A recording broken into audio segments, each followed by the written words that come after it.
Oh shit, not good. No, stop complaining. V. Busy. I literally turn on the video game and he starts like freaking out. And the game starts all just fucking up. Good morning, everybody. Welcome to the Strim Stream. I'm your host, Strim Guy. And today, we're going to be playing some Cyberpunk with a bunch of numbers.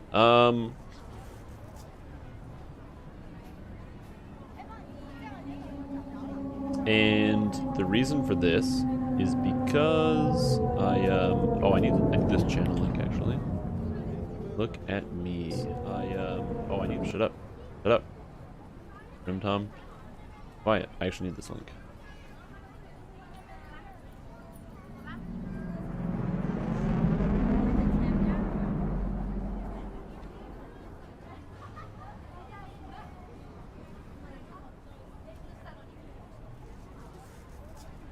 I have to edit my video that I just posted. I posted a video this morning if you didn't watch it.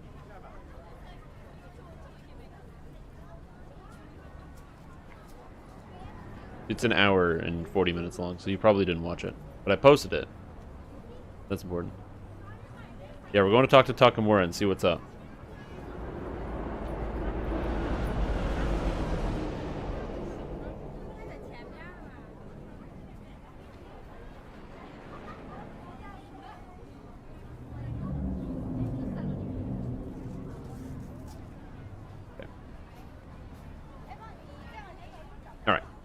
I think everything is good. Everything has been posted. I have all the chats up. Everything is cool. Copacetic. I don't know where I am. Oh, because I got double jump and I was jumping around. Yes. Okay, now we are finally going to go see Takamura, who is over here. On the way, I'm going to scan some tarot cards. Oh, there's actually one right here. Oh. Because I don't know what happens when you get them all, and I'm kind of curious, so I do want to know. But anyway, good morning, everybody. I hope you're all doing well. My name is Strim Tom. I am your host of the Strim Stream today. Can I grab on this ledge? Oh, I can. Perfect. How do I get up on this building?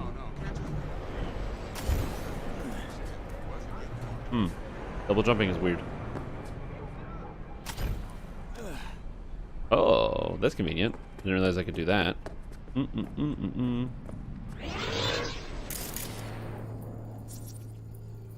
Oh, and Mist just cheered! Yo, welcome to the stream, Mist. I hope you're doing good this morning. I heard your surgery went well, so that's really good. Hope you're doing good, buddy. I hope you're looking forward to having a good day today. I just got me some coffee. I didn't even drink it yet. I just put it on the table. This is what I do every day. I sit here and I make coffee and then I put it on my desk. And then I let it get cold instead of drinking it. So, good morning. I hope you're doing well today. I'm doing pretty good. Feeling awake and alive. I hope you're feeling fantastic. I'm also a little warm. It's kind of warm in here, and that's also what happens when I don't drink any water in the morning, I find.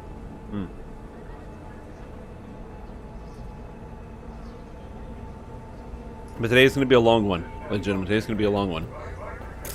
There's going to be a lot of live stream going on today. Oh, I can scan the card from here. Oh, that's super convenient. I don't have to go over there. Sweet. Sore and tired, but on the mend. Nice, that's good.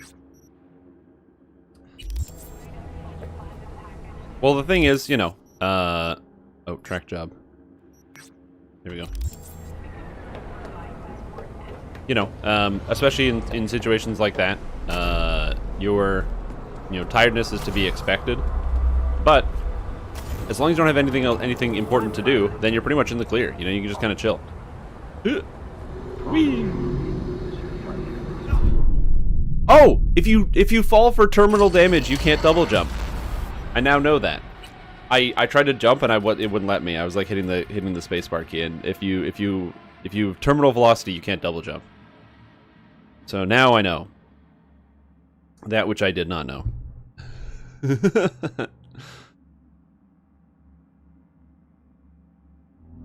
right, let's try that again.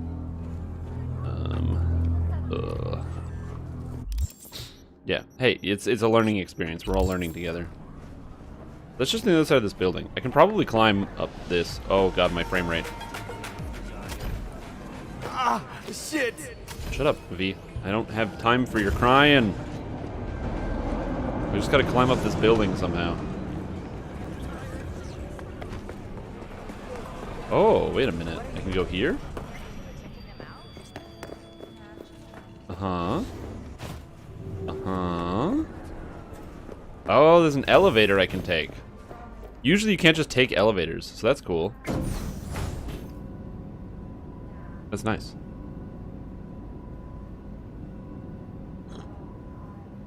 Oh, you guys are getting a snowstorm? Ooh, that sucks. It's literally sunny and warm and all the snow melted. We got like 2 inches of snow at most, and then all the snow just straight melted.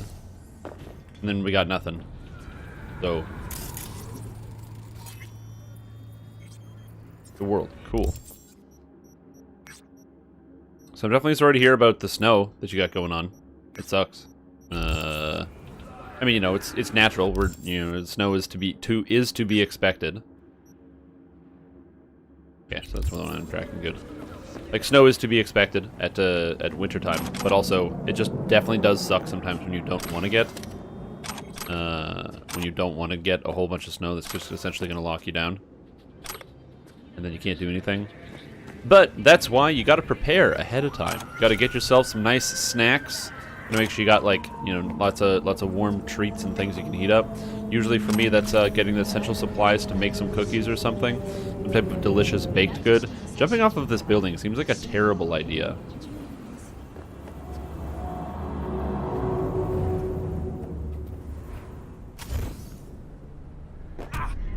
Okay, yeah, so that doesn't work. All right. Haven't had more than a dusting so far. There you go. That's not too bad. Okay. All right. Okay. This is an object.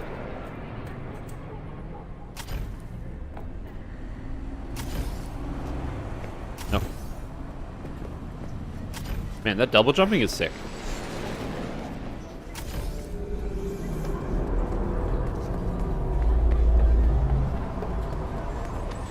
Oh, it's so pretty than Mist. You can drive. I don't like it. Well, I don't know if anybody loves driving in the snow. I certainly don't. Where's this guy running? Where are you, buddy? Is he a criminal? No, he's just a resident? No Theo Hughes, no affiliation? I wonder where he's going. He's just gonna run till the afterlife? But yeah, you know, you gotta make sure you got prepared. Got lots of good hot chocolate stuff, potentially some baked goods. Get yourself a frozen pizza. Consider, you know, getting prepped with some movies that you want to watch. The sun. What is this? It's like some type of cowboy. Part of the sun on a motorcycle. You can do it's true. Well, you can do donuts without having snow on the ground. Like, you don't need donuts to do snow. You just destroy your tires. Apparently, you can go all the way out here, which I did not know. Maybe I'll try to find all the tarot cards today. Maybe I'll buy a car. No, I'm not gonna buy a car. Yeah. Give me a motorcycle.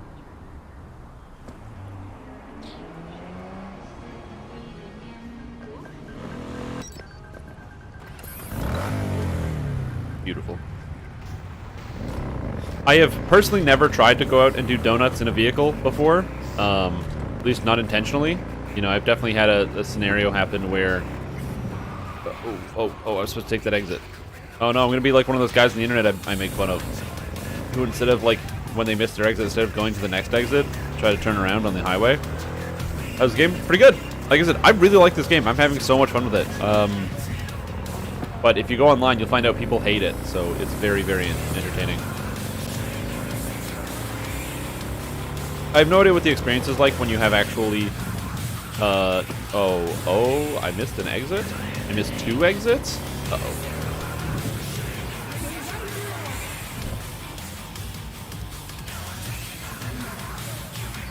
Is this guy gonna hit my car? Don't hit my car. Don't hit my car. I'm a criminal. It's fine. I can drive like this. Oh god. Oh god. Oh god. Oh god. Oh god. Uh-oh. There are consequences to my actions.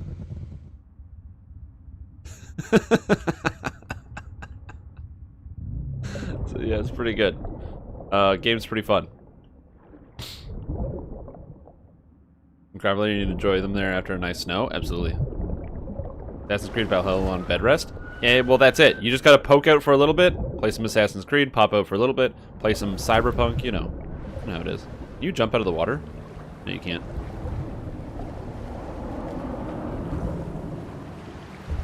Whoopsie. Yeah, I've heard a lot of. I've had a few people tell me that they're really enjoying that Assassin's Creed game. Because I don't have any kind of patience, so I would have no ability to play Assassin's Creed whatsoever. But I'm glad that that you're enjoying it and you're having a good time. Double jump! Oh man, double jump is the best power up. You have to get double jump. Oh. I don't know how good charged jump is, but double jump is sick.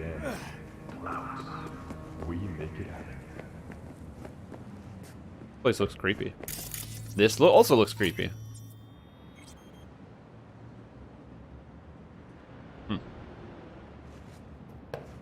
Anybody in here? Hello?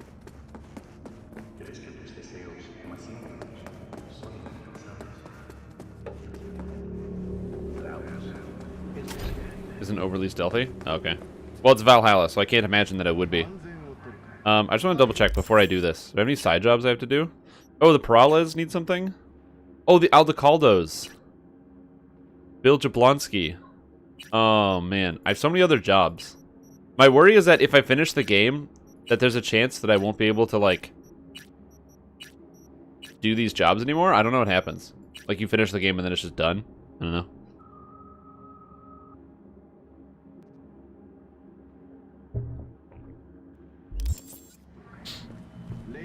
The decimate camps by sniping bow shots. Oh, we'll wait here. We'll wait for Takamura. See what he has to say. Sometime later. It is good to see you, V. Seems pretty, secluded here. It is appropriate for such a secret meeting. What the hell happened? Look close to awful. You see a man robbed of his implants, money and dignity. Look well. How'd they take his implants? It is not all bad. I am mostly unnoticed in the streets. Friend you mentioned here? Oda? He should be here any moment now. Uh-oh. Willing finally to give me the spec on him? He's Hanako-sama's bodyguard. Hanako Arasaka's? From the carrier at anchor in the bay. Saburo's daughter. Yes, and if he believes you, we'll next meet with her. I see. Or we'll sell our asses out. And what's to stop her little errand boy from selling us out? He will not do that. He is a man of honor. Right, because Arasaka's ranks are chock full of those. Yep. Do not confuse true honor with the petty morals by which you live. Good morning, young man.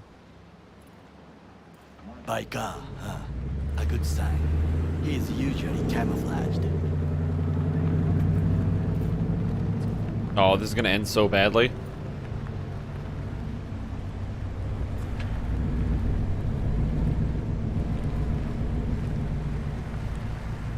Remember to take only certified neuroenhancing treatment. Some parts of the brain are irreplaceable. Guy's taking a sweet time to get out of his car. Holy moly. Alright, it's Oda. Oh yeah.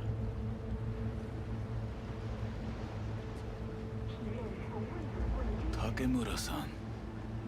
Oda. Uh-oh. Is this him? Your thief? He's my witness, V. Can't speak for myself, you know. So speak. I have been told you know things. I do know things.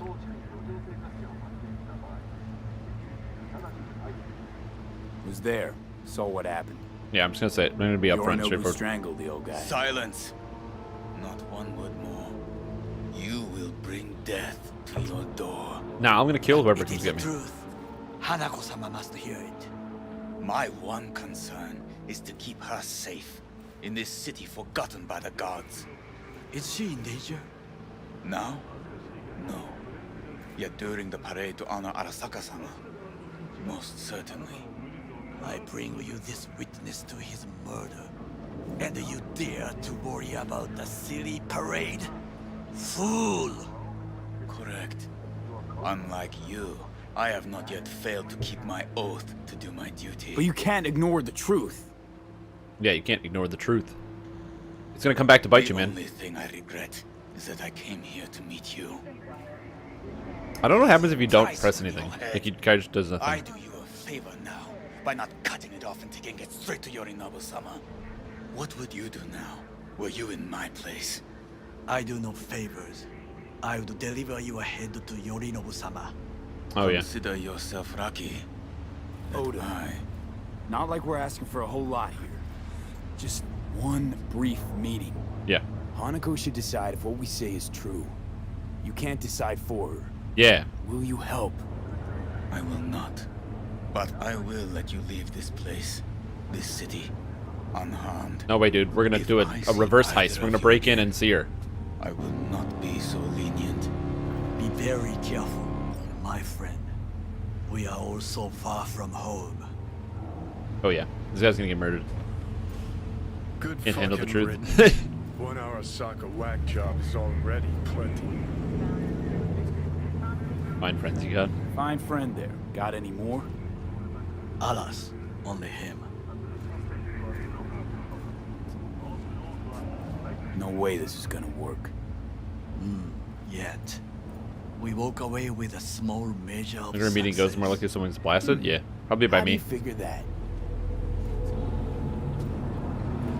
Yeah, let's take a walk. What Oda said. They returned to Tokyo after the parade. Okay. Yeah, yeah. Do you not see the parade? It is our chance, perhaps. If somehow we can get to Hanako-sama. I don't like that that boat is there. We must do a proper reconnaissance first. We'll need a precise map of Japantown. Hold on. It is your turn to call on friends. Do you know a fixer who could help?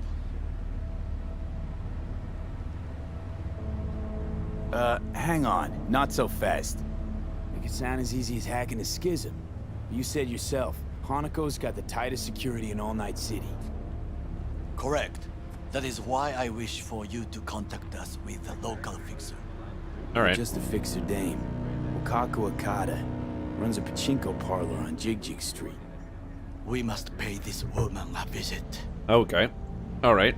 I'll be like, hey, we need You to. join me. Yeah, fine. Sure. Why not? This is gonna go so poorly. Get in Takamura's van. Uh-oh. Look just like him.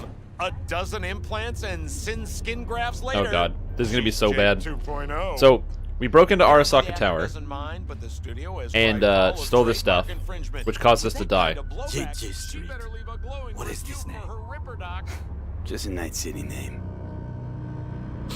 Beware, you mock me too often. No, I mock him perfectly appropriately. You alright, Goro? Yes. Why does that concern? I was just asking. Does everything with you have to have an ulterior motive? I apologize. That came off wrong. Whoa. I am simply not used to such questions. Yeah, because he's like a corporate guy. People like me, either we are doing well, or we are in a grave. I don't know what's up with the double. Any idea what's going on at Arasaka? Only what I can surmise from what I see on TV. Yorinobu and his puppets grin at the cameras and insist that everything is under control. But the wider the smile, the bigger the lies. Interesting. Interesting. See, my take on this whole thing is that, you know, obviously Takamura here, he's having a bit of a stressful day. You know, he's a very corporate guy. So he's not used to, like, you know, V, who's all casual street kind of guy, who's just like, you know, and hey, what's up? How you doing? How you feeling? And then he's just like, you know, he thinks it's someone's trying to get information out of him because he's so fed into this like one thing. You know, that's why I say, like, you know, your upbringing and the experiences you have like matter a ton, because, like, you know, that's basically what this guy's experiencing. He's like, he's got no not no self-control, but he doesn't have like a point of reference for just like general friendliness, because that just doesn't happen in his line of work. You know, when you have like years where you're just protecting the most important guy who doesn't give a shit.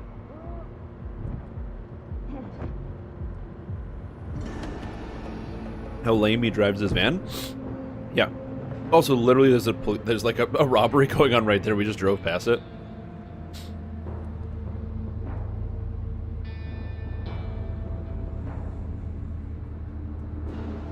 Yeah, he drives way too slow.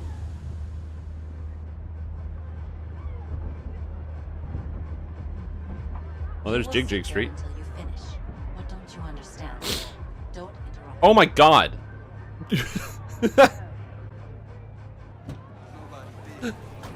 Why? He just pulls up on the curb? Why? Look at this van. This is a nice van. Oh my god, dude. I learned to drive. But if you talk to anybody on Jig Jig Street, you can like, you know what I'm saying? You can have a grand old time. You can play some checkers and some you know, whatever you want. Oh hey, it's Johnny. What are you doing here? I like how Johnny just manifests here on Jig Jig Street. He's just hanging out. What's up? Hey, you looking for some company tonight? No. They're like 100 in lane spinning. Yeah.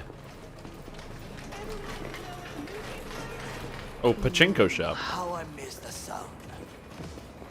Oh, gambling. Like how that guy doesn't even stop us from walking in. Rogue, my sweet. This has got to be a misunderstanding. I've no idea who jumped your team, but the claws? No, never. My boys know their place. I'm sorry, got to go. I have guests. Hey, Wakako, what's up? V, so nice to see you. And your charming friend is? Happen to be working together. That's all. Takemura Goro です。岡田さん、お会いできて光栄です。 I was speaking Japanese. Ah, a true gentleman. Ah, shame only that he's being hunted by all Arasaka's tin soldiers. And you, V, bring him to my door. Yes. Give me one reason why I shouldn't notify the proper authorities right I like how away. authorities is in quotation marks because that the authorities are Arasaka and not actually anything else. You came with Biz and you love to make eddies, or simple, you're damn curious. I'm waiting. You wanted to Um, say something? Would have already made the call if you intended to. Simple. You're curious to see what we got. So tell me, and mark well I still have my phone at hand. Need intel on the parade that's scheduled to come through Japantown. So it's Arasaka. Again. Yep. What I fail to understand is, why come to me? Oh, look at his Did hands. Mr. Deshawn not come to the phone? Ooh, I heard Arasaka killed your grandkid. Why is Dex not available? Remind me. And everything that goes on in this hood. Oh man. What is it? Arasaka, Tiger Claws. Kinda like the family dog screwing the cat, huh? Can't possibly be fond of the people who killed your grandkid. That was very long ago. Time's the best healer? Wound like that, though. A wound like that, no. That's right. Everything's on the shards. How much does this cost? My pockets are empty. I have lots of money. Clearly. My gift to you, it's free. Ooh. Okada-san, what is free often proves most costly. Gonna take them or not? Yeah. YOLO. Don't poison me. Put it in my head. Don't poison me. Oh god, don't kill me. Japantown. Oh, Whole thank God. district is to be sealed off for the parade. Dashi platforms, the main attraction. They'll fly this way, high above street level. Along the parade route, balconies, footbridges, and vantage points affording good views. Okay. Hanako Arasaka, the guest of honor, will deliver her speech from the largest float. She'll do this exactly here. Okay. Got no idea about security, but given recent defense. Expect it to be tight. Yeah, security Our last because her parade. father died. Arasaka undercovers infiltrated the crowd. Not to mention a smattering of sharpshooters, drones. And if that's not enough fun for one day, a net runner, one at least. They use the city CCTV to observe everything. Main access point, here. It's an old automated control center. If you ask me, most useful by far. Man, she had all this At the information end, just the on hand. floats afloat out of Japantown, and we'll be left with trash up to our elbows that no one will collect. That's it. It's all I have. Shit. It must be enough. Then go. Be on your way. Not at all curious what we're going to all this trouble for. Blissful ignorance has served me well. In any case, I'll find out soon, won't I? That's very correct. I was Thanks, just about to say, Doc. she'll know what's happening. We appreciate this, Okada-san. All right, let's go. All right, so I don't know exactly what the plan is. We know what's happening in the parade. Am I supposed to abduct the daughter? Just talk to her? Uh-oh. Takamura better have a good idea as to what the plan is. A delightful, mature woman. This information, it could be just what we need. But I will try to investigate further. I will stay here some time and call some associates. The moment I learn something new, I will let you know. All right. Stay safe, Goro. You as well. Until next time. And look at that. He's got like this like throat contraption. I guess that's how he speaks and stuff. Crazy. All right. Well, I guess I have time to do these 3 quests instead of actually doing the main thing. I got Bill Jablonski, the Aldecado camp, and the Perales. Where's the closest? Where's this Bill Jablonski fellow? This Jablonski fellow is here, the sinner man. All right, I can definitely do that. Yeah, I can do that. That sounds good. Thursday, Friday, whatever works for you. Good morning, young man. How are you doing? How are you feeling today? I hope you're doing well. You think Takamura needs his van? No, he doesn't need the van. Oh, I can't take the van. That sucks.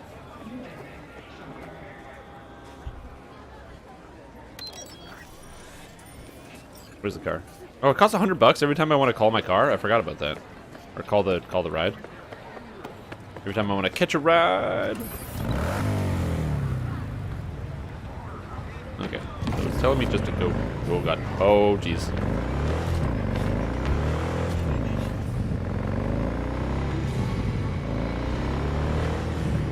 Oh god. Oh god. Oh god. Driving is so hard in this video game. Oh jeez. I'm gonna be sick.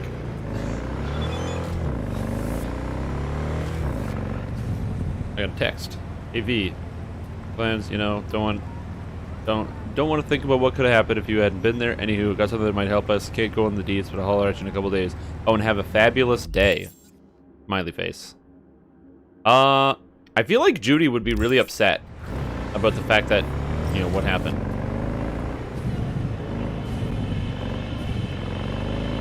Interesting. So I guess I'm just gonna wait. And over on the bike yesterday. Oh no, don't run people over. No, I'm not going swimming again, guys. I'm very good at handling the bikes. I'm very good at handling this car. It's easy to drive. Now, you can drive it in the third person. Just press a button, then bang. And now it's way easier to drive because it's just like playing Grand Theft Auto. But what I do that when I can drive like this? Now I'm driving Cyberpunk style. Now this game really makes you feel like Cyberpunk, okay? And so I can, you know, I'm like basically Johnny Silverhand. Oh, good. Another car opportunity. I can't wait to buy more cars. Nope. No. Perfect. I'm just so good at this.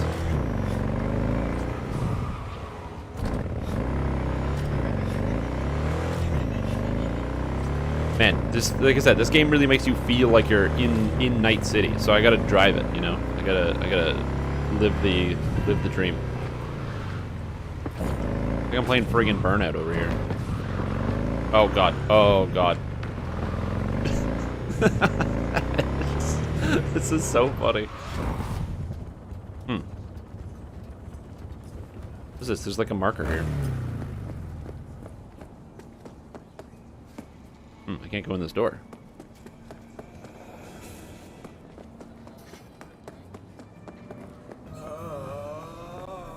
What can I get for you? Something hot, cold, coffee, liquor. One spunky monkey. One, get me a Tiancha or a Calavera Feliz. I'll take a Calavera There's a Feliz. buzz. Espresso in the whole Give me a district. Calavera. Trust me, you'll be shaking like a corporal rat on payday. Everyone listen up. Oh shit. It's a fucking robbery.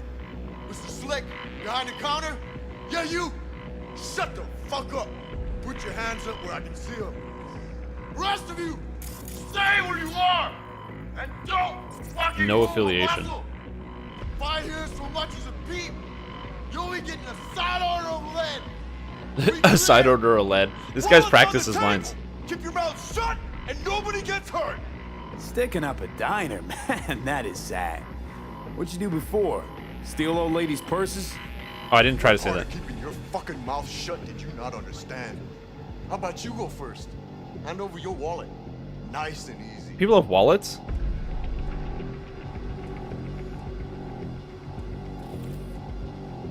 Where are your stars and stripes? The fuck you talking about? The army jacket 6th Streeters are always wearing. You know, crew cuts going around with EMP nades, protecting people from the big bad gangs.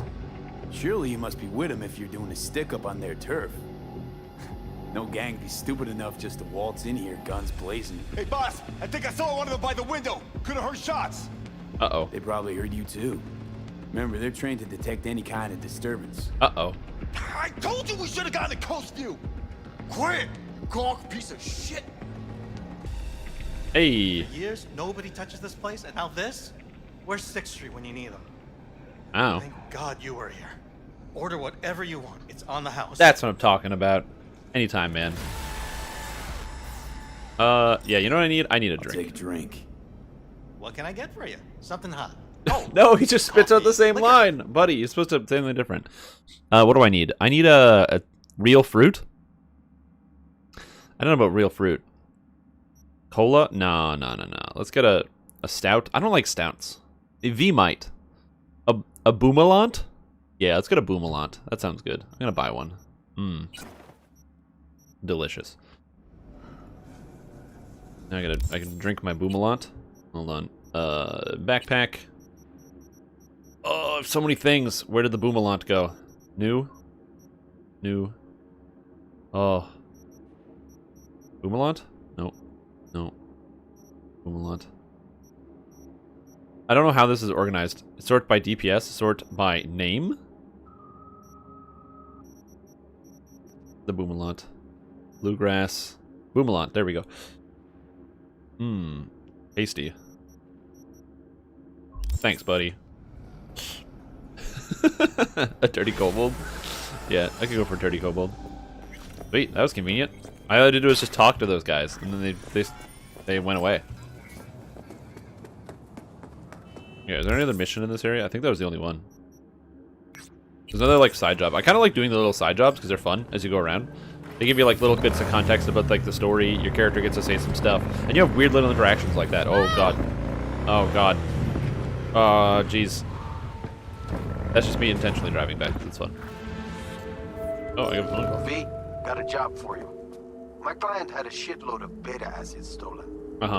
What's beta acid, you might wonder? Fuck if I know. But it's worth a lot, and our client wants it back. That's where you come in. Iron at the ready. More info attached. See, this guy understands how to do work, you know? He's like, oh, they had some beta acid stolen. And it's like, what's beta acid? I don't know, but he got it stolen, he's paying a lot of money. Jill, something slipped through somebody's fingers, and it's your job to get it back. Got this choom, Doug, Denver Doug, a ripper. Recently did this patch job on a 6th Street dickhole, and when he took off, Denver noticed a gallon of beta acid gone missing. Don't know what the fuck you use it for. That Sixer knows all kinds of shit can get cooked from it on the street. 1 + 1. A dealer clept it. So Denver hired a guy, Booker Updike, to find a missing acid. Then poof, he's a ghost. Last thing you know, Dewdrop in Arroyo. Head over there, get your hands on that beta, and if you got a minute, find out what happened to this Booker guy. Sick. Can I get into this building in another way? Can I get into this building in another way? I don't know. It looks like the roof is not the most useful place here for this building. But there is a side door here, which is convenient. Hatch outside. Can I ping the door? No. I can't force this open. So it looks like we're going front door style. It's okay, that's what we have a shotgun for.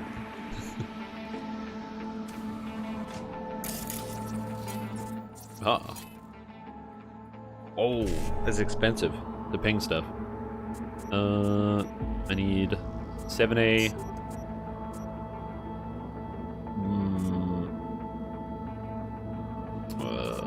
BD. E9. This is the only E9?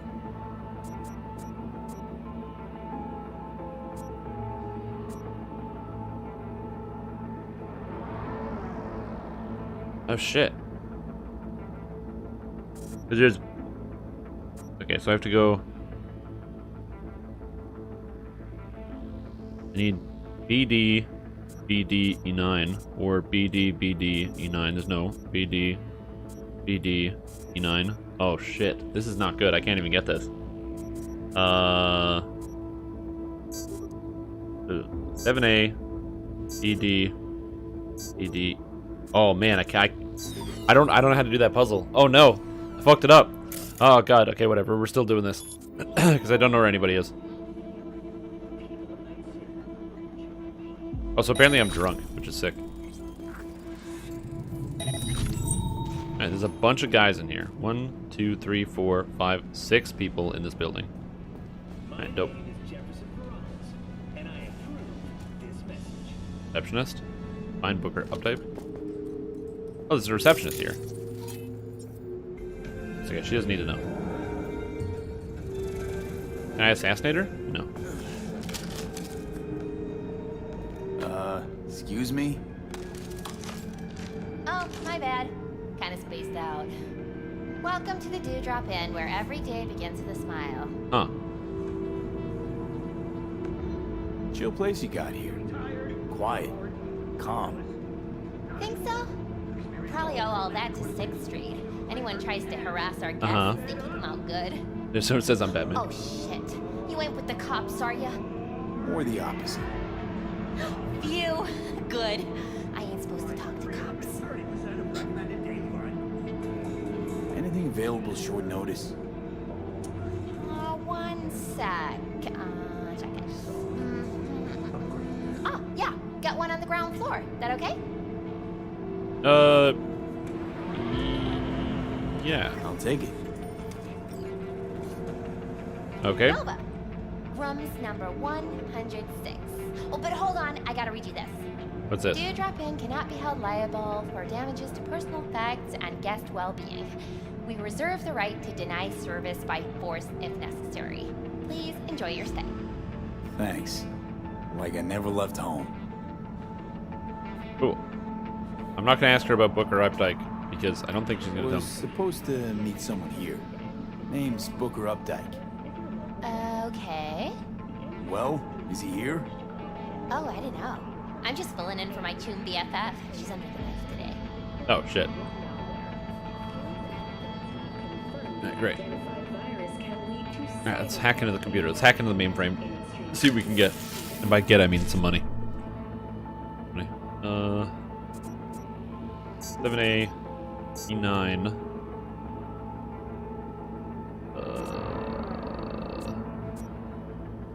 Yeah, I need to do 55. 55 1CBD. Where do I get 55 1CBD? 55 1C. No. 55 1C. No. Where's the other BD? BD here. BD here. 55.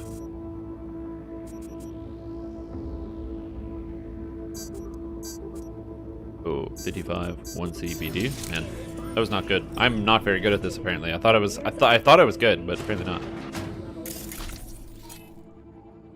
Oh, apparently this guy's tough as heck.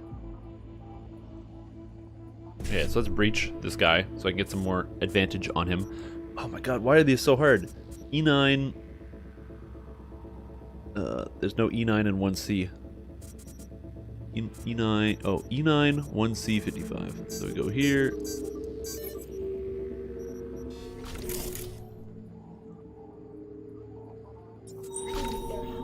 Okay, so again, we know all these people.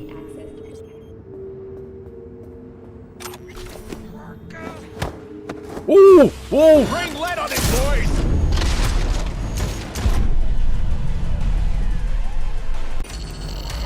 He resisted my grab and then instant killed me. I think I'm not high enough level to do this quest. My shotgun literally didn't even damage him. Okay, good to know. So, note to self, don't do that quest. Alright, so I'm gonna ignore that for now. I guess I should read these things. It probably says, yeah, danger very high. Yeah, I couldn't even damage the monsters. Yeah, I need to go work out. Alright, out of the way. I'm gonna drive.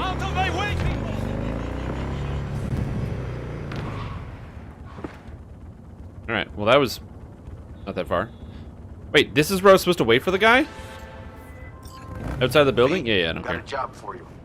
My client had a shitload of beta acid stolen. What's beta acid, you might wonder? Fuck if I know. But it's worth a Hurry lot. up. And our client wants it back. That's where you come in. Iron at the ready. Oh, you can't double jump while on the phone. Interesting, I didn't know that. I want to wait? Sure. Here we are. Guess I just gotta wait. Oh, we have to wait for daytime.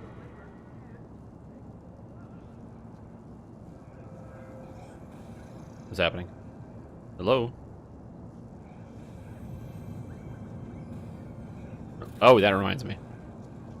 While I'm waiting.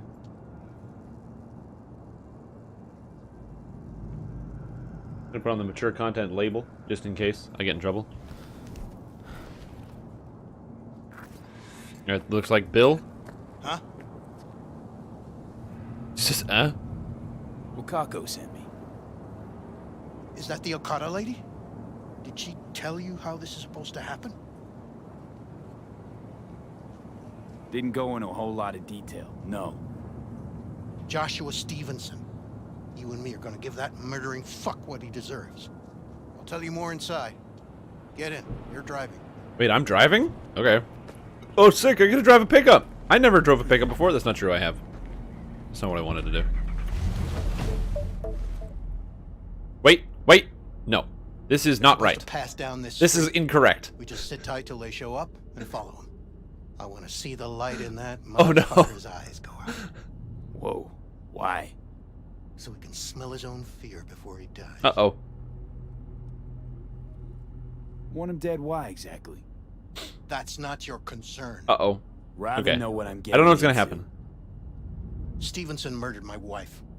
They convicted him, put him on death row. Are you waxing the running boards? Yes. But the slime bag found a get out of jail free card. Over my dead fucking body. Plan sounds half-baked. Honestly, don't like it. What's that supposed to mean? First up, don't execute in public. Don't need an audience. Second, they could get away. You don't get it. I spent my life savings on this. That's them. Step on it. All right. I'm driving. I'm outside the car. Look at me. Look at it. He's hanging outside the side. Oh, that's amazing. Stay on him. Don't let him get away. I'm trying not to. It's really hard to drive the car from where I am. And also, oh my god, there's so many other cars. Go out of the way.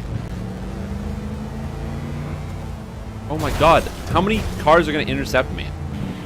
Look, all these cars are just literally trying to drive in the way. Get the fuck out of the way. I'm driving Bill Jablonski's car. Apparently this is why he doesn't want to drive. See, Bill doesn't want to drive this car because this is how you have to drive it. So he's like, you drive. I don't want to do it. He's like, I'm tired of this. My arms are exhausted. Red light? No. You're not getting away from me. Can't lose him. I'm not going to. I'm only committing crimes. Oh, now it's daytime. Okay, good. Good. Glad it's daytime now. Fuck! I got this, dude. Don't worry. Look at my driving ability.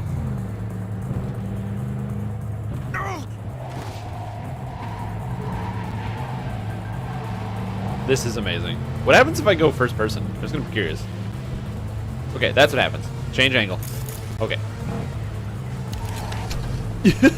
I can't drive first person this time because I'm outside the car. Drive shift manually with my feet. Yeah, exactly. Stop the damn car! Fuck! Brake, I said! Brake! Why? This is it. Let's go. All right. 666th Street. Whoa. Stay American close. flag. I'm gonna blow the motherfucker to bits myself. I'm gonna do it. I'm gonna fucking kill him. All right. Sounds good. NCPD! Stop right there! Lieutenant Vasquez, NCPD! Stop right there! You're protecting a murderer. Drop it or I shoot! Wait! No, stop! Stop the killing! Well, They're here to kill you! It's not their fault. Shoot the guy, and our deal is done. Vasquez, shoot! well, Right! Let's just all shoot holes in each other. Going out loud. Fuck! We can't leave him here. I'm so We need confused the as to what's focus going to on. Be here any minute. The fuck are you doing? Stop! NCPD! Stay where you are! And get that goddamn semi out of here! so wait. We take him with us. What? What is going on here? I have no idea what's going on. Olga, we've got a situation. You want me to come Somebody just with tried you? to drop. I need you. You're out of your fucking mind. What is happening? Another word from you and I am calling this Busted shit an off. attempted hit on my Don't guy. make me ruin your career. Yeah. One Nobody, cannon. and I mean Bill Jablonski. nobody. No will priors. harm But run a hair deep of sweep your just to head. be sure. I'm just, Thanks. Borrow. I owe you. No patrol car. And stay off the frequencies too. Can't have this coming back. This is fucked. What the hell is this? What's your name? What is going on? Drop it, dickhead. First, you're gonna tell me what the hell is going on. Listen. Look, I can We're explain. clear Just to go. Boys from the Don't precinct go. will mop up here. I need you. It's okay. You don't need to tell me. My name is Joshua Stevenson. Yeah, I know. And your associate? What was his name? Bill Jablonski. Ring a bell? Sadly, yes. What's happening? Teach us to number our days that we may gain a heart of wisdom. Wait a sec. You're V. I heard of you. Yeah. Can't say the same about you. Yeah, cop. We can't take him. Out of the question. He's way too big a threat. Well, I want to give him a job. What is happening here? Christ on a stick. So they just killed Bill Finally, Jablonski. something that isn't a complete snore fest. Could binge watch this all day if I had some popcorn. Thanks, Johnny. I love Johnny sometime. That's so funny. You gonna tell me what it is you want from me? Well, this one time, Rachel is right. We can't This is stay. such a screwy story. Come with us. You'll find out all you need to know on the way. Got to object. Strongly. Uh-oh. Noted. But you don't have a vote here. Ha! That's it. Got no fucking idea what this is about. But if you don't go with them, I'm never talking to you again. All right, fine, Johnny. I'll get in the car. All right, I'll go with you. Move it. We're running late. That's a crazy haircut. Have you ever experienced anything that changed the meaning of existence? Changed your life? No. No. I feel like talking. Fuck. Here we go. Fuck. The hell possessed me to get in? Oh my god. 12 years ago, I was sentenced to prison for armed robbery. And other sins. I shot and killed several people in cold blood, and it didn't mean anything to me at the time. But behind bars, you get all the time in the world to think. And I thought to correct the errors of my ways. But they just killed Bill Jablonski. Why'd you shoot him? I was holding a gun. I didn't like the way they looked at me, and I had the power to stop them. I still see their faces just before frozen in time. God, give me strength to never forget. Spelling mistakes you can correct, but murder is murder. Yeah, You dude. can make amends to the families. You can lead others away from the path of darkness. Yeah, but I murder people all the time. What do you want from me? Stay with me for the day, and I'll pay you what you were promised to kill me. Excuse me? With what money? Not mine. The studio's. And the studio will pay.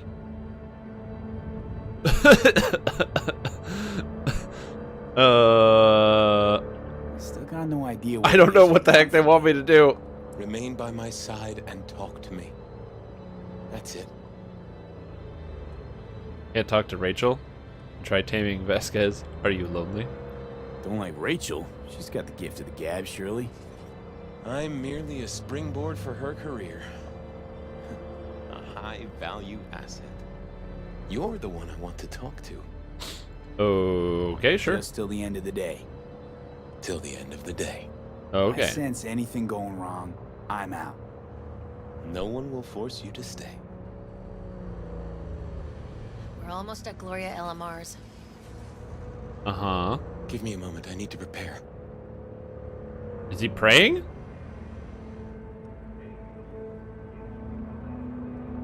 So there's a. I'm in the. Okay, I don't know what's going on. I'm in with the police officer. Is this lady here? This guy's praying.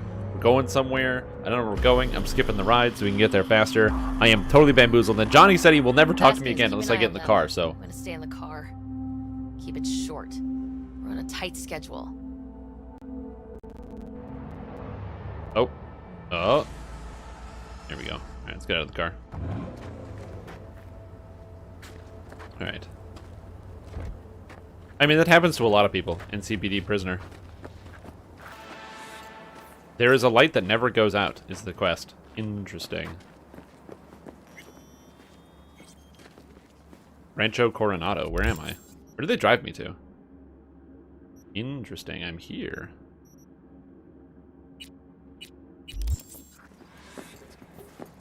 Hello, Joshua. Oh, and the cop is here.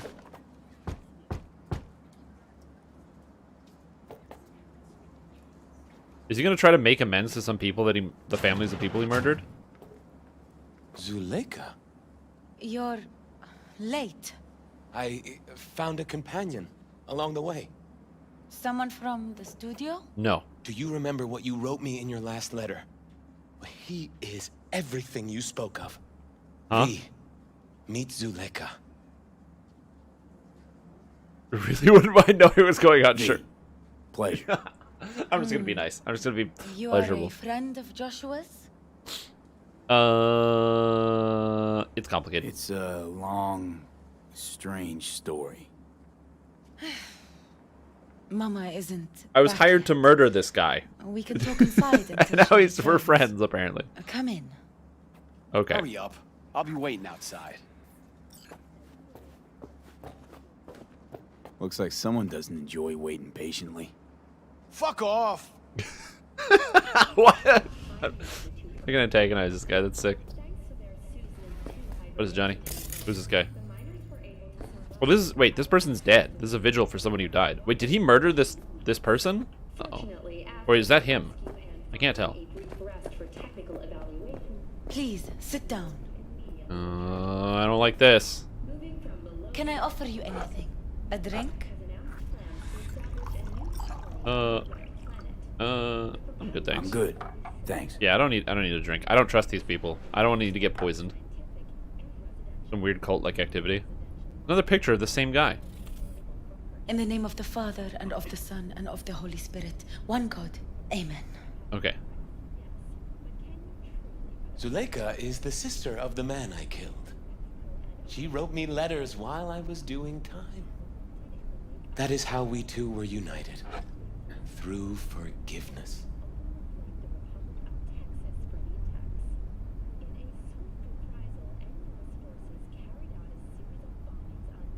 You're the reason Joshua found redemption.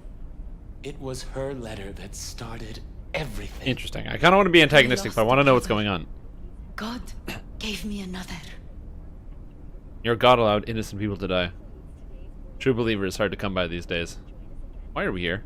It's not every day you run into a true believer in Night City. It was Providence that brought you under my roof. We met because of him. Tell me, V, do you believe in God? No, Can't V say does I not. do. V's had such a Zuleika he's had a bad time. and I He's have not really a religious guy. A running dispute. I was He's thinking got Johnny you in could his help head. He us has bigger resolve it. problems than God to deal with. No, I never agreed to anything like this. Religious debates, not really my thing, or I'm all ears. Religious debates. Yeah, Not that's my not thing. V's character. There's nothing to debate. Those BD studio hyenas convinced Joshua to trade one execution for another. His own crucifixion. Wait, they're gonna crucify him on He wants TV? everyone to experience his agony, feel his pain and suffering. What? This is insanity, pure and simple. It's the one thing worse than insanity. Blasphemy. Zuleika transformed me into a child of God. It's time I repaid that debt. Oh no. Well, I want I'm supposed to bear murder him, witness so to love's existence, in a manner that all the lost souls on this wretched earth can understand. I don't know. Love. If unconditional love exists, then so must God.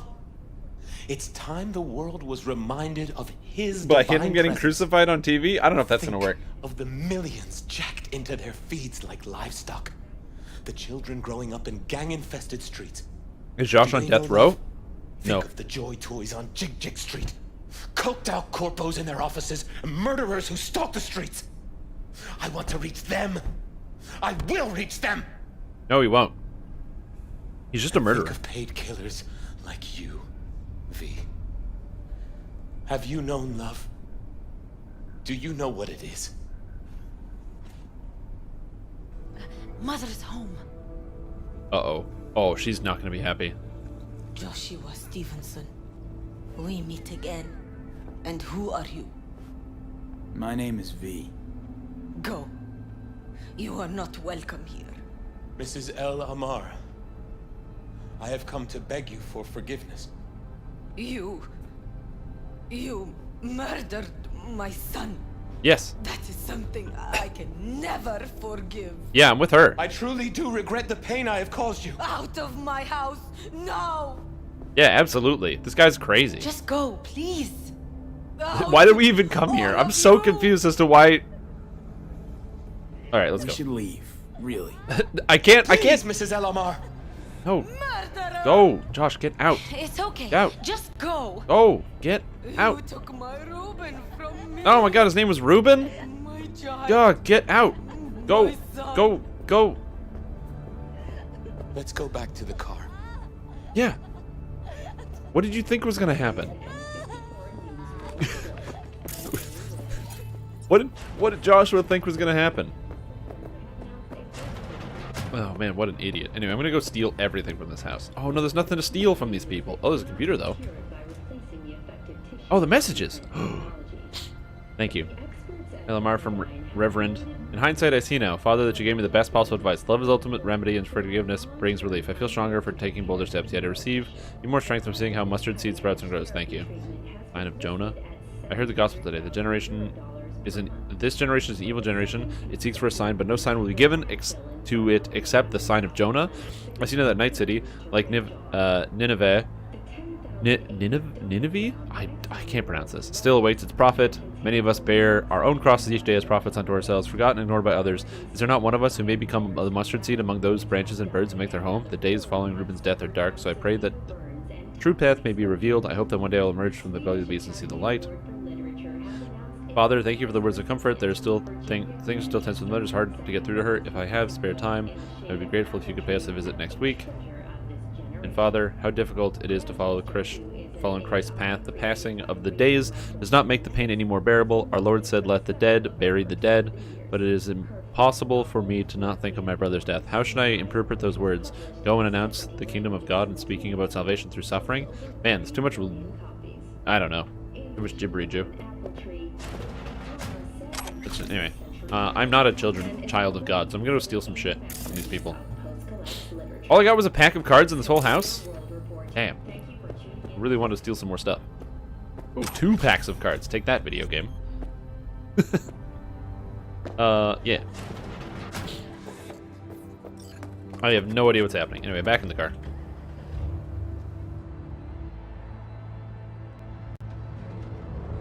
Why did this police officer agree to this?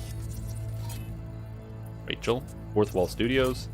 Just wish I could have talked to Gloria and explained everything. And somehow I thought she'd find it in her heart to forgive me. Time to grab a bite to eat. Oh, where are we gonna eat? Where are we eating? Pie Z. Oh. They do a great cup of coffee.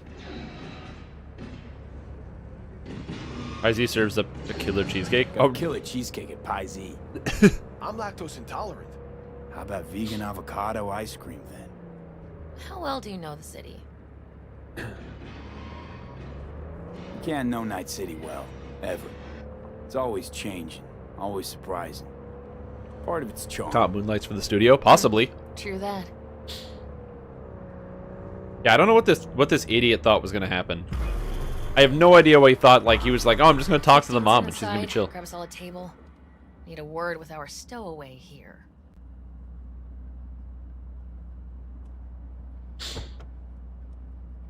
Wait up a sec. I want to talk. Oh, okay. What's up? So, what do you think about our next big BD star? Joshua needs psychiatric care. Seems like a nice guy. I can't make up my mind. He's a true believer. Yeah, he needs psychiatric care. He's got some organic chips loose. Needs psychiatric help. Yeah. My thoughts exactly. But it's too late for that. If he's as crazy as you say, why is he so important to you? Because Stevenson's got a little something that's in short supply, but in very high demand. What's that? That little something's called authenticity. In that brain composed entirely of cat shit at this point, he truly believes what he says. Oh, the perfect actor. Sounds like the perfect BD actor. And one incapable of fucking up in any way. Stevenson could be a fat old fucking gold vein for our studio. And that's my concern because... You're fucking with his mind, asking probing questions. You're making him doubt, and most importantly, jeopardizing my investment. Okay. So I'm prepared to pay you double what he's promised you to quietly walk away. Don't do it, V. Wait, why not do it? Hold on. So, if I walk away... Time's Eddie's, V.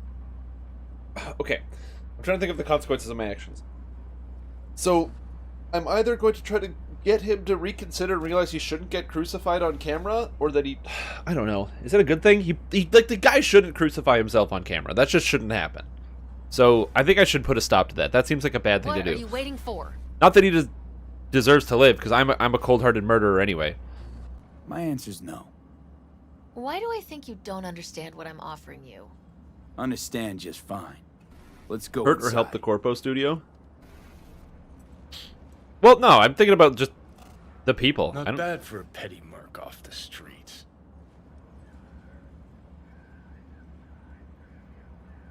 Grown curious how this will all end. In pain and profit, that's how. One's sacred, the other's insane. Though who knows if they aren't congruous concepts. But yeah, I'm curious too. And I've been surprised before.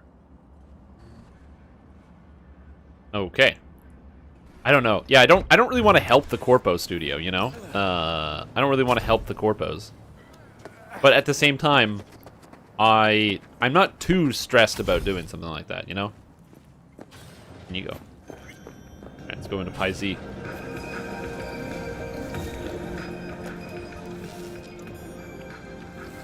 Seen every kind of dirtbag in this city. This Jesus shit ain't fooling me. You even think about making a break for it, your ass is going down. Nobody's paying you to open your mouth, Vasquez. Got a tough customer with that Vasquez. Even for a badge. He is set in his ways, like so many men. In a city tingling with desire, he'll do anything to scratch it. Vasquez. He blew inside and out. New episodes every Wednesday at 10. Might as well been born with a badge. Must have some solid dirt on him then. And the studio majority stakeholder's a corp. Unlike you, Vasquez would clearly mind having enemies in high places. Tell me about the brain dance. Can we change the subject? What is this? This brain dance. I'm curious. Tell me more. Oh, vote Title's Perales. The Passion. We're speaking to the LCD, of course. Oh, that's the video, It's The gonna Passion that I've seen everywhere. revolutionize BD. How so? They don't have Mel Gibson? Well, Stevenson's furloughed. What happened to so him? long, we can only scroll the last bit with him. But we'll fill in the run-up to the finale with BD doubles and Nemobank assets. It'll feel like Stevenson, though. How's that even possible? Give me a break. We're part of EBM. Infinite investment in tech. Couple of years and we won't be using actors anymore. My dream of the day. So why Josh? Sounds like you don't even need him now. The son of man's agony. You can't weave it strictly out of digital threads just yet. What's your part in all this? Can we keep talking about Faith? Can we please talk about something besides Faith? Josh, you're a knight. Topic of choice? I don't know. I spent years not talking to anyone. Okay, nothing hard. What do you do to relax? This guy? Well, let's see. I read scripture. I watch brain dances and movies. Did you hear about the remake of Badlands Raid? The remake kicks the original's ass? Nothing like the original? I saw neither. Yeah, the remake kicks the original's ass. Kicks the original's ass. Absolutely. Trust me.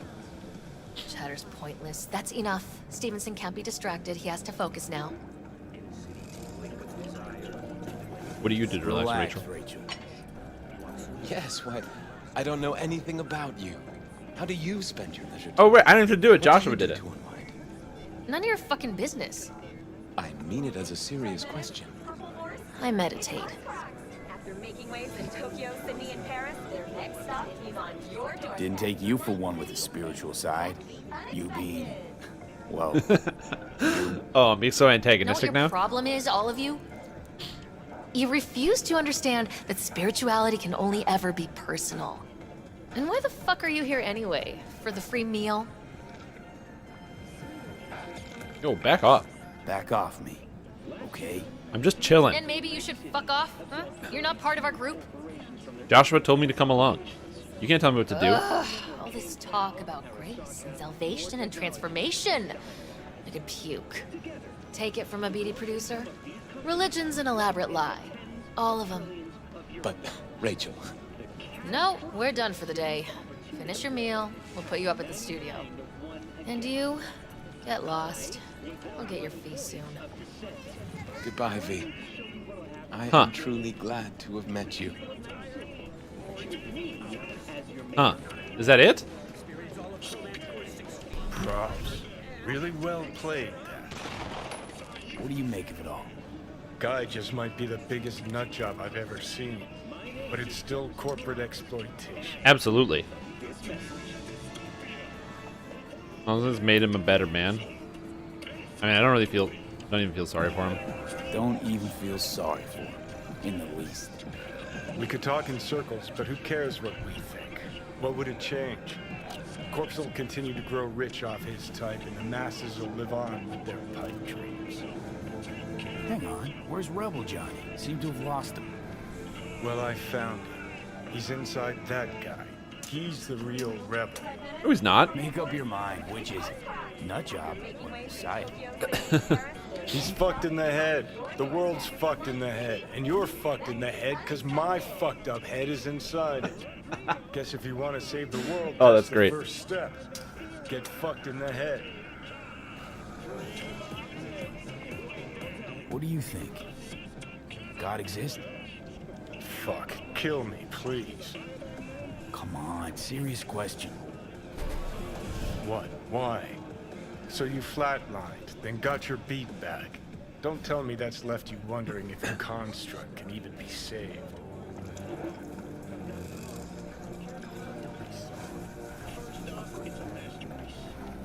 I died and rose again. Can't deny that.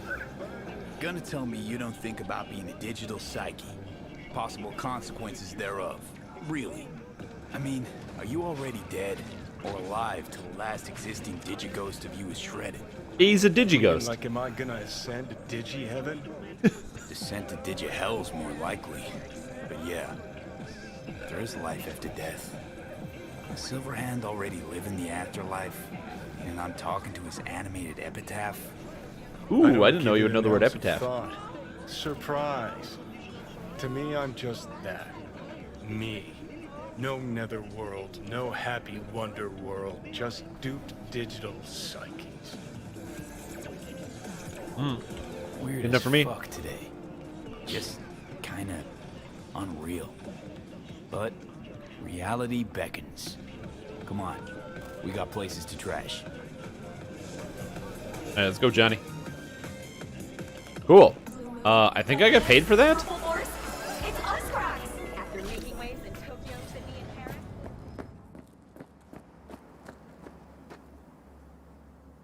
Well, that's my quest over. Cool.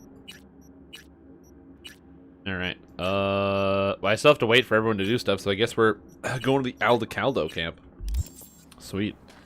Okay, so I didn't learn anything, which I'm also okay with because you know I don't particularly need to learn stuff, but that's kind of interesting. See, it's like I'm kind of like I sort of understand what Johnny is saying, where he's like he wants to take some stuff away from the corpos, but also like that guy's a crazy murderer, right? Like I'm not confused. I don't really care if that guy ends up, you know, injuring himself severely because the guy's a murderer. He murdered like a bunch of people and he didn't feel bad about it until like several years later after he did it. Guy's been in jail for 12 years.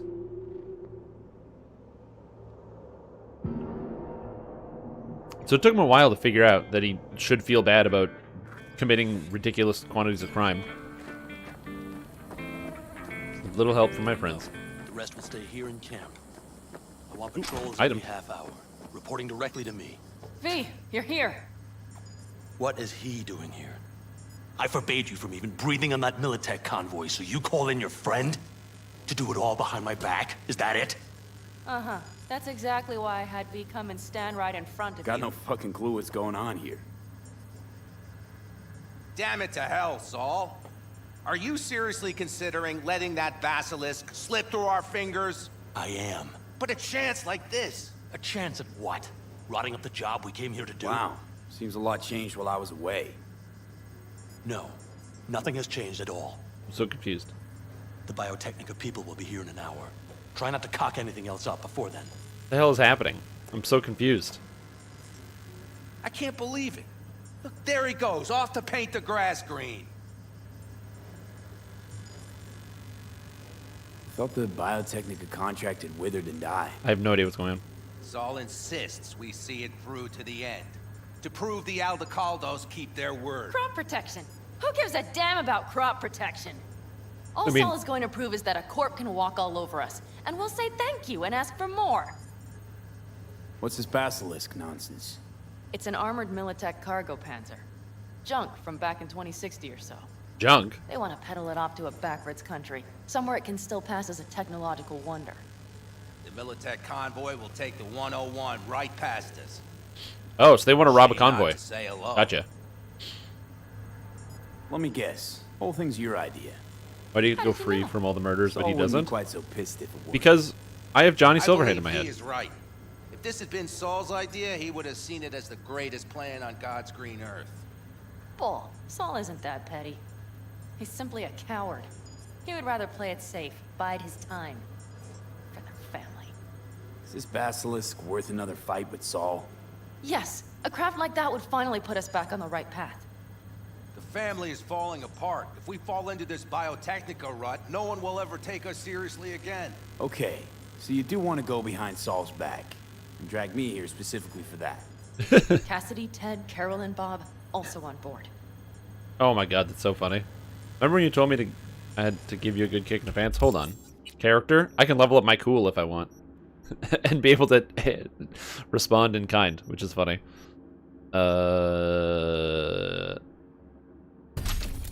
In theory? Remember a while back, told me to give you a solid kick in the pants if I saw you diving in the stupid pool again. I do. Yet that was before our tandem raid on the Raven camp. I believe you lost your opportunity there. Nope. Different that. Rescue mission. Someone from the family. Now, you're out to plain trick 'em. If you plan to lecture me, you can damn well go right now. Hey, what's the problem? What's this basilisk? Over this basilisk. He's Is it a afraid giant Militech snake? will destroy us if we pick a fight with it. He thinks it's safer to stick with the corporations, like Biotechnica. What a joke. You guys would rather... We would rather go back to plying the trade we know best. Logistics. Meaning smuggling. That's what I said. Logistics, you got it. And What's you the plan plan? to grab the basilisk how? So they want to smuggle something, and they're like, hey. Haven't said I'd help just yet. Okay, let's go talk to the rest. Oh, now we walk. All right, sounds good. Ooh, stuff I can steal. Yoink. Ooh, yoink. Yeah, we'll be going probably till like midnight or so today, so we got lots of time. So if you're like, oh man, we need to watch some stuff. Just the vets on board, nobody else. So, just the 4 vets on board with the plan. Nobody else? We didn't bother asking the others. There was too great a risk someone would take it to Saul. Besides, only the vets understand what we have to gain by having a basilisk. Cool. Sounds pretty risky to me. On the contrary, easy as pie.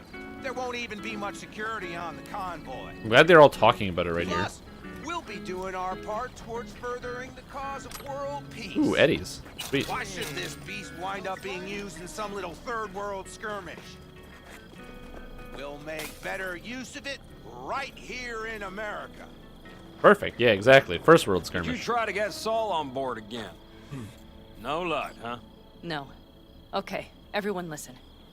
Militech will transport the basilisk in parts distributed across 2 trucks. All right. Wait, do I sense a quiver in your voice? Fuck you!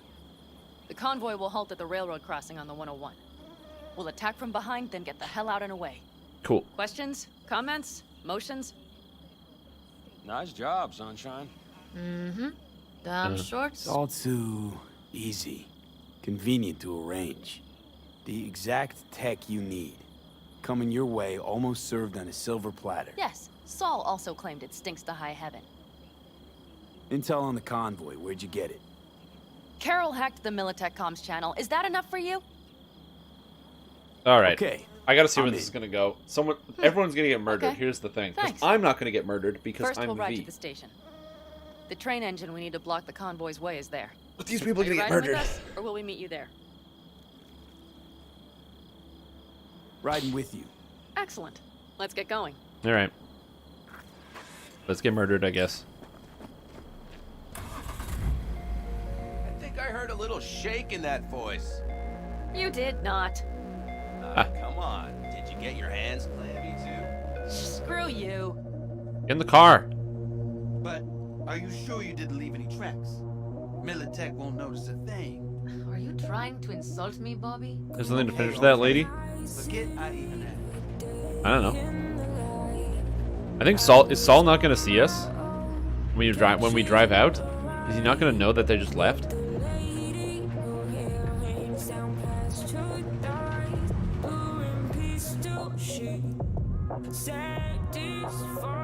Let's go. All right, let's do it. And I'm gonna skip the ride. Oh wait, I could skip the ride before we started talking? Oh shit.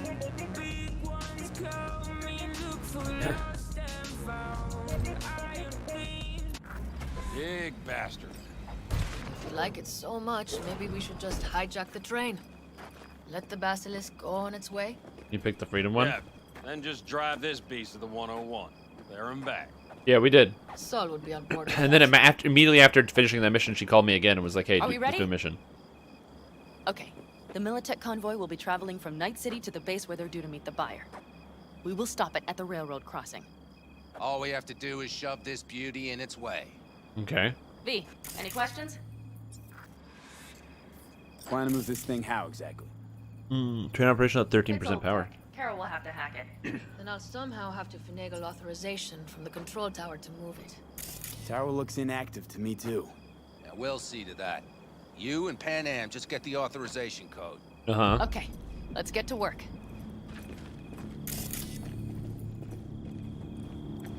Uh-huh.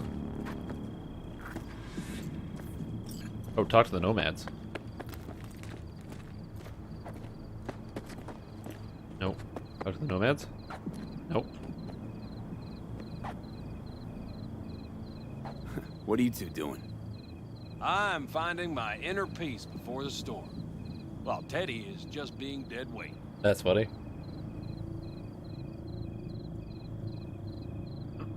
Love to join you. Respect your efforts. Self-respect breeds self-discipline. Once you have both, you have real power. Always wax philosophical when you drink. Have fun, kids. Yeah, nah, I'm good. I don't need to talk to those guys. Oh, shit. I can't climb that. Need a hand? Of course. But in your shoes, I would look... My, that was quick. Yeah, I'm pretty good at this. Door. That's just openable. I feel like there's gonna be a trap in here somewhere. Like I'm gonna get murdered real quick. I don't gotta turn this off. Hold on, I gotta turn something off. The stairs it is, then.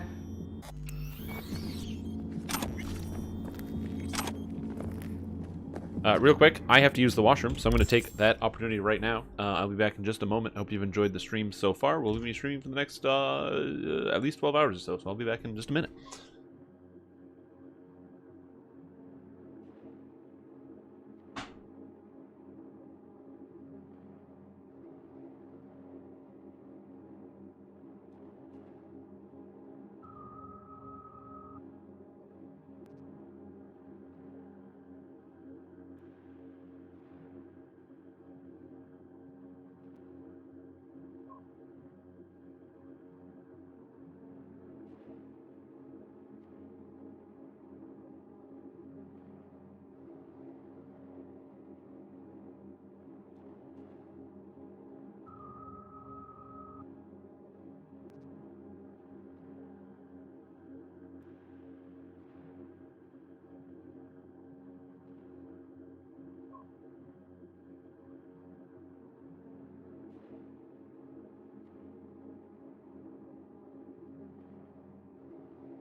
And I'm back. Alright, we good.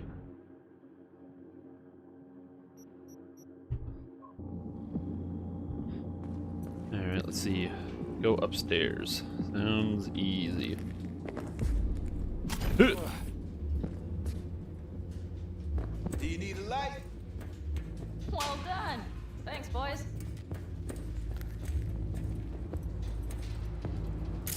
Oh, I'm walking so slow.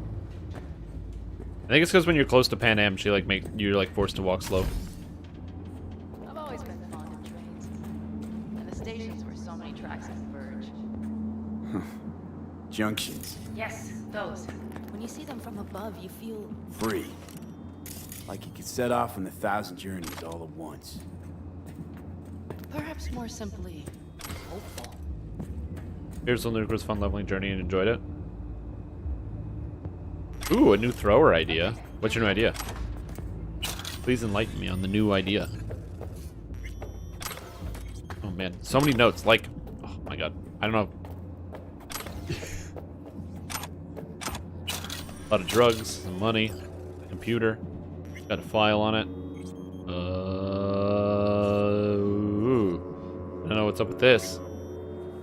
Rumor mill. From Emroke to Randy. Ermoke, you really leaving? How come I'm last to hear about it?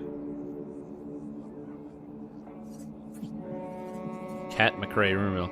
Yeah, I'm leaving. I wasn't sure how to tell you. I'm sorry I found the way out. I've got a friend in the Red Willow clan. He'll put in a good word for me. Ermoke the Nomad? Come on. You always said nomads were a bunch of dirty, stinking backcountry hicks. Cat, they're shutting the place down. We stay this on this somewhere even worse, so I gotta hit the road. Rather decide myself which road to take. Yeah, sure, you have a say. Bet you'll be head of the clan in no time. Leave my stuff on the desk before you go. Factory in the branch. The factory in the office will be located officially close to the end of the month. All the sections, track abuse, transportation, and logistics will cut off the main traction station. On the final day of operation, all employees will be required to turn any company equipment as well as their building access cards. This is Jim from Control Station Tower. I'm not sure anyone will read this, considering we're shutting it all down, but what about the engine we got here? I get the tracks, but the engine? Someone should probably take care of it, right? Pretty sure it's an environmental hazard. The engines will be removed in accordance with all applicable safety guidelines. Except they weren't. The train is still here, obviously.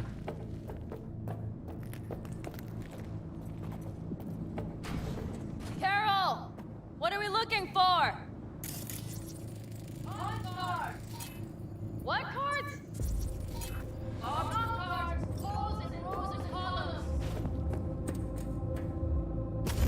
Would you help me look? Oh. Sure thing. Didn't I already find a punch card? I already looted everything in these rooms. Nada. Nothing, these scattered documents. Let's see here. Some sort of Stone Age control panel. Stone Age control panel. That's funny. Not here. No, just a computer. Purple box. Nada. Thoroughly, please. I'm thorough. No Mercy Helpless damage. Falconer, no Mercy Helpless. 32 points in a Knight's Retribution. Retribution shot? Well. Interesting.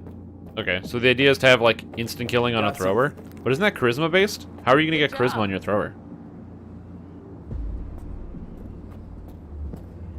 Carol! We have a card! What now? You have to put it in the reader! Well, the card in the reader. Here goes nothing.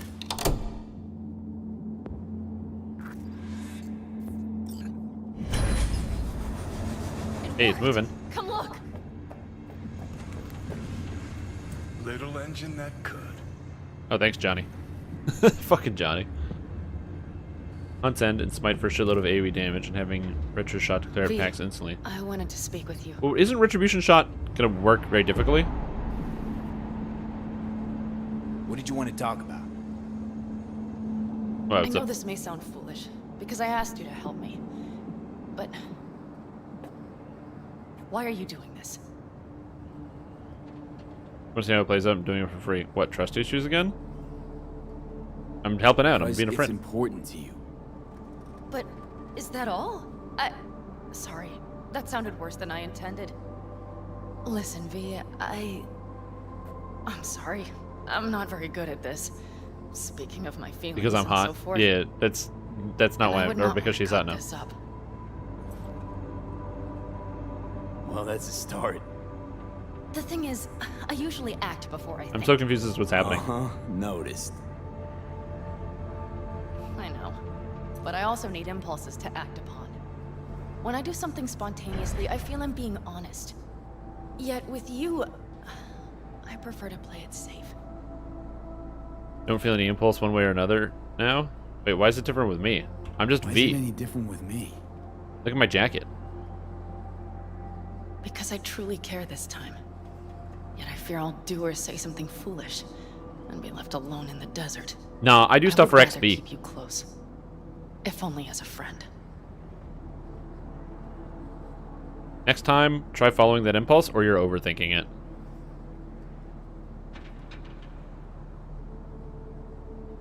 I am so confused. I think you're overthinking it. I don't scare that easy. Yeah, I do whatever I can for XP. Okay, if you say so. All right, let's rejoin the others. Nah, dude. I'm not gonna slam Pan Am. But, like, I'm just curious as to how you get in that Paladin build. It's Charisma and Sunder, right? Carol checks the. Is it Charisma or is it just Sunder to make that attack Everything work? is proceeding as planned. For now. I'm just helping because she gets me XP and I want to know where the story is going.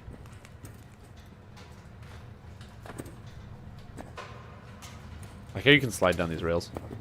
Hey, what's up, buddy? How you doing? How are you feeling today? Do you recommend this game? I have about 50 hours in, and I love it. It's really, really fun. So, I'm having a good time. Story is in the bedroom? Yeah.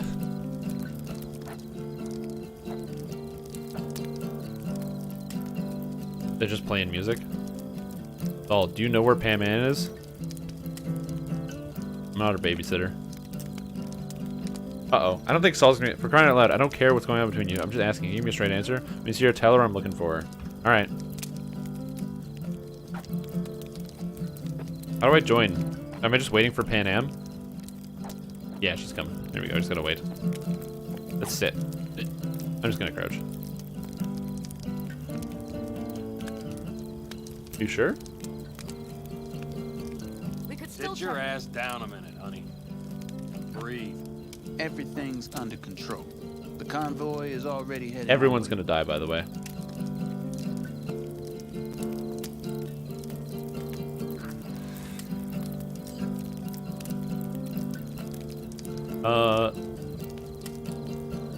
The instant kill. Evil creatures may be forced to make a will save DC 10 plus paladin level plus charisma plus sunder or be destroyed. How do I sit? Hurry up and wait. You worried about Saul?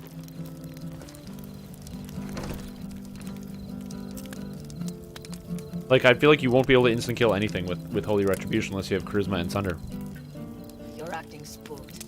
As if you're the first person ever to stand up to Saul. Ah, save your breath. I don't need to be consoled.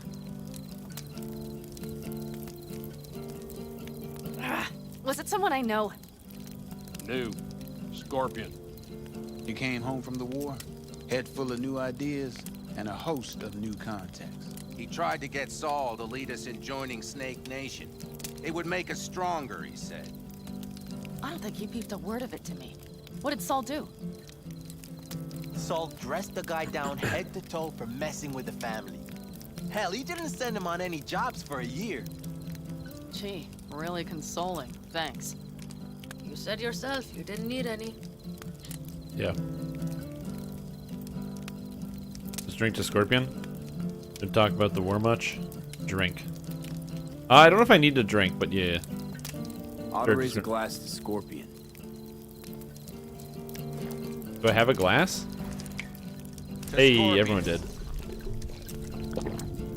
He died, and it was maybe my fault. I don't know. You make Arcane Archer throwers. I don't know if it'll work. Gotta make an Iconics to test out for a while. Yeah, the problem is you don't get as much damage is the issue. If you had... What was it?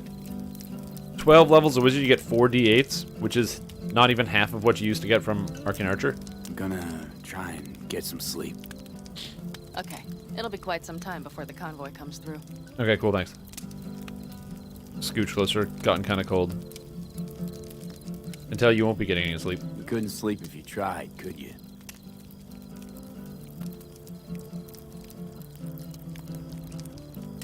I'll just lie here a while, by your side, gazing at the stars. Is that another area of your expertise? You got maps of the heavens in your library, too? I'm so confused. These scales with spellsword from stuff like Pensophic. That's the Big Dipper. And do you see the small flickering star to the right? I do not see the Big Dipper. Yeah. Where's the Big Dipper? You do? Oh dear. That means there's some major leak. I don't see the Big Dipper at all. Where? No, I didn't see the Big Dipper yet. Oh, did she? Oh, shit. I must be dumb because I didn't notice. I guess Pan Am is right. Okay, here they come. Nominal damage heavy. everyone ready? Work. Well, it would remind me of the Arcane Archer wizard that I made, where I made a wizard using the Elven Arcane Archer tree.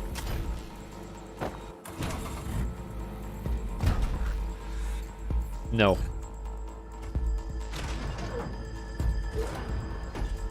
I feel like I got in his car while driving. Like, he was getting in the car door and he was also driving forward. That's the best.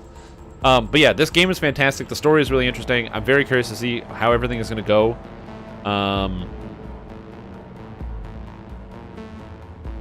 So we're going to see.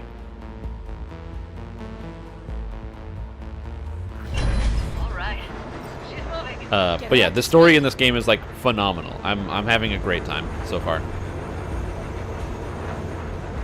All right, now we got the train. So the train. Oh, the train gives us cover too. All right, give it a shot. Does you rectify all of the missed clues? They're going faster than we thought. I don't know if we can catch them. Uncouple one of the cars. It'll speed you up. Wait, no coming and hauling. Take out that couple. Okay. Uncouple one of the cars. We're getting close. Get to slow. I'm trying to uncouple the car. Hell yeah. You rectify that? Again, I'm not trying to slam Pan Am. There can Archer Wizard go? Elemental damage sucks when you have to hit monsters like slads or demons. And the raw physical damage, because you weren't scaling it that hard, just kind of ran out at some point. Boom! Train crash. Oh, my turret malfunctioned. Thick. Move that ass, steady boy. I'm gonna blow up all the cars.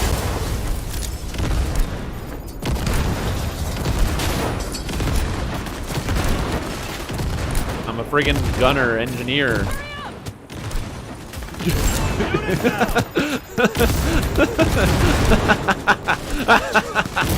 A blow up. A blow up. I don't know why this is so fun. Goodbye. Sons of bitches. Oh, that was satisfying. I know I just ripped out like 100 grenades. that was fantastic.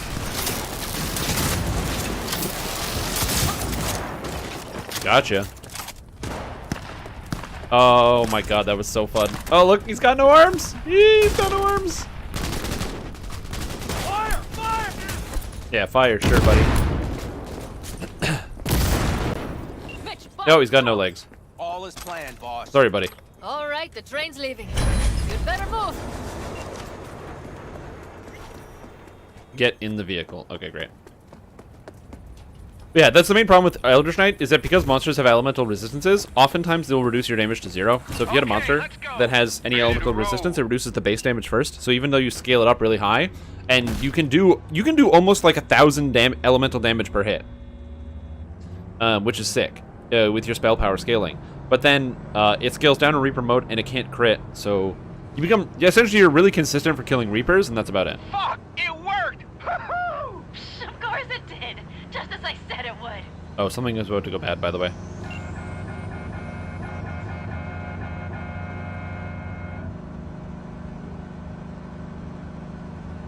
How's it going there, V? Did you have fun?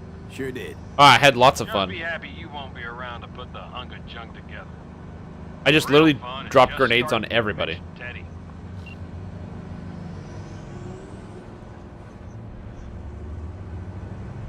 But holy shit. But yeah, so you can deal a reasonable amount of damage. It's just not, like I said, against any type of monster that's resistance. I will say, Arcane Archer or this build will work reasonably well in Feywild, because most monsters in Feywild don't have any elemental resistance. In fact, most of them have elemental weaknesses. All the ice creatures are weak to fire. Actually, fire is amazing in Feywild, except for that one quest. I just lost the Militech channel. The suits finally realized someone was listening and changed the codes. Perfect timing, if you ask me. Oh no, this is going so bad, by the way. The entire camp is about to get, like, bombed. Just letting you know. This is not good. Militech is gonna know. They're coming. I mean, I don't know how Militech wouldn't be able to find this. You just fly a chopper out here and you could find the camp and see this stuff from the sky. Plus, they probably have, like, super good satellites and things in the future. I can talk to him if you want. No, thank Shit. you. I'll take care of this myself. Oh, okay. All right, sweet. So then apparently I got out on top of the vehicle. Yeah, the car's been weird to get out of.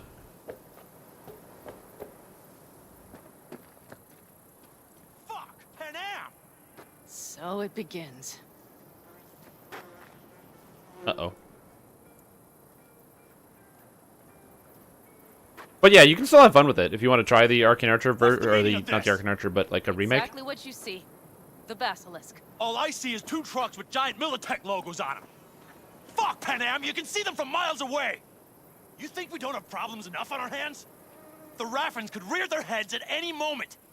And now we have Militech to worry about too. Stop it! Fuck! Just shut up already! Do you want to serve corporations forever?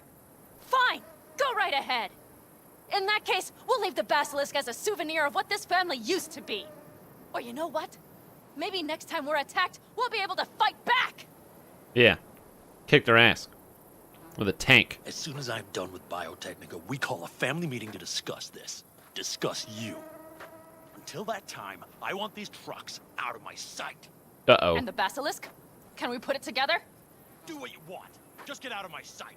Just get out of my sight. Bob, Mitch, you two take the trucks around back. We need to unload. Sure, but then what do we do with them? Oh, I've got an idea. Sweet. Them lungs you got. That's funny. You got quite a pair of lungs there. He just screams at him. Thanks. I believe the last time I pulled something like that, I was 10 years old. Seem to still be in fine working order. Everything okay? Yes, of course. Though the great train robbery bit of this was much more enjoyable. You need me again, all you gotta do is call. V. Amy. I'm sure I will. So you'd better expect that call. No, she didn't use her mouth. Take care. You gotta talk. Uh-oh. Oh, I leveled up. Ugh, level 23. Also, I'm dying. Back to class. See you, Phoenix.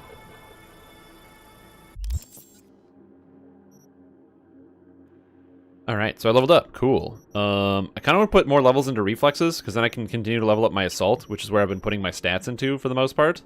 And getting less recoil is pretty good. But then I also like using the shotgun a lot with Annihilation, because it's really good, because you shotgun people and they die. Increase damage to torsos by 10%. Oh man, that's cool. That's a cool power. And then cool is just useful because I can use it to level up these perks. So I can get, you know, extra combat regen and a perk point. And at a cold blood, I can get health and stamina by 10%, which seems really powerful. And also all resistances by 5%, resisting all damage types? That seems good. Which requires what, 8? It's 8. I don't know if I need more technical ability. Maybe I do. Hold on. I want to be able... There's something... Is it crafting? Crafted weapons deal more damage. No. There's something in, like, intelligence that I wanted to get for quick hacking. Increase quick hack duration. Quick hacks can spread to additional target. Unlock epic quick hack crafting. Legendary quick hack crafting. Yeah, I want to craft rare quick hacks because the hacking is sick. I think I want to do more hacking with this guy. I'm like a... You know, he's like a cyborg kind of guy. Quick hacks deal more damage. It's probably pretty good. Increase the duration. Reduces the cyberdeck RAM quick hacks used by devices. I want to get... Reduces the cost of quick hacks by 1 RAM. But that requires 20 in the tree? Oh, man. Target reduces the cooldowns on quick hacks. Eliminating a target affected by a quick hack recovers 1 RAM instantly. Maybe extra duration is probably pretty good. That gives me, like, more duration on my burns and stuff. Yeah, I think the duration's probably good. And I have 1 attribute point. I do like using my shotgun. I think I'm gonna currently level up reflexes? Technical ability? Reflexes. Technical ability? Intelligence? My intelligence is 13, which seems pretty good. I'm gonna go with technical ability. Call it a day. Because every time I level up technical ability, it increases my armor by 5%, so I'm at 55% bonus armor. So my character's, like, pretty tanky now. In theory. Okay, let's see what we got. A hat with crit damage. Tell me I'm cute pilot cap with technopolymer goggles.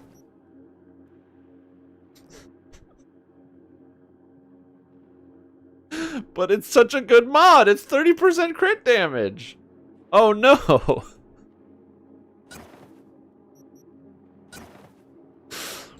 Oh no. 30% bonus crit damage? But I have to wear this?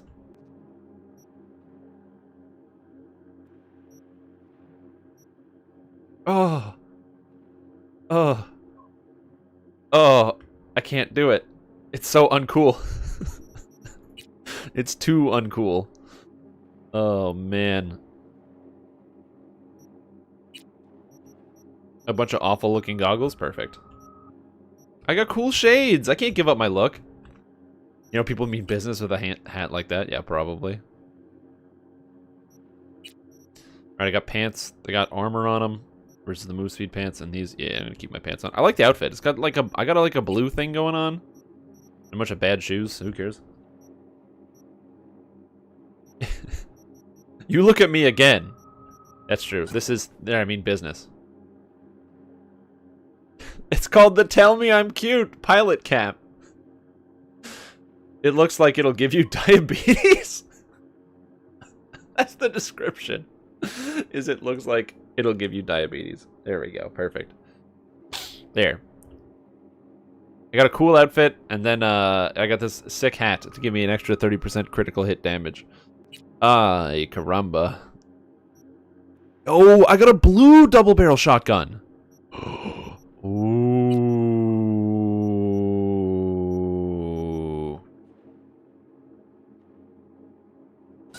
And it's got a mod socket, so I can modify it. Increase damage to limbs, increase crit damage, or increase crit chance.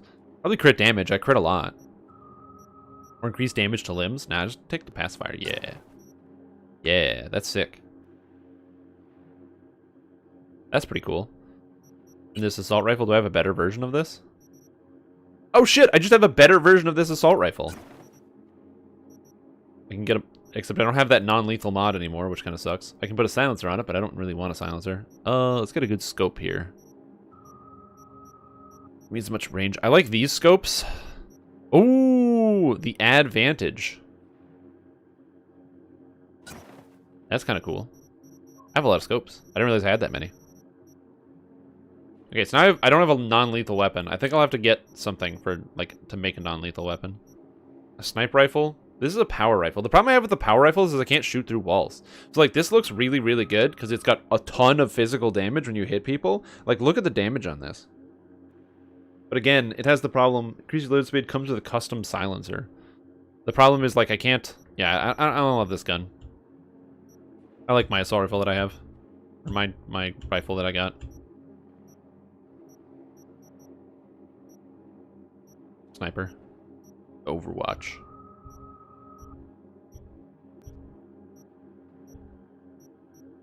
Oh, sweet. There we go. Oh, and I can upgrade this stuff? Craft? Yeah. Oh, there it is. I can make a purple Overwatch. Or the legendary SOR-22 precision rifle. All these components. Ooh! I can make... Oh, I can make a higher tier ability. I can make a higher tier short circuit. Cyberware malfunction. So short circuit is not rare, but I can make a rare short circuit and a rare contagion. Oh, I can make higher quality hacks. Oh, that's sick. This costs more RAM, but it does way more damage. Deals moderate damage to target. Oh, it applies EMP to the target for 4 seconds, so it does 1,000 damage, or almost 1,000 damage every second for 4 seconds. Sick. That's awesome. Jams the target's gun. That's kind of useless. For a minute? Improved ping? Hell yeah, dude. It disables their cyberware, cripple movement, so they can't move. Spreads nearest enemies within 8 meters. Oh, that sounds really good when there's a bunch of melee guys. And upgraded contagion? Cool. What's this? Combat amplifier. Increases chance to apply damage-related status effects. Oh, this is a mod. I can make a mod. Oh, I can make a bunch of mods. Crit chance, damage, penetrator. Okay, cool, cool, cool. Oh. Oh, and I have the Max Doc Mark IIs, yeah. I can finally upgrade Dying Knight. I don't really want to do that. I can upgrade Tinkerbell to a 1000 DPS weapon. Whoa, whoa. Problem solver, the Widowmaker. Ooh, the problem solver. These guns I can craft. That's sick. But instead, I can take my shotgun that I just got and upgrade it to 401 DPS. Hell yeah. You can craft better heals? Yeah, I'm using the 60%ers. I have the best heals equipped already. God damn. I love when you get a new gun and your character, like, examines it. Alright. Queen of the Highway. Leave the camp and wait a day until the basilisk is ready. Wait for Judy to call. Go to the Peralez apartment. Well, I guess I gotta go to the Peralez apartment. That's all I got left.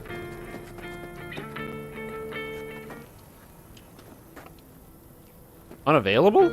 What? Really? I miss my sister. Oh, rip kid. Okay, I can't use this for some reason. I can't quick travel. Weird. I guess I have to go over here to Rocky Ridge. Is that a bug? See what she thinks about that hat? Yeah, maybe. Is there a car I can steal? Anyone will care if I take one of these cars? Yeah, they'll care if I take one of these cars. Fuck.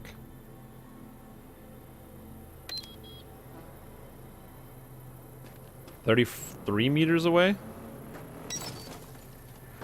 Wait, did my car run into a truck? I don't know why I did that. Alright. So that's where we're going. How far is it away? 3 kilometers? I could probably just drive there.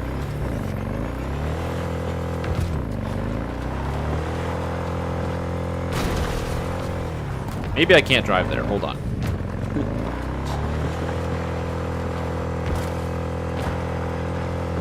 Don't hit a rock. Don't hit a rock. That's a street. Whoa! Whoa! This would be fun. Oh, hey, Takamura. The information from Okada-san, very valuable. I also learned something through my own efforts. Oh, God. Oh, God. We must meet. Where will it be this time? Trash processing plant? Deserted N-cart station? In the south of Japantown, there is a street market. It is on a footbridge above the main street. Use the elevators. It is easy to get lost. I am on my way there. Do not make me wait. Oh, he's gonna be really upset because I am definitely gonna make him wait. Like, I am 100% going to make him wait. Because I'm going to do this quest. Oh no, I don't want to do that quest. Where'd that other quest go?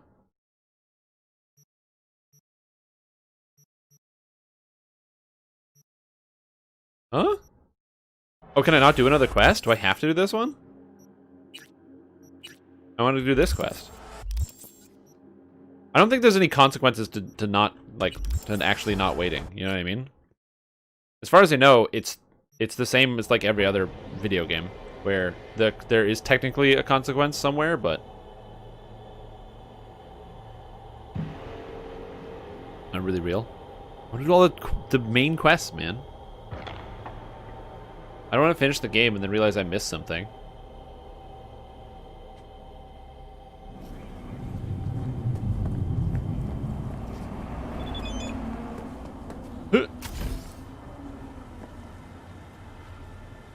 You cannot miss it. Bazaar is the upper level, quite high. The fox sneaks into the chicken coop with its own tail. Quest completed.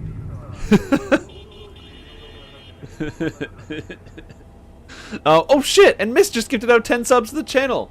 Dude, thank you so much. That's super kind of you. I hope you're doing good, man. I hope you're having a fantastic day checking out the stream, and that everything is going good for you. Hope you're feeling better and enjoying Assassin's Creed. Welcome to the stream team. Just a Guy, Jay Reegs, Samson, 4 Numbers, Adris TV, Elijah Robinson, Stinger, Dark Chipmunk, Geezer Hermit, Kaita-sama, and Modnar. Holy moly. Also, I do like the fact that I had the opportunity to talk to Takamura in English, and it said I sent him a code because I was trying to make a joke. More code, V, do not be a fool. This is a serious man. Will you come? Come on. I see parables are beyond some people's intellectual capacities. Let us drop the subject.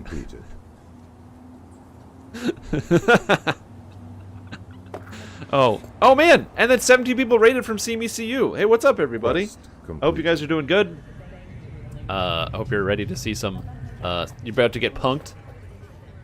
Wait, what's this? Who's this shadow? Quest completed. Oh, is the shadow supposed to be me? Because I'm supposed to be there standing there and doing it? That's kind of weird. Hey, what's up? I hope you're doing good. Hope you're having a good day. We're doing some cyberpunk because the game's not over yet, apparently. No more streaming DDO. Yeah, I know. I'm not streaming DDO at all today. We're going to be swapping over to some Lord of the Rings action in about half an hour. And because I still want to get some of my mainstay things that I do during the week.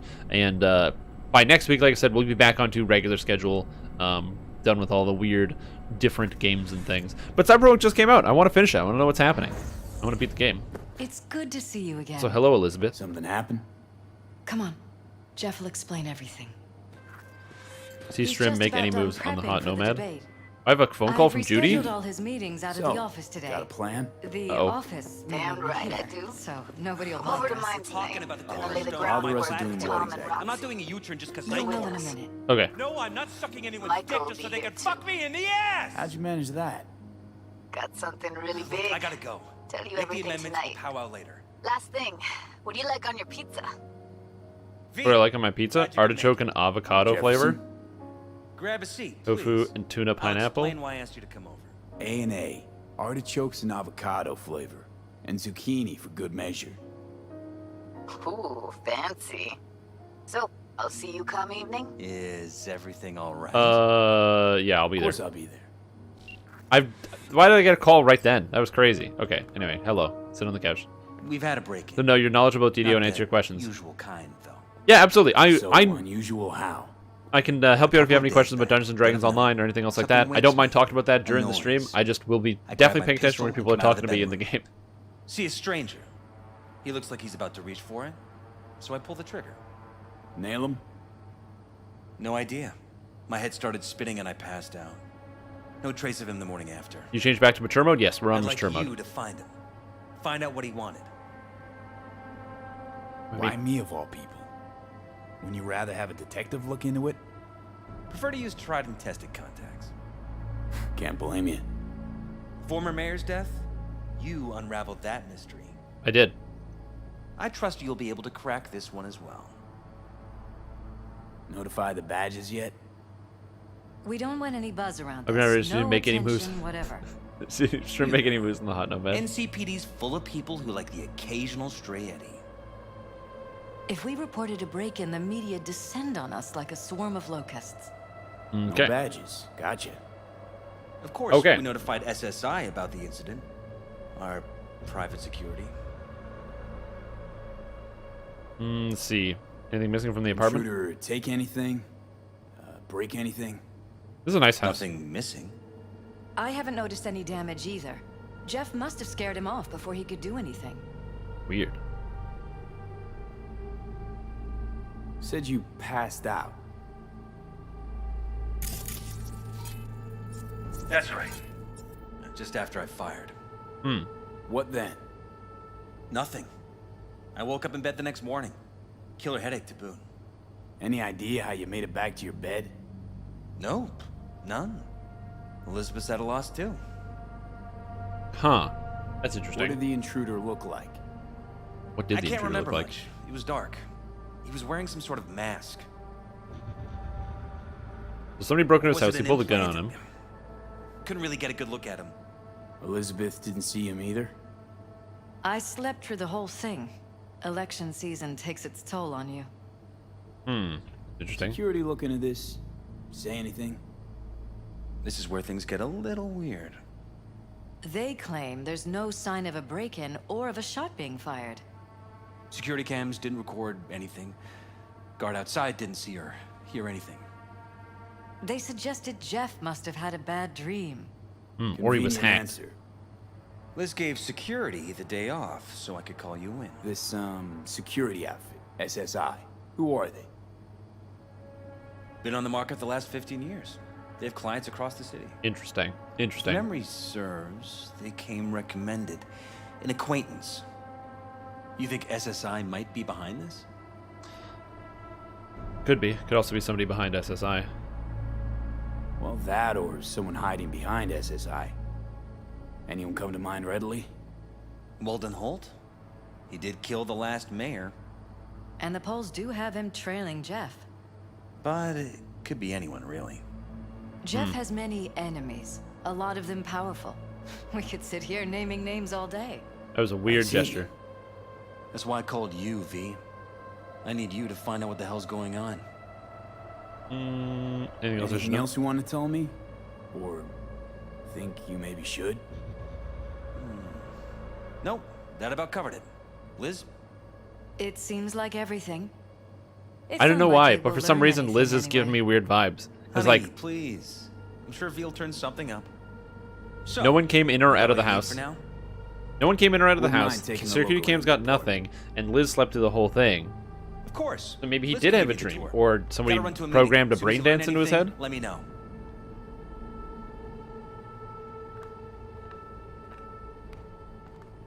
Okay. All right. I'm a detective. Come on. Detective Strim Tom on the scene. Let me show you around. Anyway, let me double jump over this couch. Lead the way. I'd rather do this on my own. I think I'd rather take the investigative work on my own. We shouldn't delay Right too behind long. you. But yeah, We maybe. can start where Jeff spotted our uninvited guest. Okay. All right. Oh, we get to go to this part of the house. I haven't been out here yet. Quick investigative scans. I have to admit, This is a nice house. sometimes I get fed up with all of this. Politics?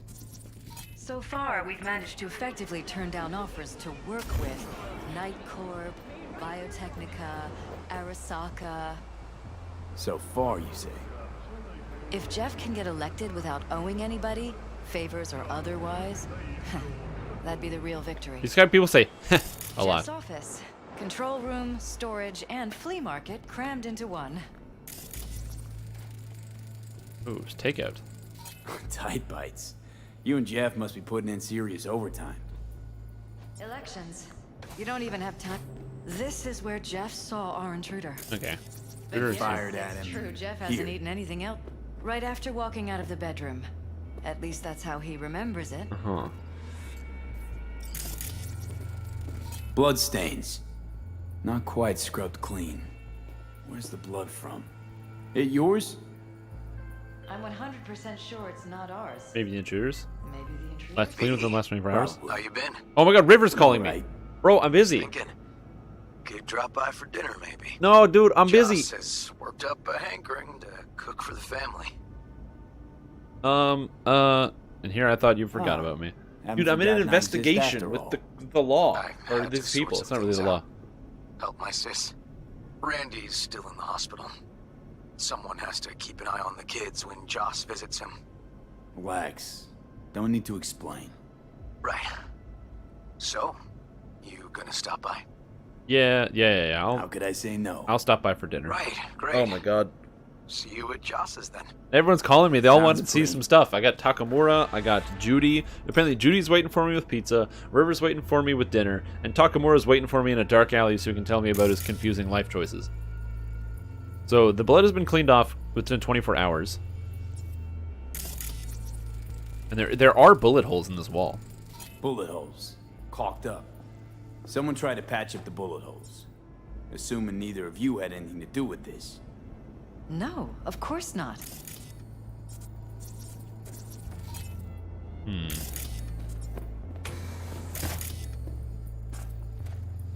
Upstairs, let's see. No fingerprints out here. Nothing. See what's up You're here. welcome to go up to the roof if you want. I'll wait here. Sure thing. Double doors. Nothing going on here. I don't see anything scanning. Can I go outside? Yes, I can. Ooh, pool. Oh, is it empty? That's unfortunate. What's in here? Just an empty room for the most part? Yep, looks like an empty room. I guess this is where they get ready for before going out to the pool. There's like some towels and stuff in here. This is a very, very nice apartment. Oh my god, Rachel's calling me now. Hey, it's Rachel. The, Passion Project, BD. Oh, yeah. What's up? We've got a crisis on our hands. Could really use your help. Stevenson's had a breakdown. Nothing any shrink can do about it. Can you come here to the studio just to talk to him? Of Fine, course. sure. On my way. He said he'll come. Thanks, V. Great. So there's a surveillance camera. Technical ability 10. To do what? Turn it off? Oh, I can turn off the surveillance. Wow, that's not going to bode well for them if there's an actual murderer. Odd. Tech's practically prehistoric. But it doesn't look older than a day. Saw something like this back in the war. Transmitters. Militech was using them. Short-range UHF. Signal only travels line of sight, but it can't be intercepted. Line of sight. Let's look around. See if we can't spot where our receiver's camping out. Oh, apparently I can climb on top of this. All right. Got a vision on the receiver. Black van parked next to it. Gotta be our winner. The hell is all this for, though? Fuck if I know. But my gut tells me we should see what this bad boy's hooked up to. See these cables? Yeah. Follow the cables. Now we're gonna come into this room. Okay, so there's the cables go here. Cables lead here.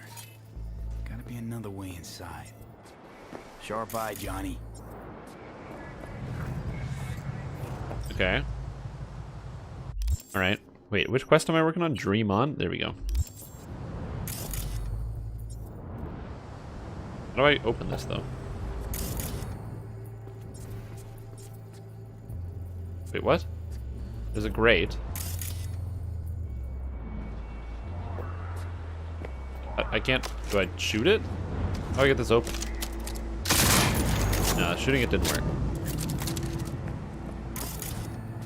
That leads there, which leads to this doorway. So I guess there's some... that cables are set up so that they link into that room? But where does that room go?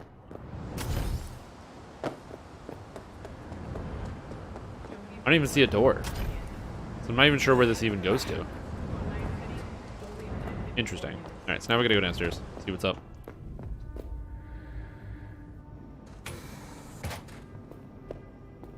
So there's the blood there on the floor.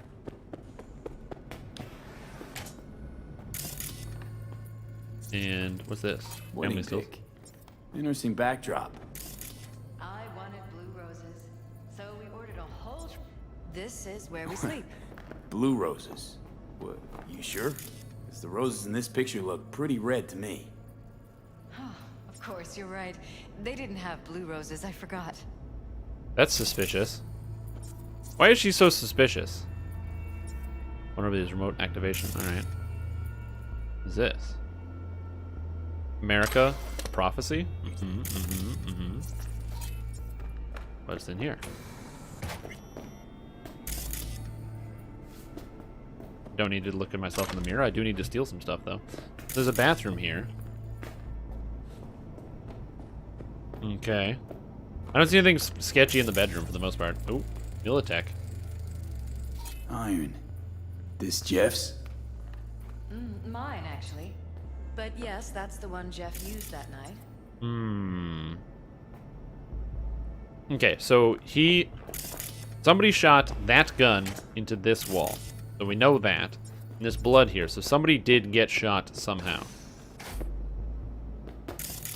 Now we gotta follow the blood.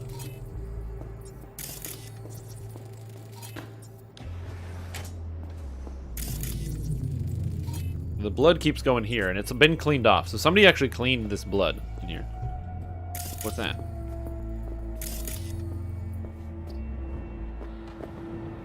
TV's broken? Broken. Oh. It was fine a couple days ago. We rarely use it, though. This is a big TV. Holy shit. Big screen.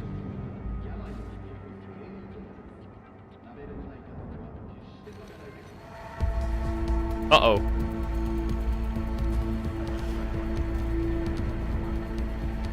What was that? No fucking clue. Felt kinda good, but weird. Like tripping on acid. Does that happen to the screen a lot? Or to any of the others? I don't understand. What just happened a second ago? You didn't see it? No? What? Okay, never mind. Interesting. So the TV's got some kind of hack in it. That's like some kind of drug protocol or something. Why is this door concealed? Where? There's no door here. Scanner's showing something different. Wait, you mean here? Right here. It's closed. previous owner's leftover, maybe? No. Open it. Somehow, please. Okay, so I can't just force it open. So I'm assuming that's where I need to go to the Their roof. office downstairs. Okay, open the security room. Search the security room for a way to open the hidden door optional. Because I found the hidden room, and I know how to. Can't I go into the hidden room from upstairs? All right. See if we can't do it. So let's go downstairs. Into the security room. Cameras, surveillance cameras. This was my den before the campaign. Relax. Doesn't look it anymore. Security had to set up somewhere. One of the many small sacrifices I've had to make. This was the first, but it won't be the last. Alright, so I can jack into here and I should be able to crack open that door with a 10 intelligence. Oh, apparently not. BD 1C 55. Say BD 1C 55 7A BD. Oh, I was supposed to go this way to get the last one. Alright. Cool. So I screwed that up. Okay, so that didn't open the door. Local network? Door closed? Open.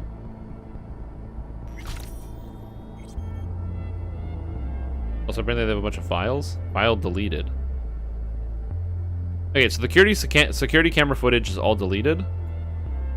All teams, despite making my reservations known, Target Alpha has decided to contact a mercenary to look into a political matter. Although Alpha's worries might be justified, on an outsider on site raises serious concern. You encounter a mercenary in question, do not talk to them unless otherwise instructed. Otherwise, oh, that's me. I'm the mercenary in question.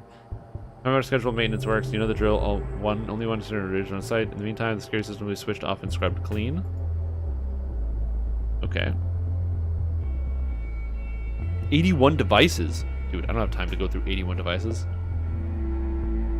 I guess this is her personal computer? Looks like SSI's employees knew about the break-in. Remote access. But the access code remains... The main room is 6709. You can remotely control the terminal from Sector 0. I've managed the information management of the situation, and Black Echelon rescue team is already on its way. Current situation on the main site. There's a behavioral anomaly during the maintenance works, and a blue agent was injured by Target Alpha. Alpha is secure, but Blue 66M is in critical condition. I'm requesting emergency access to Sector 0. Okay, so it was one of the security agents that got shot. Congratulations on your newest assignment. You have no doubt already been informed of the work we do here, but I'd like to take a moment to remind you how vital our responsibilities are. Protection. Our priority is to protect the main targets due to their VIP status that are considered to be in constant danger, not only the most obvious kinds, but also with regards to privacy and emotional stability. You are all required to immediately report any emotional abnormalities to VIPs on and off site. Do not wait for your partner to do it. I think we'd all prefer slightly more paperwork over a full Class 6 anomaly. Classification code is orange, which grants you access to all areas excluding Sector 0. Sector 0 is exclusively restricted to tier blue and black. Sector 0 must be that secret door. Interesting. Alright. Now we go back upstairs. Go back here. This door is now open. Whoa. Here we are. And there is the ladder that goes up to that hatch that I found. Jesus Christ. I think we're safe putting your security at the top of our list of suspects. So there's the smart glass. You can't see through the TV because on the other side of the TV is this. Bitches under my own roof. Wonder how long they've been keeping this from you. Too long. This ends now. I'm not letting any more of those freaks set foot. Ugh. My head. Uh-oh. Something wrong? Don't worry about me. Do what you have to do. No, Elizabeth, you're being hacked. Don't walk away. Weird hardware. What's it for? That's the cables. Connected to the wall-mounted screens. Wonder where else these cables run. The transmitter's within reach of our mystery van. Wonder if Elizabeth has ever seen the car. Alright. More emails? Suspension of Operation Condon. An extreme behavioral deviation occurred while conducting planned maintenance procedures. Field Agent Blue 66M was severely injured by target Alpha and evacuated by Teams Orange and Black. Operation Suspension Protocol has been initiated and only Team Orange is to remain on site. Team Black will continue observation until normal operations can be resumed. Mercenary contacted by Alpha has appeared on site. Field agents from Tier Orange have successfully avoided contact. Orange reports that the mercenary does not pose any threat to the operation. Request to proceed with Operation Condon. Target Alpha has been approved. A joint maneuver will be conducted with Team Orange. Despite objections from the Chief of Security, Wallace, Target Alpha has contracted the services of local mercenary.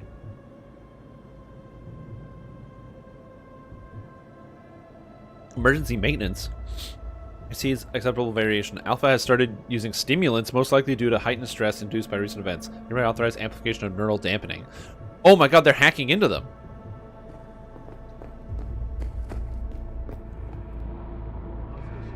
Liz, this is way bigger than we thought. Jeff's entire campaign. Oh my god, this is so spooky. Let me worry about the race. Just tell me what you managed to find. There's a transmitter on the roof. It seems to be conveying a signal to a van out front. You know who it might be? We never set up any transmitter, and I don't know a thing about any van, but my guess is it's SSI's. Don't really see any other possibility, but we still don't know who they work for. So what do we do with the transmitter? Nothing just yet. Let me check the van first. I'll wait here. Just don't tell Jeff anything for now, okay? Sure, whatever. I'll call him once I know something more substantial. That's fine. Just remember it's the busiest time for Jeff right now. You can always come and talk to me. Fine. I'll keep that in mind. Okay, again, it makes me feel nervous that she is like, don't talk to Jeff, only talk to me. Alright, follow the cables. Up we go. And this is how they get in through the roof. They use this hatch. Alright, anyways, now we have to go to the, I wasn't actually supposed to go this way. I just did. I have to leave. How do I do that? This way?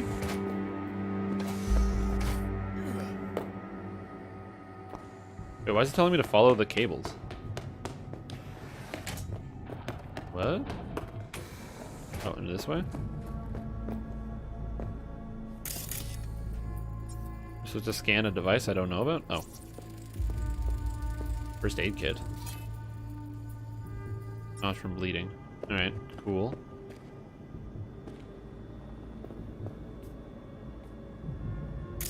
Okay. I am so confused what the game is telling me to do right now. I'm pretty sure I just have to leave. I probably shouldn't just jump, though. That seems like a bad idea. I'm supposed to go find that van, right? I think she is hacked to work with SSI? Oh, so she's like being convinced. Oh, I see. I see what you're saying. Yeah, maybe.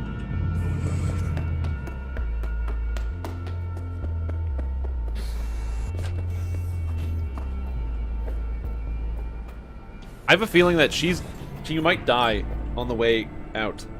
That's what makes me nervous. That, like, I'm going to spend this time going investigating this van, and then something's going to happen to her or to Jeff. One of the two of them. If it's entirely true that they haven't been bought out by anybody, it would make sense that a third-party company or corporation would want to get a major influence over top of their campaign. What is it, Johnny? How about we take the wheels, V? That van could give us the slip any second. I mean, it's not a bad idea. Take the wheels.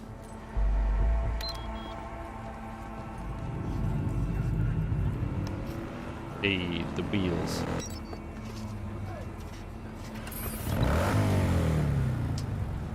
I don't like that it's telling me to follow the cables. Again, I feel like my quest is bricked. Possibly. Trying to figure out where the van is from that vantage point. Get it? Vantage point? Where the hell was it?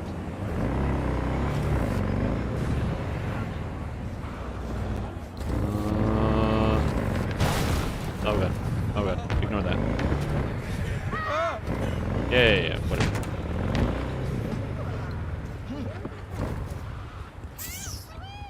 I do not know where the van was parked.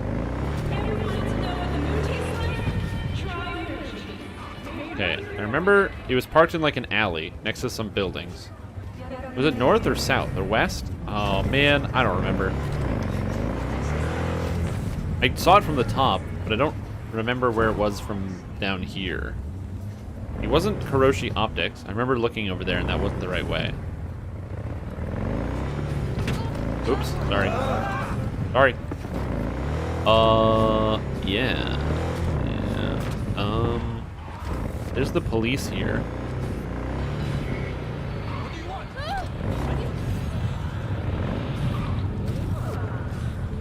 Is the van over here? Oh, dude, I don't think the van's over here either.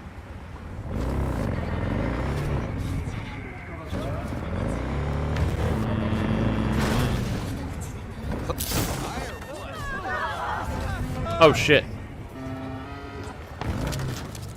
I gotta go.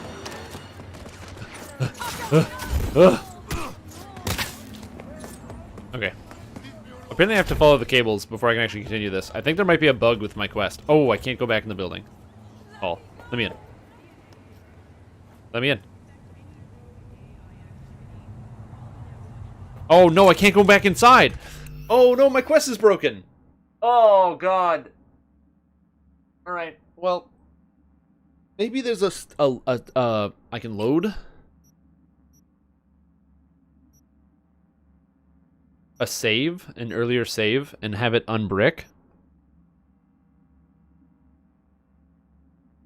Okay, I think I have to load an earlier save and not go to the roof first so I can follow the cables to the roof and figure out what's going on. Because I think that doing anything else is causing a problem.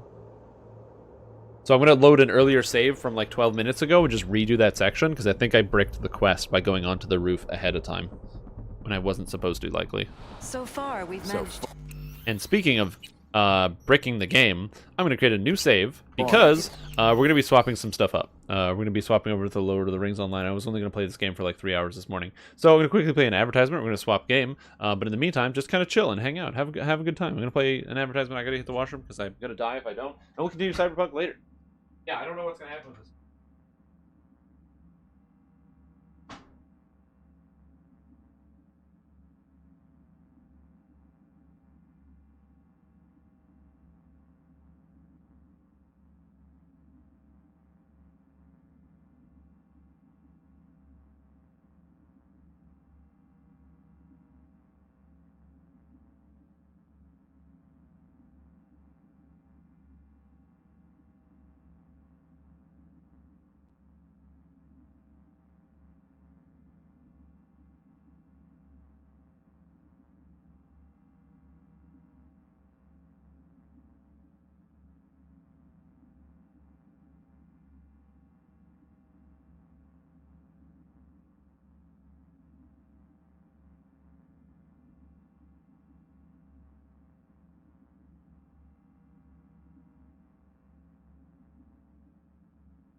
Alright, I'm back. I'm going to swap it up. Give it the old swapperino. So, give me a second here. Whoop. Whoop. Whoop. Yes, quit game. Oh, that's so funny that that's all about my background. Whoops. I'm glad I swapped that over before I loaded up the video game, because that would have been hilariously embarrassing.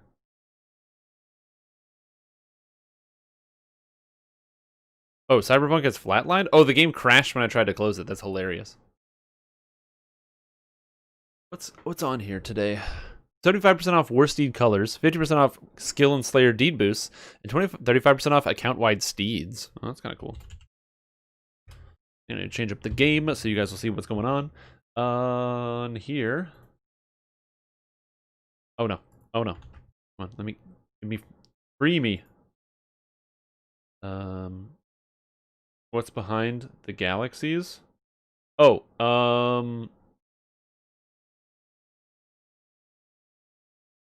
just my Photoshop file was still open of the thumbnail that I made for my video, and it was really funny.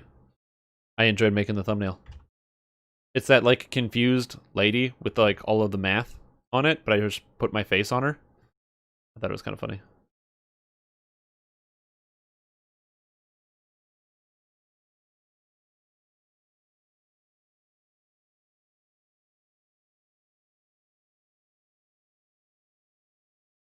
Anyway, so we're gonna wait and see what happens here.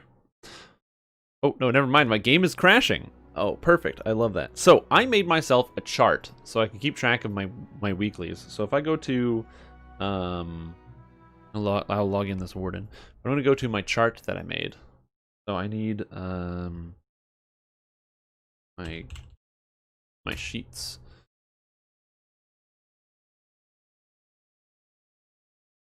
I made a chart so I can keep track of my my Lotro weeklies and stuff. It's nothing fancy. It's very, very simple.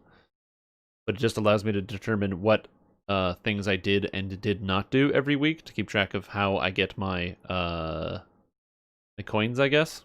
Or not my coins, my all my embers every week.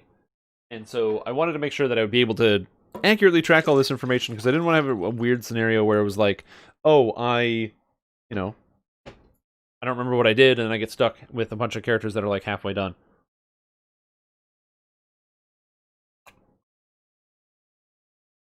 So instead, by using a tracker, I can keep track. Oh, sweet, there's tier 1 stair. I'll go to that. I just logged in and there's already a thing I can go do, which is sick. Do some damage. Oh yeah, and there's also Storvagun. I haven't done Storvagun yet. I did it once. Do you have to go back to Winterholm every day? And if you do, how do you get there every day to get the quest? I don't know how to get to Winterholm. If anybody knows, that would be fantastic. I'm just genuinely unsure as to how to get there. Because I think you have to get there and do the quest 10 times. Or wait, do you need to pick up the quest 10 times? Maybe you don't need to pick up the quest 10 times. I'm honestly not sure how it works. Also, I have to do the weekly, or not the weekly, the festival stuff enough so I can buy one of the things. Yeah, I don't know. Because I have Storvagun, the Vile Coins. So I've got the bracers. To get the bracers, the Bear in Winter, the Slade Rod Essence, and the Virtue XP, I have to collect Vile Coins from Storvagun. So I have to get the quest from the lady outside, and then I have to go inside and do it, or do I just have to do the dungeon? I don't remember how we did Thrang. I'm not sure. Because when Thrang was up, and I did a whole bunch of Thrangs, I got some stuff. But I guess you don't actually get the drops from Storvagun. Like, there's no drop, unlike there's a drop from Thrang. Hello there. Wait, maybe you get to Winterholm from here? Oh, Winterholm. You can get there from the housing. Okay, cool. Also, welcome to the Shrimp Team, K Scooter. Hope you're feeling good today. Today's going to be a good day. We're going to be doing some Lotro for a bit, and then we'll be segueing into a poor attempt at me at trying to get finished on Path of Exile. I have so many things I want to get through this week. So I'm literally at my computer like probably 14 hours a day, just quickly grinding, and then spending some time enjoying playing Cyberpunk. Although, to be fair, I really enjoy the Path of Exile. And one of the reasons why I play this game is because I just generally enjoy the grind. Stolen Sweets? No. Not that. Who gives me the Storvagun quest? Bill Horse Rider? Somebody. I know somebody here gives a Storvagun quest. Oh god. Oh god. What's this? Game is loading.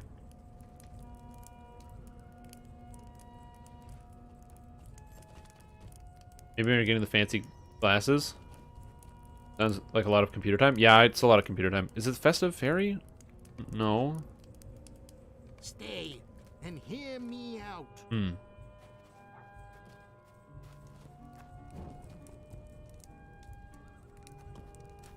Oh, look at all these horses. Ice Flower Steed. Got little ice flowers on its head. Yule Gala Steed. There's other horses back here. I have the Winter Elk. I got one. I have Winter Elk. Look at this one. It's got the fuzzy feet. Steed of Winter's Light. Yule Festival Steed. Yule Steed. Glittering Yule Steed. Ooh, this one's got a nice horse cover to it. I don't know what you'd call that. The horse cover? Ooh, a Frosty Steed. I like the coloring on it. That mask that it has on. Look at this one. Snowy Steed. Yeah, the Winter Elk is the best. It's like a reindeer. Well, it's not really like a reindeer. It's a completely different color, but that's not the point. It's like kind of like a reindeer. It's not a reindeer. It's not really like a reindeer. It's kind of like a reindeer. I still have all my DPS stuff on. Cool. Also, I'm feeling good. I got my character up to 361k morale, which feels alright. And I think I'm still overcapped. Yeah, I'm still overcapped on physical mastery. So, because with food and with a captain and group, it goes up pretty high. Yeah, with the food and with a captain, I can drop 2 essences still. Go talk to the guys next to Snowman Store if you want to see the new stuff. Yeah, I'm gonna do the festival things in a little bit. I think I might just do that on the burglar because that's where I need to get the festival supplies, right? Or I don't know if it's seasonal instance. Play the seasonal instances. I don't know. Let us not tarry. Get some of these things. I got to do these harrowing and roost, and that's it. Faith alone will not stop the enemy. Faith alone. Are we going to the dungeon? Is the dungeon ready? Oh, Shakalusha's open already. When did that open up? I didn't even see it. Whoops. I wonder how long I've just been standing outside not helping my team. Oopsie doopsie. I'm AFK. My bad. My bad, everybody. It is on the stairs of Bagud Mecham, the Gate of Winds, that a decisive battle of the War of Three Peaks is to be fought. There, caught between those loyal to Gorgar the Quick, Ruthless run. and Hramil Frostheart, the Gabilaka hope to deal a devastating blow to both of these forces in a single strike. Also, I've been trying to sharpen up my warden rotation a little bit, which has been mildly successful.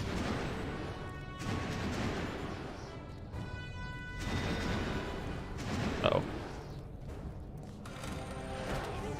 I made it in? Okay.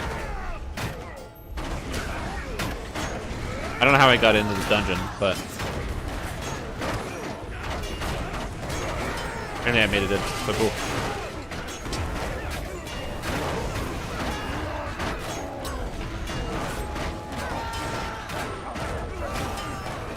Alright, sweet. No problem.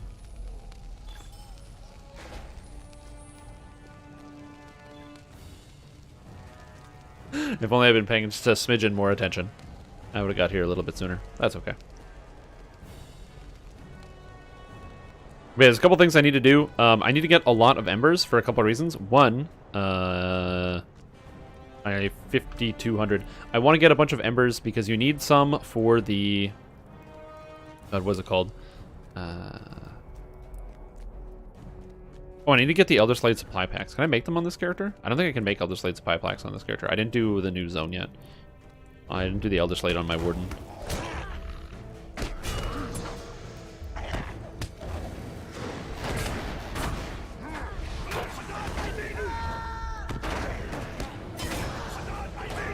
Let's go. But yeah, I want to get some of the new loot boxes. So the new loot box gear goes up to level 430. And so I wanted to get, there's a cloak you can get that's like a tank cloak. I'm going to turn down the volume just a little bit because it's like kind of loud. But there's a cloak you can get that's like a tank cloak. And it's pretty good. So I wanted to get that one. Well, it's not a tank cloak. It's actually a light armor cloak, but it gives the highest vitality, and it gives a shitload of tactical mitigation for using it. So I figure, hey, why not just get one of those and then slap it onto my character, and I can use it as like a sweet item in the interim.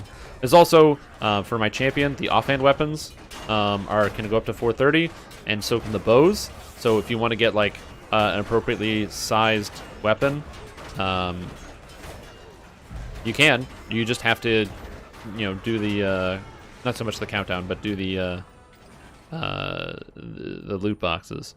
Because right now I've got a 424 sword here on my Warden that I can swap to, and the 430 is actually a substantially higher amount of damage, so it's worth it. There's also the new relics, or new titles, which you can get. So I have the Skirmishing Orc Slayer, the Elder Days 4 for 42,000 physical mastery rating, and you can get those for bartering with the new vendors in Gundabad, in Anak Kerfu. It's the same cost as the new crafted relics.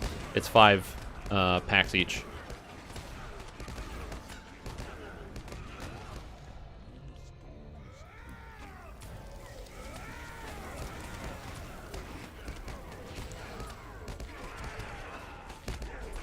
Got him. Oh, and then, did we kill this? Oh no, I didn't.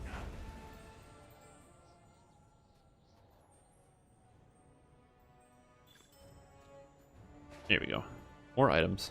I'd like to get more essences, ideally, but I will take these vambraces. I'm building up my burglar gear set, and so I've got gloves, pants, and boots. I still need a chest, shoulders, and a helmet. I would love to pass my warden gear over, but the warden gear, I'm only missing one item from the set. I just got to replace these boots with the warden set boots, and then I'll have 6 set pieces. So I just need the range DPS warden set. Whee!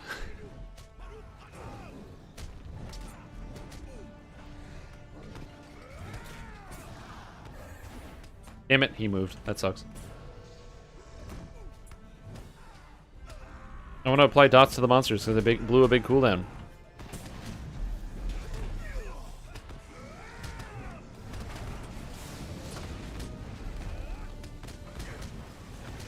No. The stuns. The stuns. Oh, God. But yeah, so what else is going on today? So yeah, it'll be a lot of like festival stuff, event stuff, building characters and stuff. So if you have questions about the game, you're like, man, I don't know anything about the Lotro, or you are curious about something that's going on with the character, please let me know. But other than that, yeah, it's gonna be a good time. I'm building up my burglar, my hunter, and my minstrel all at the same time, and I did all the math to figure out exactly what I needed to do. So burglar unfortunately needs 6 full legendary items, a blue set, a yellow set, and a red set.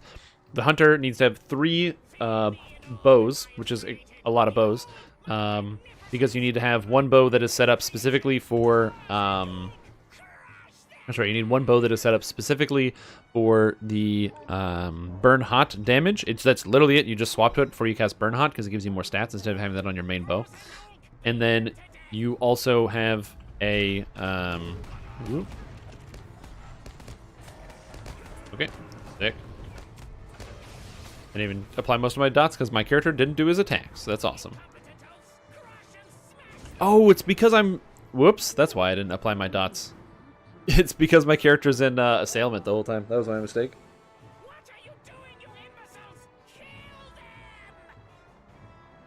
Receiving melee damage while this stance will harry the warden, making them less effective at dealing range damage. Oh, really? I didn't know that. That's hilarious. But yeah, so you need 3 bows on the hunter, although one of them is just a swappy, where you don't even need to level up the DPS on it, so that's fine. Because you just swap it in for burn hot and then swap it out. Now, technically, it is good to use, because there's the possibility that if you put on the bow, that you might have the scenario come up where... or if you put on the bow, you might have the scenario happen where you get 1 or 2 auto attacks that go off on your your imbued bow that doesn't have any extra damage associated with it, which could be a bad thing. But I don't know. It seems the possibility is not. Ooh, I got a crystal. The possibility is not the absolute highest thing, so I'm not too choked about it. Thanks.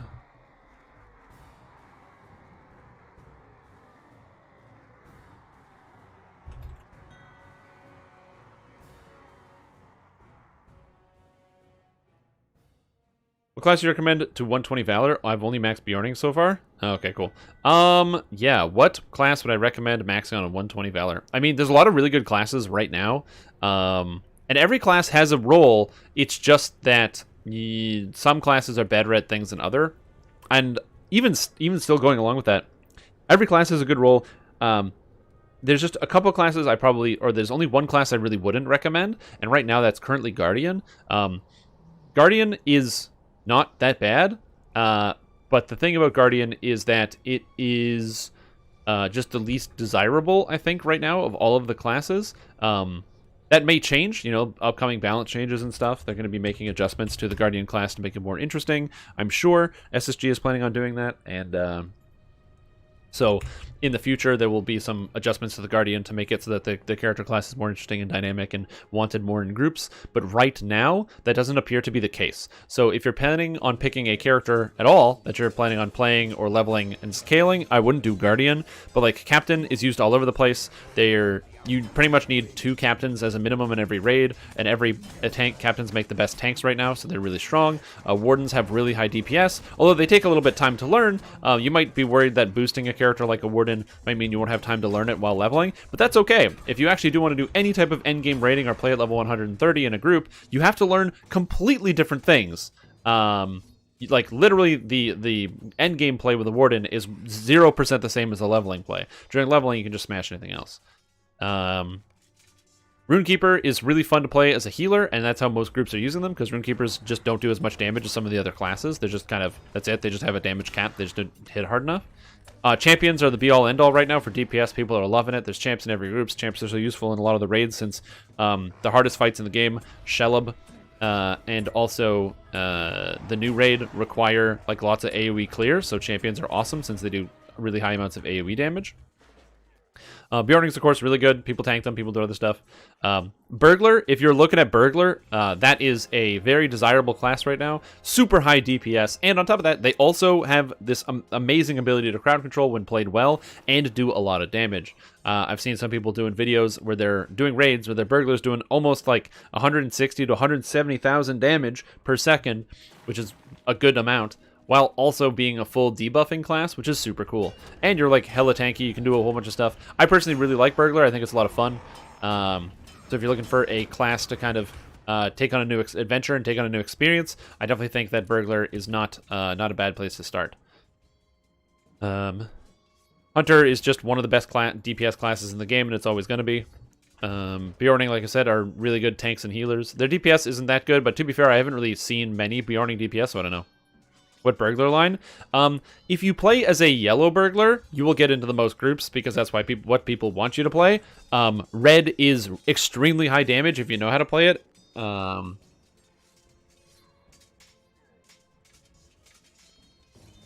And blue has the funnest visuals and sound effects because they have the coolest animations, and they also have an awesome, like a whole set of sound effects when you get stuff to go off, which I've been playing personally. However, it is the worst, and it is not nearly as good as the other two. It's also got a level of an extra level of complexity to play that makes you want to download add-ons or plugins such as Debuff Vitals, so you can keep track of what the gamble tier is on your targets, because without it, it would be a nightmare to try to figure out what tier of gamble you have on monsters by trying to look at this tiny little screen right here and see what the numbers are, or see what the debuffs look like.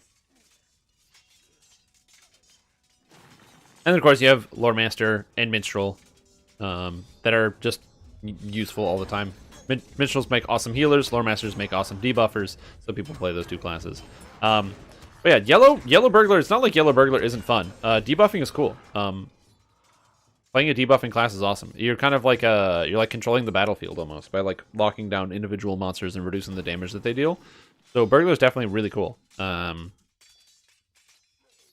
So if that's the kind of thing that you're looking for, to play a character that has a lot of different options in combat, Burglar's great. They're also awesome for soloing because you can just take your yellow, like legendaries or whatever you have, and just use them in red stance and just sneak about, instant kill stuff when you're soloing, so you don't have to worry about like actually fighting difficult monsters.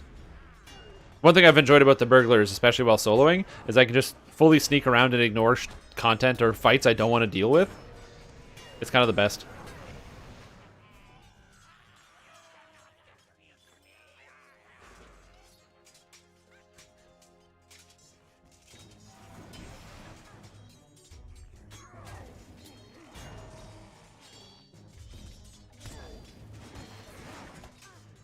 Trying to kill all these guys as I run.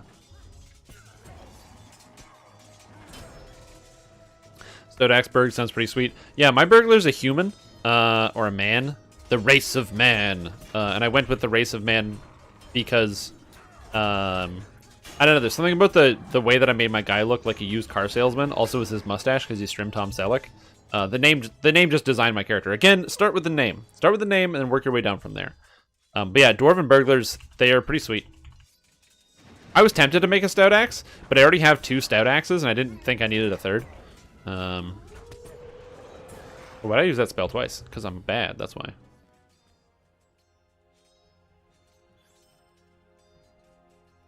But yeah, so they're pretty cool. I definitely do like the Stout Axes. Or the Stout Axe Burglars. The visual style is awesome. I just wish One of the things that's nice about the Stout Axe burglars is burglars don't really make any shouts or anything. And so if you don't like the Stout Axe shouts, because they have different ones than a regular dwarf, like they got whole different voice lines and everything, and it's a different voice actor as well. If you don't like the shouts, then definitely they make a good Stout Axe. I personally do like the Stout Axe shouts. Baru Kazad! Kazad Aimenu! They have like a different cadence to the way that they shout at stuff. It's the same like voice lines, but they say it differently, which is kind of cool. So that's why my champ is a Stout Axe.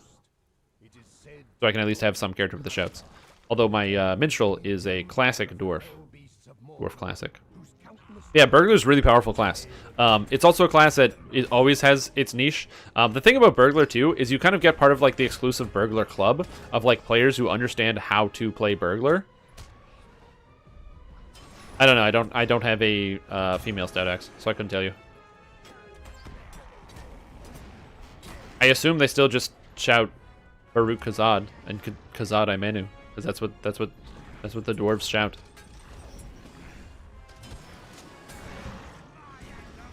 Triangle builds. Guess what? So does your death. So I couldn't tell you what they shout. I haven't played one. Also, which reminds me, there's race change available, and I wanted to race change my elf into a high elf. The only problem I have with that is I don't know what the consequences of that are. Like, I don't know if I have to re-level this, because this character's an elf, and I don't want it to be an elf. I want it to be a high elf. But I don't know what happens when I do that. Like, do I have to re-get my racial trait points or anything like that, or does it all stay unlocked? Is it going to, like, break my character? Do I spawn somewhere else? Do I have to is it going to redo my entire action bar? Because I don't want to redo my action bar. That would be really tedious, because I already have everything where I want it to be. Do I have to redo my entire UI? Like, I don't know. Oh, you can't? Yeah, the Stout Axes don't waddle. They like full forward charge. 5% damage with blades. Well, I already have that on regular elf. I would technically get 5% additional light damage, which would be nice. I do like 5% additional light damage, because that is impactful on this character. But it's mostly because they do a front flip. They like combat roll, which is sick. Oh, and Backstreet Batman, welcome to the stream. Hope you're having a fantastic day, enjoying your time out in the sun. If you live in Canada, if you don't live in Canada, it might not be sunny where you are. I don't know. I can see it out my window. Well, I can see it out my window. Past, like, the stuff that's in my window, I can kind of sort of just a little bit see the crack as the sun is sort of shining through. Redo all the facials? That's fine. I don't mind redoing my face. That's fine.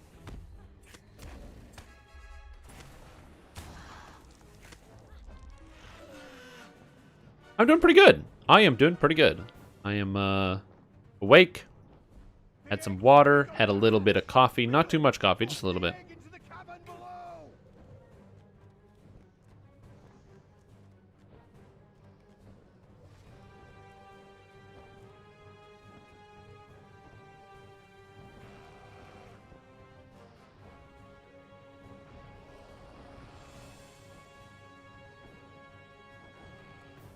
The eggs have begun to hatch! Quickly, toss the egg into the cabin below! There we go. Get the egg. I hate how when you do it in solo mode, the little whelps spawn at the same time as the egg spawn, which is very annoying.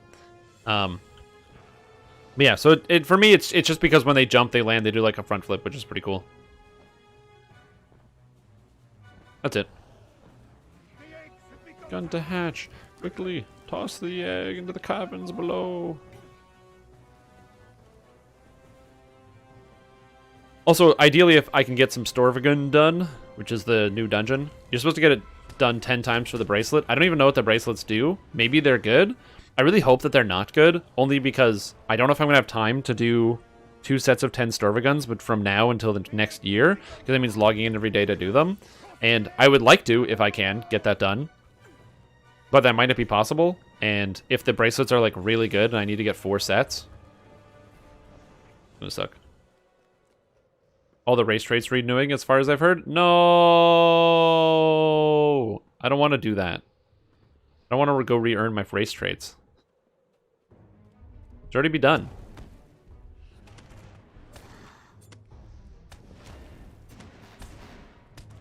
Oh, there's the last egg that I needed.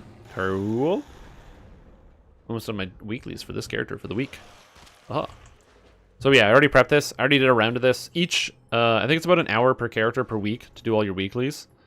Or do the weeklies that I do. Because I personally don't do the Wells of Langflood weeklies because I haven't done the Wells of Langflood on all my characters. I've only done it on one.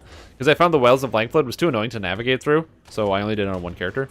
If it was less irritating to get through, I would do it. But because it's all these like hills that are just going like this, and it's impossible to get to any one place like simply or easily, and you always have to go around the long way where you want to go.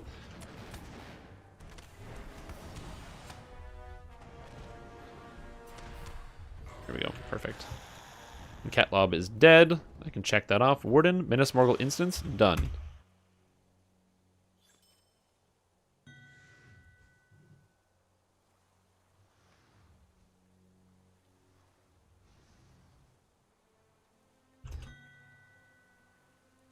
And I got an Ithil Galad crafting component. Nice. I gotta turn some of those into more scrolls. Do I have any boxes on this character? I might. Sweet. Thorvagun. Just gotta remember to make sure I actually pick up the item. Or pick up the quest.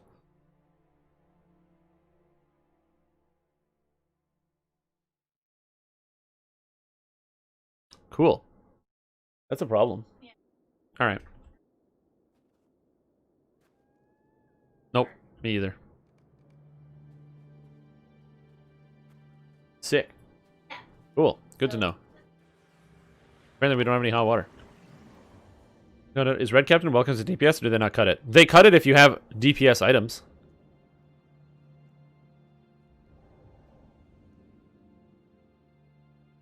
Yeah, I can do them on this character. I can do the Limlock dailies on this character. Again, the main issue is just I don't want to spend the 30 hours it takes to unlock the dailies. But yeah, Red Captain is perfectly fine. You just have to have DPS items. As long as you have DPS items on, it doesn't matter. That's all that matters. Just have DPS items.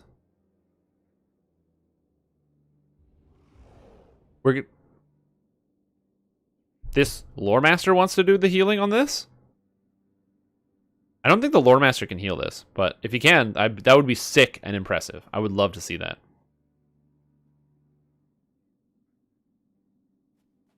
Assuming I don't die. Is my character incapable of healing myself at all? I have 2 Never Surrenders, which recovers 50% of my morale. And that's it. And my first one gives me 5% extra mitigations. So I get to sit around at 55% physical and 32% tactical. I'm also going to make sure I use scrolls because the warding lore is really good for my character, and I want it. But yeah, captains are great for 3-man content. Like I said, the only caveat is if you are playing as a red captain that you have DPS items equipped. That's it. Have DPS items equipped and you should be fine.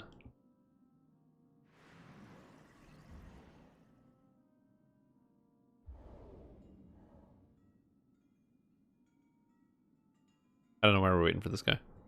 While we're waiting, I'm going to go through my inventory and get some boxes out. I think I have some? No. Open my vault. No, I don't have any boxes. Rats. He says, oh no. Oh no, what? Got enough gear?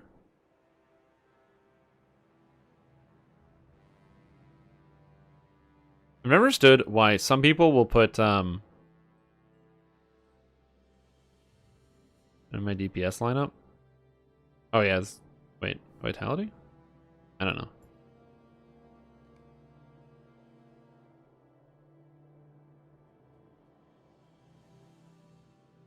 I don't know what's happening. I'm just kind of waiting for what's happening. I want them because they have lower personal DPS and there's less people to buff. It doesn't matter. If you have 50k DPS, you do enough damage for the 3-mans, any 3-man content. And a captain with DPS gear is going to do close to 100. That's fine.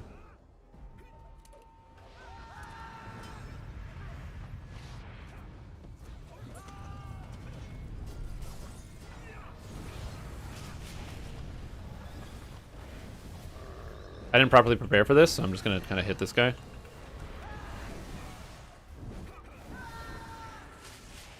I'm going to try to do AoE DPS on these things.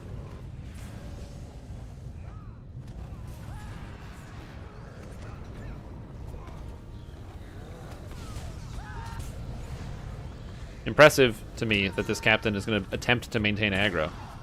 Who knows, maybe he can. I don't know.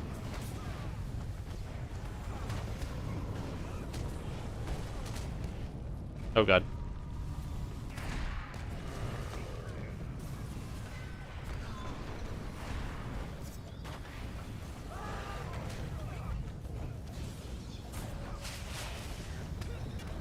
I mean, I feel pretty good right now. I'm not taking any damage.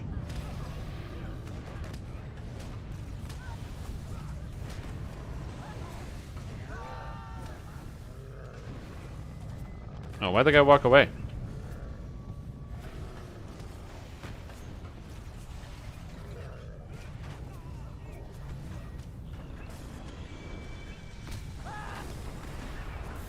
Man, the Lore Master's doing a good job. I feel pretty good. I feel healthy.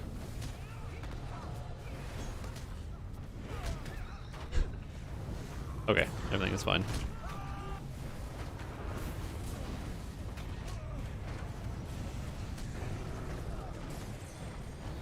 Come on, start again. Break. Come on, let me hit you. Let me hit you. Let me hit you. Let me hit you. Let me hit you. Let me hit you. Let me hit you. I don't care. There we go.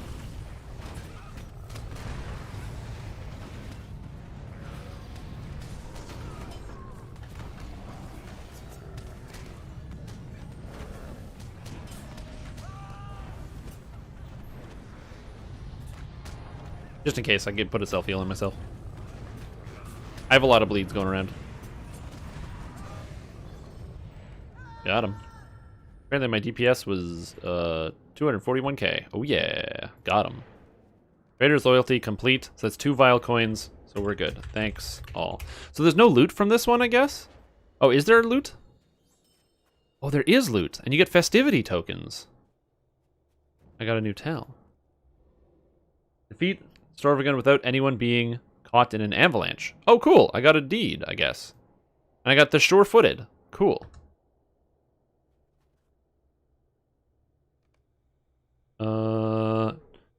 Just don't stand in the snowstorm and do the health leech wardens get. Yeah, I didn't. Apparently, I did not need to do that. That was surprisingly easy. I thought that was going to be harder than it ended up being.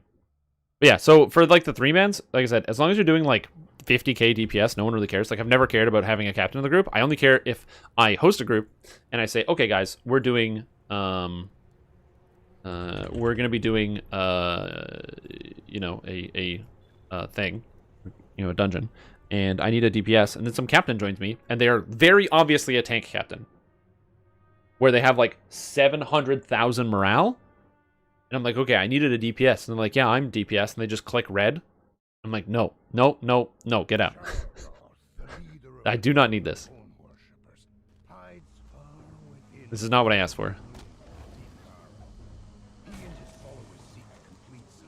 Come on, hurry up.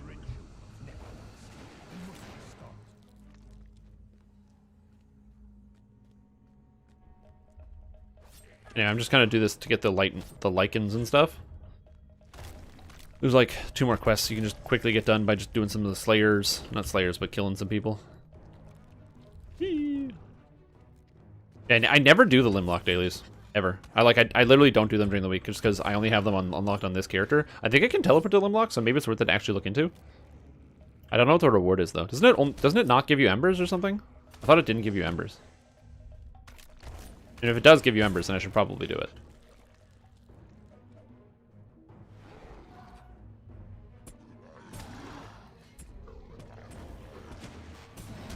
There we go. Done.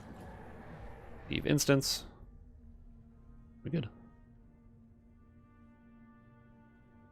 And there's also the missions weekly as well for doing a bunch of missions. There's so many weeklies right now. If you play the game, I think if you have like 1 character, it probably takes you like 5 hours to get all your weeklies done. And then lore. 5 hours? Maybe. That could actually be right. Because you've got the Minas Morgul quest turn in, the Minas Morgul instances turn in, the turning in the sigils of Imlad Ithil, turning in the Gundabad coins, the Nazguls, the missions, and Rakothes and the Wells dailies.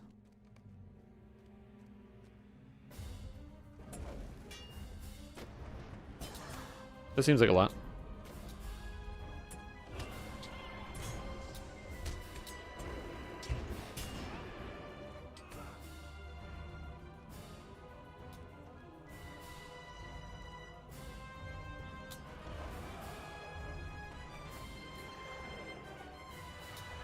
Get this guy.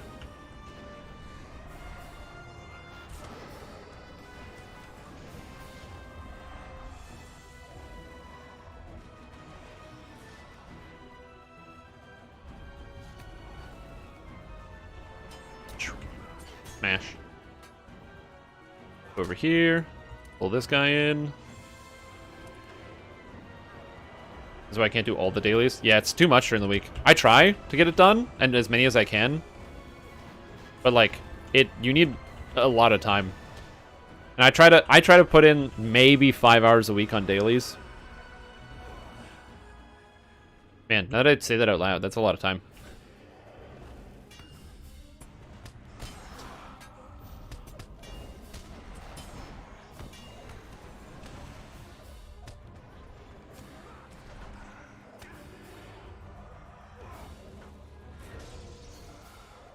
Great. And now we recall out. Done.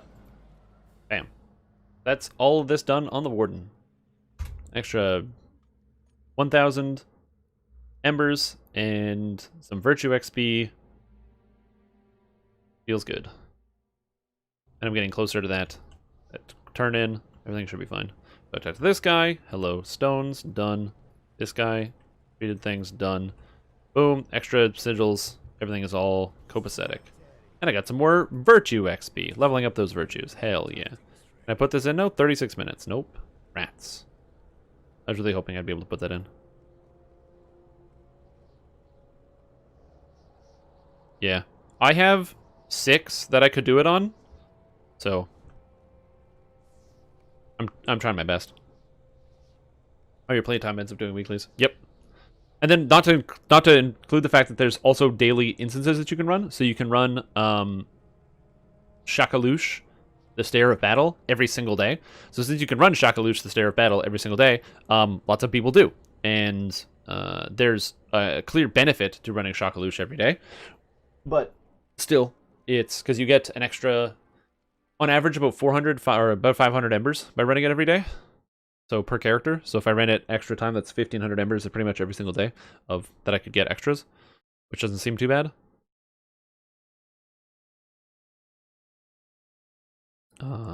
With the 3 characters that I can easily run it with, although I can do it up to 5 times a day. So if you run, like if you spend your time just grinding out stuff, you can get everything you need to get all your legendaries maxed out and everything else. If I played this character, or if I played this game like 2 hours every day, every week, I'd have infinite resources. But sometimes, it's just hard to commit that level of time, I guess.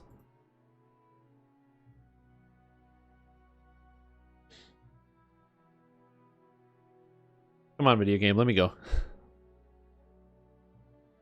Come on, video game. But yeah, you're absolutely right. All your playtime ends up becoming weeklies, and it can be kind of overwhelming. I'm hoping for a sale on Mithril coins at some point soon, but I don't see that happening at all.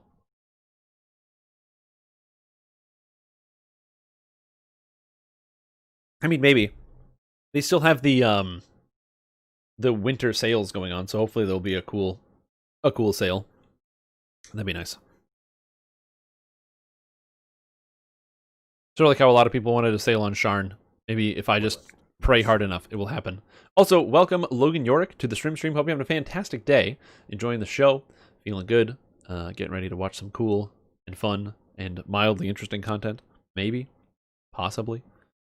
Oh, that reminds me, I didn't check out my video. How's my video doing? Has anybody watched my video that I put out this morning? Apparently people have watched it. Nice. That's good. Anybody comment on my video?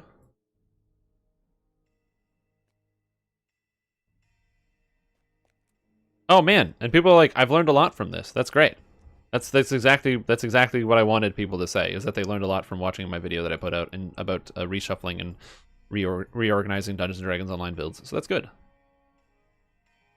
Crit rating, Shadowed Cuff.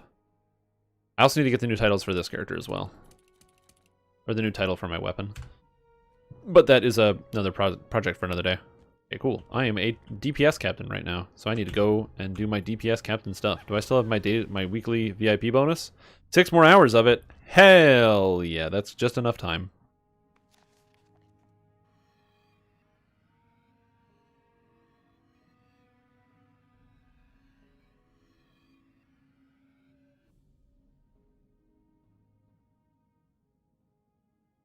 Within a moment's notice?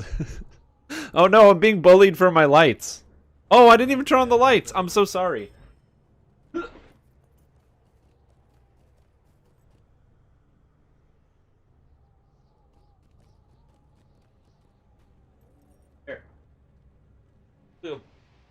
People are bullying me on my video. He said, "What a beauty of minimalism in the Christmas decorations." And someone said, "Yes, remarkable effort with the decorations." Look, guys, I'm a live streamer, not a decoratist. Will you help bear my burden? So that's my explanation there. Let us not tarry. Decoratist? No, decorator. I don't know. I said decoratist. Those are different things. Harrow. Smash out super fast. But yeah, it just, you're right, it does that. Pretty sure it'll just put some glue on them. No, they're hanging. I'm going to the store this weekend. I'm gonna buy some hooks probably, and some other weird crap. So haven't found a use for those yet. So corruptions, once you get to Moria at level 50, monsters will start applying corruptions to themselves. They're essentially buffs that have like a little blue icon to them. So that, or like they'll have like a blue outside, and they'll call it corruption on monsters. And they usually apply like a buff to a monster or something. So it's something that the monster applies to itself. So it'll be like, you know, corruption that gives it 50% more damage, or corruption that makes it take 30% less damage. And usually they're reasonably impactful, so you want to remove them. As an example, there's a corruption that can apply to wargs, and the warg corruption, it's only for shadow wargs, but they'll put a corruption on themselves that increases their damage, and also it gives them access to a special attack. So if you don't remove that corruption, they do this crazy jumping bite attack where they jump up at you and bite you and do a bunch of damage, and also stun you for like 8 seconds. So if you're fighting shadow wargs, you have to monitor their corruptions, and if you notice they get the corruptions, you gotta hit them. Similarly, there's a new dungeon called Ascad Mazal, not new, but anyway, there's these monsters that are inside of it, and they get a corruption on themselves. And it increases their damage. If you don't remove the corruption, then that gives them access to an ability called Shout of Chaos, which allows them to essentially like shout and explode and deal a shitload of damage to you and kill you real fast. You gotta be mindful about that.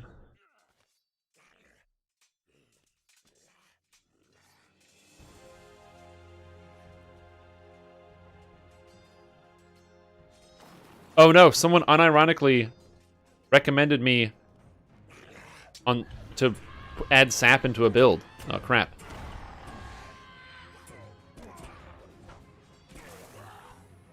What?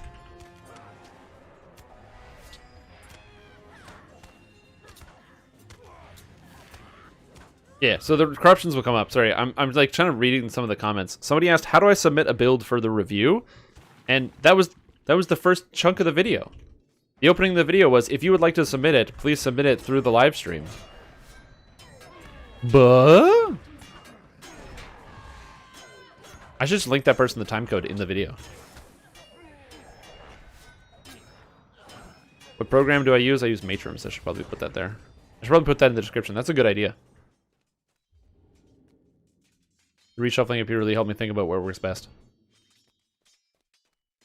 Yeah, the reason why I posted the whole thing is because I wanted to show through the thought process. Like, what I could have done is I could have edited down each chunk into like a 10-minute section about how I talked about each build. But really, the hemming and hawing and going over it with chat and kind of having people give me different ideas was really, really helpful in terms of understanding the different concepts with the build discussion. So I wanted to keep that in because it really adds to it. Like, yeah, it's not as clean and refined content. Also, it was way less work to edit. But I don't know. It's to me, it seemed like it was a good.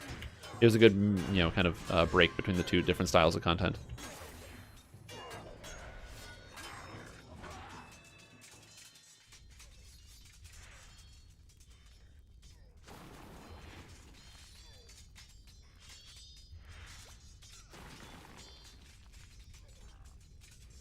displacement. That does not get displacement.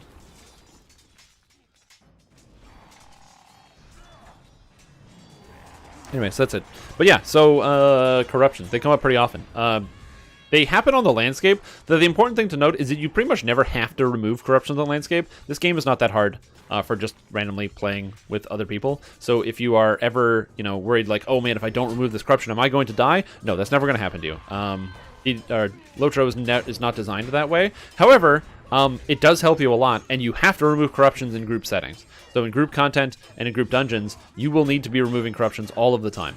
So if you are not familiar with what your skills are that do it, then you're going to have a bad time. So for example, you know, if you're playing as like a burglar, then you need to remove corruption is actually the name of the spell, because they didn't have any things. For captains, they get cleanse corruption. For guardians, you get like sting, which removes corruptions, which is amazing. So you got to make sure you have the appropriate corruption removal skills set up on your action bars so that you can do it on a moment's notice. The wardens and champions do a fantastic job. Wardens get their ability reversal, which is super easy to queue up, and you can just go reversal, reversal, reversal all the time. As well, champions are great because they have feral strikes, which if you're dual wielding removes 3 corruptions, which is great.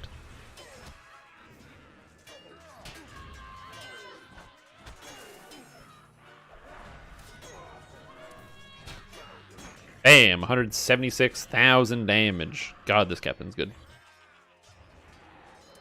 Quest completed. Oh, baby. Oh, man! And Team Durocant just subscribed for 5 months. Young man, how you doing? How's school? How are you doing today? Welcome back to the stream, team. Hope you're feeling good, man. You know, hope everything is going well with you this holiday season. Unless you don't practice any holiday whatsoever. Because there's most of them going on right now, but you know that's also cool. You do you. You got to do what you got to do. You got to do what you got to you. Professor for the Masters. Nice. That's awesome. Oh, and you got your bullshit in the spring. Nice. That's good though. A friend of mine recently got accepted into a master's program, and I was so excited to hear that. But then I'm also like, "Oh, you poor soul! You're in for a fun treat of several long years." But yeah, that's awesome, man. You can do it. Is your final already done today, or are you still going into it? Like you've been prepping and you're getting ready. Get ready to show people that you don't know anything. But you know what? You can fake it real good. That's all that matters. Just want to swing by. Nice. Well, good luck. I'm sure you don't need the luck because you've been practicing and you're a very smart young man, and you're gonna succeed or not. But yeah. Got your Founders emote back? Yeah, because of the sub. All the people who subbed in the first month that we had the ability to do it all have the Founders emote. You know, the stream remembers, man. The stream remembers.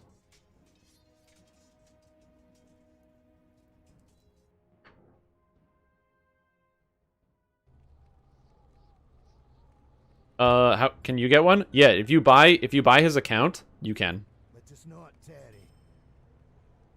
Will you hear my plight?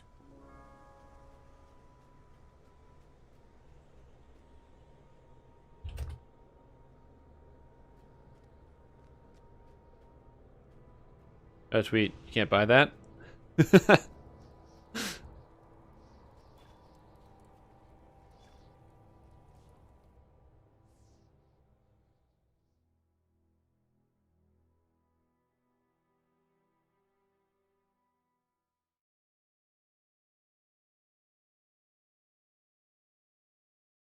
All right. Another group dungeon to get done. Group dungeons. Sweet dungeons.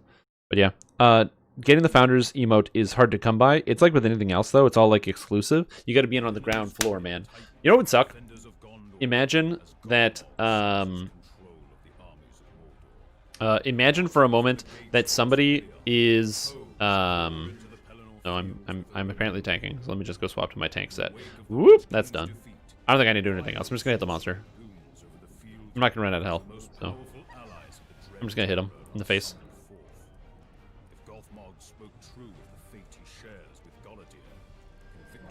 I think I actually need DPS or tank stuff. But yeah, it would be, I guess, like almost a shame if there was, you know, if you had somebody who was live streaming, but then, you know, there were people who were like the first subscribers and then they kind of just disappeared, maybe because of like a shift in tone or content or something like that. I don't know. Wait, what's the loot rule in this fellowship? Loot rule? Free for all with Master Looter? Okay, that's fine. And like, I feel like something like that would kind of suck. Hey Strim, heard you needed some more sun flasks, so I made sure you would have plenty the next time you logged in. Don't send me sun flasks. Don't do it. Please don't send me sun flasks. Clip this for posterity. Don't send me sun flasks. Please. Please. This is really important.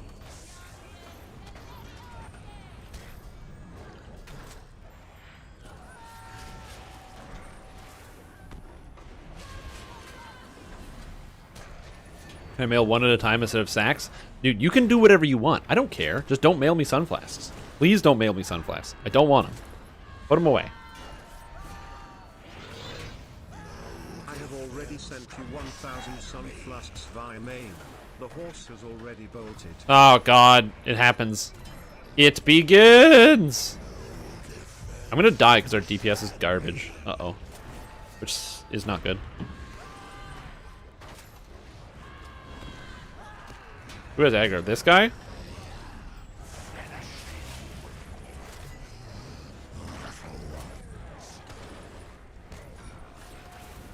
Oop, I'm dead. That's okay. I put a super tank spell that shielded the Dunedain on the burglar. So the burglar can tank it. So we're good. Nice. What is a sun flask? So, a sun flask is an item in Dungeons & Dragons Online, and it's a bottle power of the sun. What is this? Don't send me sun flasks. Don't Perfect. Do it. Perfect. Please don't send me sun flasks. Please don't send me them. Yes, that's exactly what I wanted. Don't send me sun flasks. It's an item in Dungeons and Dragons Online. I did an event last year called Sunfest 2020. There are shirts that are still available until the end of the year, although at the end of the year they will be disappearing and being replaced with a new design. And so if you want to get yours in, you have until the end of the year to get them, after which they will no longer be available.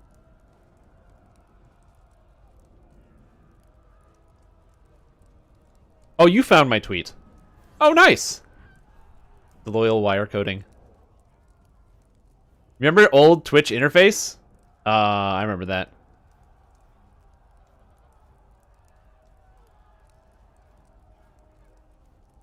$2017.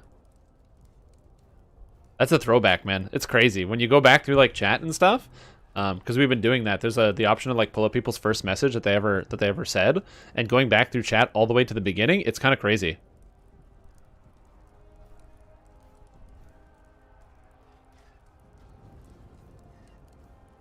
Doesn't like exciting things for free. Please send Sunflash. No. Guardian's good for endgame and Lotro? Not currently.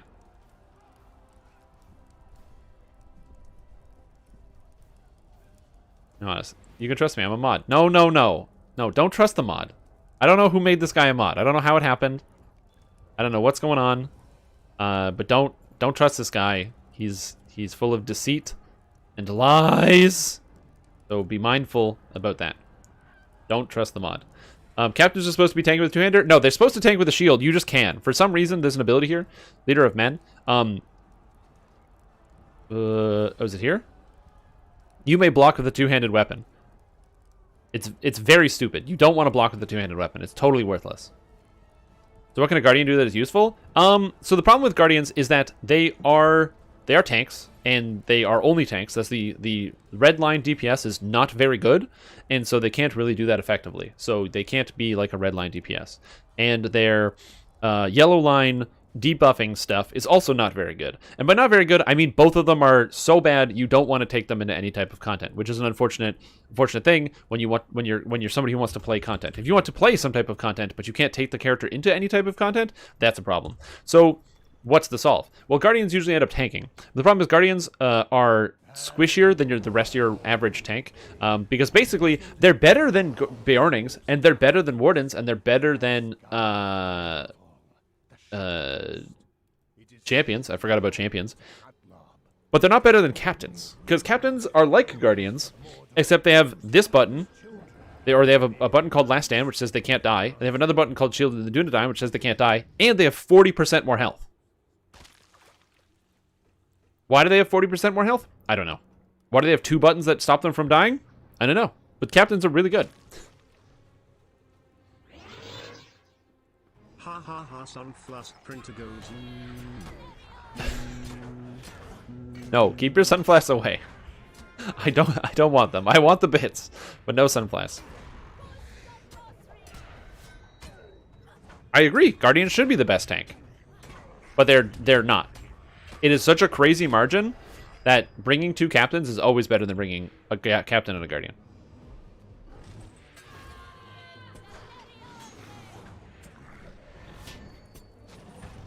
But you're absolutely right. I agree with you.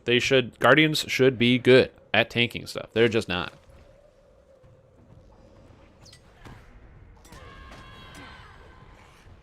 Also, I just want to point out, Jirokan, I'm very proud of you. I decided to, because you threw me back, I decided to throw back you and see what your first message was. And I'm very proud to know that your first message in chat that you ever typed was a pun.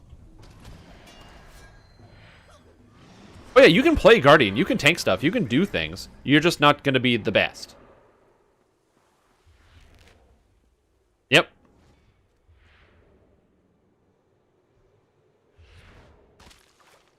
Team Durocan. I'll post it here. This is from here it is. Hold on. Here it is. 2017, October 20th, 2017. It's his favorite pact. Something about I was probably playing a Fade Warlock. Yeah, captains also get an in-combat raise. They get AoE healing. They get buffs for the entire party. They're really good. Yeah, captains just kind of outclass everything that a Guardian can do. And they mitigate more damage than Guardian, which is silly. So if Guardian mitigated more damage than a captain, it would be like comparable.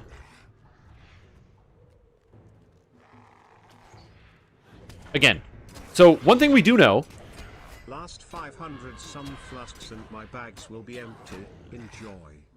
No, no, no, don't send me Sunflasks. This better not be a picture of a backpack full of Sunflasks.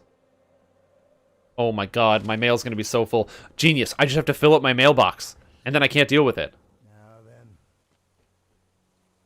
But yeah, captains are just better. Important note, so editor's note, if you are like worried about Guardian, there was a developer interview with Severlin a couple weeks ago, or like a question and answer period. Severlin is like the executive producer for Lord of the Rings Online and Dungeons & Dragons Online. Reminder, there's going to be another one tomorrow for Dungeons & Dragons Online at 12 p.m. and we're going to watch it here as a group. So if you want to check out that interview, you can watch it here on the stream. We'll be doing it as a group. It'll be fan time. We'll be doing shots. It's going to be fun. But most importantly, the live stream, they talked about the balance. Basically, they're going to be doing tank balance at some point soon. So there are going to be changes. They just don't know when. Also, this Imager link is not loading. Here's my Imager link. There's nothing here. Can you post a link to the picture? I can't get the Imager link to load. Like when I click it, it just goes to Imager and it has a spinning circle. Are you able to link the picture, like the image?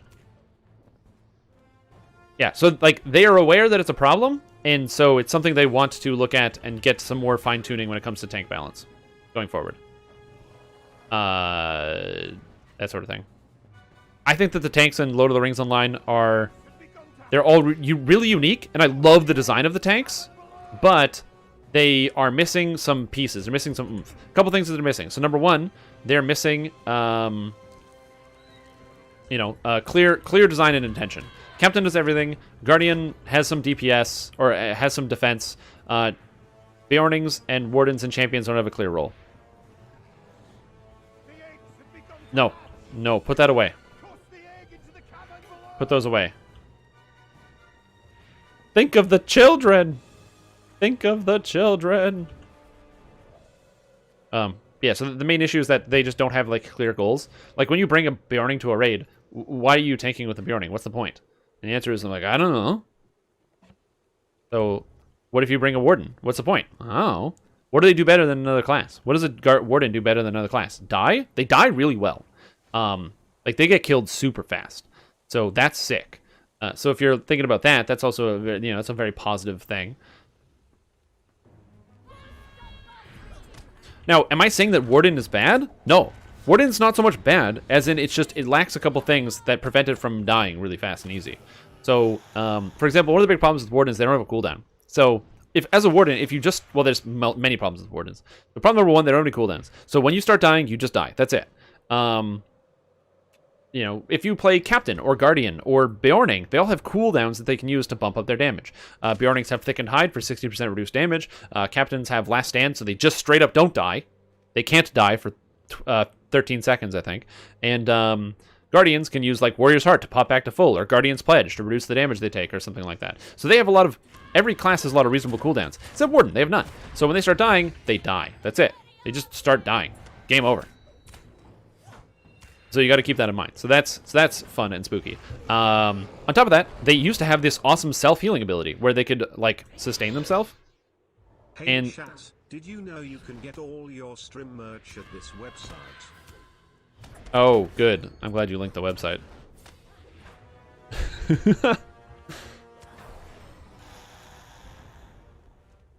I need an egg. Abandoned egg. Over nerf Captain, but instead about the rest. They should nerf Captain. They 100% should nerf Captain, but they shouldn't take away what makes Captain fun. Yeah, that's a good link. What I think they should do is they should buff it to the rest. But yeah, I don't think they should nerf Captain. What they should do is they should just adjust Captain. They should make it so that every class has a clear and defined role. Why do you bring a Captain to a raid? Why do you tank as a Captain? Right? Which is kind of plays into why Captain. Like, why do you Captain at all? Oh, I can do this, I guess. How do I get to Winterhome? Do I have the map to Winterhome?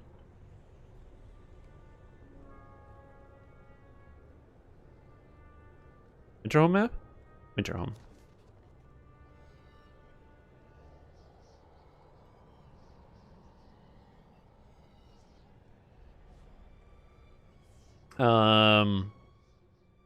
So, why do you bring a Captain? Why do you bring a Guardian? Like, I think of it in terms of, like, class fantasy. So when you close your eyes, okay? Close your eyes. Just... What is it that you think of when you think of, like, the Captain class? Right? You probably think of, like, oh, everyone's loading now. You think of, like, a guy who's leading the charge, leading the men, You think of, like, Aragorn in that last scene when he's charging in and he's, like, into the Black Gate or whatever, right? That's what you think of. So you want somebody who is inspiring. So improving morale is something that you want as a part of Captain, inherently. It has to be done like that, right? Incessant screaming. That's also what you think of when you think of Captain, right?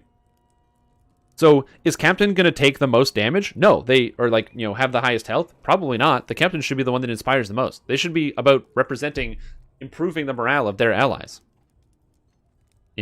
Guardians. When you think Guardian, what do you think of? You think of, well, Guardian. Even when you watch, there's like the intro video, and it's about this dwarf taking down a troll where he's just blocking every blow from the troll. That's what I think of a Guardian. Guardian is the one who stands in front of you and never backs down and doesn't let go. When you think about Champion, how is a Champion supposed to tank something?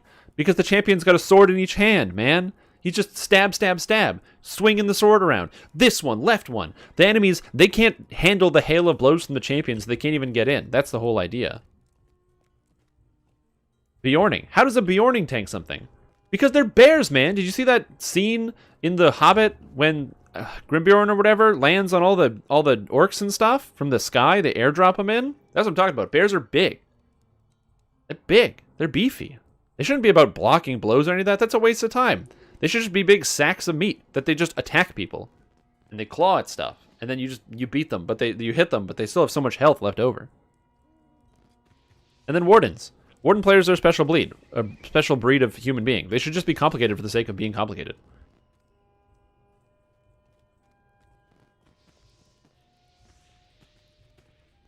Oh, there's the snowman. Wizard's hat. Snowman. Oh yeah, right. I need to get the outfit for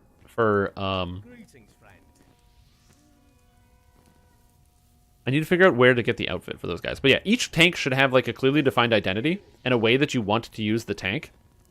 So that's what I would like to see. I would like to see some of that stuff kind of get addressed at some point. Yeah, something like that.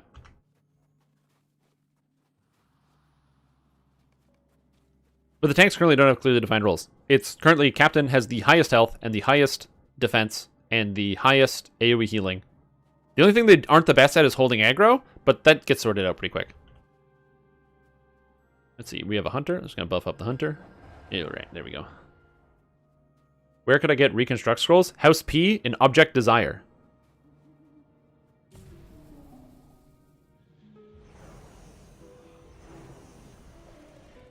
Object Desire is where you can. Oh, I missed a phone call. From the blood people. Oh, they want me to give blood again? But I already gave blood. Isn't that enough? I already gave blood. Damn vampires. They're always calling me, being like, hey, can you give blood again, please? We need more. We've ran out at the blood store. We would like a little bit more, please.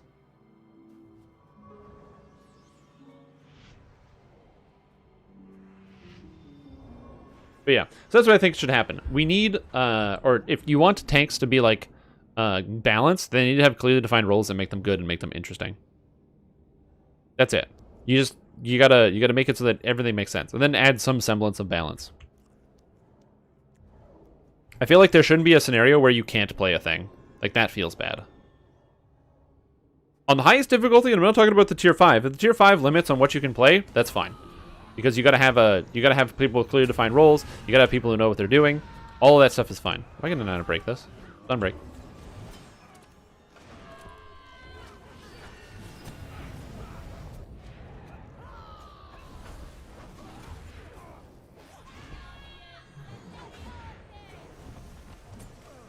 You want to kill this guy, Storvagun? You can.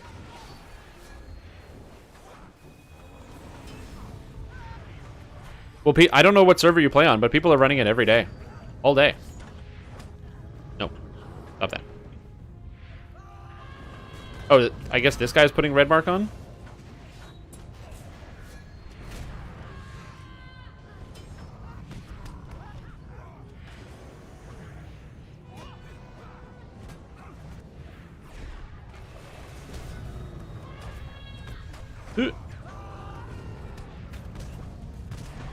Oh, as a level 59 Runekeeper? That makes sense, yeah. Yeah, this is like the seasonal event. So the seasonal event is, I think, only for max level characters. This is like the seasonal dungeon. I don't think you can do it below the level cap. And the idea is... apparently we're fighting a billion giants. But the idea is you just slay them down, you know, with your friends. And, yeah, that's it. You get, like, some cool rewards. But it makes sense that you got one shot on your Runekeeper. I mean, to be fair, the guy's level 50 raid boss. If you have, I think if you have like a level appropriate gear, so if you have all your gear crafted out, you could probably get him down. You could, I think you could definitely do that for sure. But it would take some time for you to get that appropriate gear. Oh, is there? Oh, okay, cool.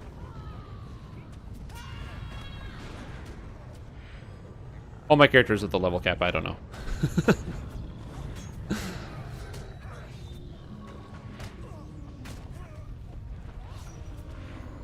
Do this. Can I stop being stunned, please?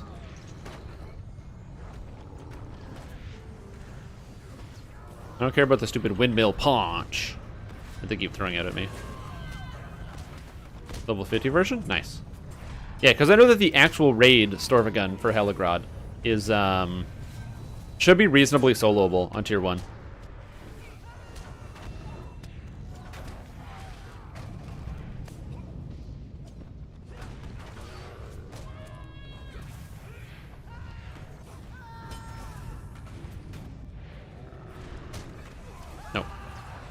stop you. This used to be really hard, by the way, last year, before we had like all the new gear that we have now, but now it's incredibly easy, which is pretty sweet. Makes it very simple to get done.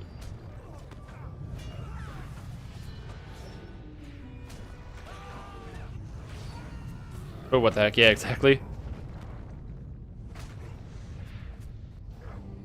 Yeah, Watch on the Water is a pretty cool instance. So if you're planning to get one down, the Watcher might be a little bit hard solo at level 60 though, so just keep that in mind. It may be a hard solo at level 60.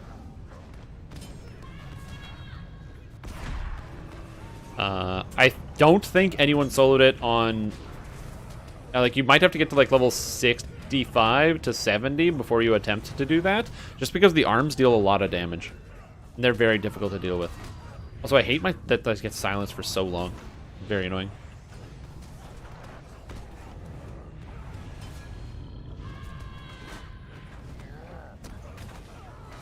Version if you can't find a party to an Arkenstone? Yeah. Goodbye, Storvigan. Okay, thanks. Eve. Oh no, we got the thing. I forgot the trinket box. Yay! I got my festivity tokens.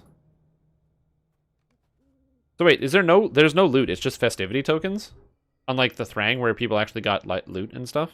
Okay, that's kind of neat. Wait, today 55 cap, 53 master. I might hold him.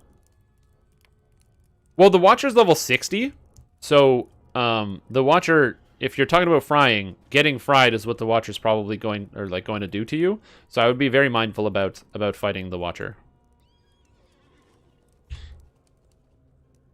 because he's a toughie. He's a toughie. That entrance scream is there. In fact, you can't even go into the Watcher until you're level 56. So you are, I think, 58. You're not even allowed to go into the Watcher in the water. So you will need to level up beyond 55.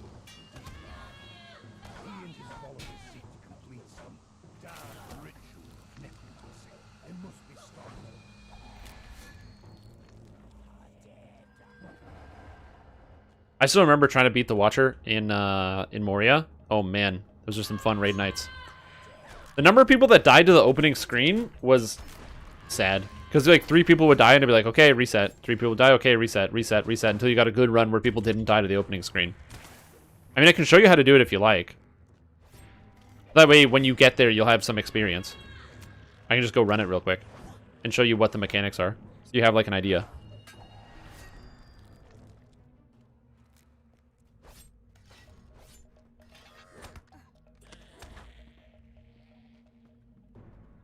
Yeah, Lothorian is for level 60 players.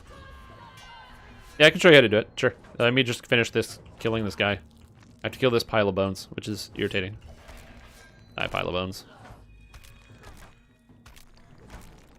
Oh my god! My Herald went around the wrong way, and he aggroed every monster in the dungeon. That's sick. That's what I wanted you to do, Herald. Stupid piece of crap. The best part is he's on passive too, so he's not even fighting. He just went and aggroed everything and then ran to me. That's awesome. There with the turtle for undermanning things. Yeah, if you want to try undermanning a raid, you can definitely go with turtle. Turtle's pretty easy. Watcher takes a little bit of practice. I have to turn on my debuffs so you can actually see them, because you have to remove corruptions on the Watcher. So UI, no, social settings. Yeah, social. No, combat. I thought it was social. Combat? No, UI settings? Oh, man. I thought it was social options. Oh, there it is. Show only effects cast by you. Okay, perfect. Okay, so... who's this? E. Baggins? That's funny. Vilemaw? I think it's the Vilemaw is the name of it. Yeah, Vilemaw. I play on Crick Hollow. Crick Hollow. So, this is the raid for the Watcher. It's not too bad, just you have to pay attention to a couple different things. So when you walk in here, you've got the water. Ooh, water. So, there's a couple things you need to know. You take damage over time while you're in here. The damage over time is not substantial, but it is going to affect you constantly, so you need to be aware of that you're going to be taking this damage every 5 seconds. So have some type of regen. Make sure you have, if possible, tactical mitigations to avoid that, because it's going to be hitting you. So you want some type of regeneration effect on your character. Next, when you walk in, the Watcher's going to pop out of the water and do a scream. So Watcher pops out.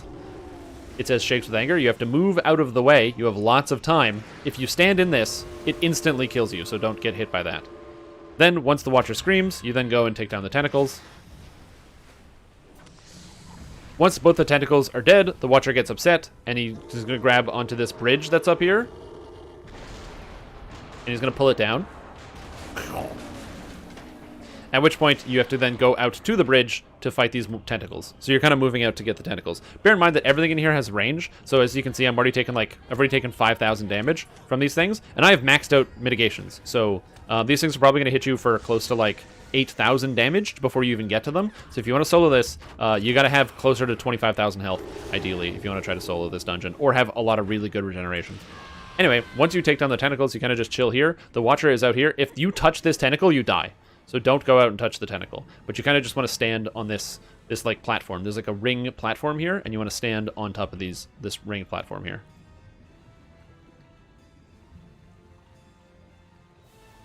And don't get hit by this tentacle, because as I said, this tentacle will kill you. You have 5,000 health? Okay, quintuple that, and you should be fine to solo this. Anyway, once the tentacles come out, you kill the tentacles, smash, they're done. How much health do these things have? I actually don't even know. I have to change the health to, not percentage, to current and max. And we're just gonna wait. I one-shot this stuff since I'm level 130, so I don't have to do much waiting, but... Okay, so the Watcher comes out. So the Watcher has 1.6 million health, so it takes a little while to beat down. But anyway, you just kind of get into it, start laying into the Watcher. Try not to die. He doesn't do that much damage at first. He's only hitting me for about 4,000 per hit. However, the Watcher will become enraged and he'll start knocking you back. That tentacle is still a problem, so you want to avoid the tentacles. So if you get knocked back into the water, you want to move out of the way. So since the tentacle's over there, I'm going to move over here so I don't have to get hit by it. You also have to deal with these shaking tentacles when they come up. They have about 100k life each, so you want to pop them down, it looks like. So you pop down these tentacles. Let me just smash this out of the way. Now you'll notice the Watcher, when he gets enraged, he has a corruption that gives him 110% extra melee damage, so you want to knock that off. So whenever he has these corruptions build up, and they build up very quick, you want to try to like cut down the corruptions, okay? So you're cutting down the corruptions as quickly as possible.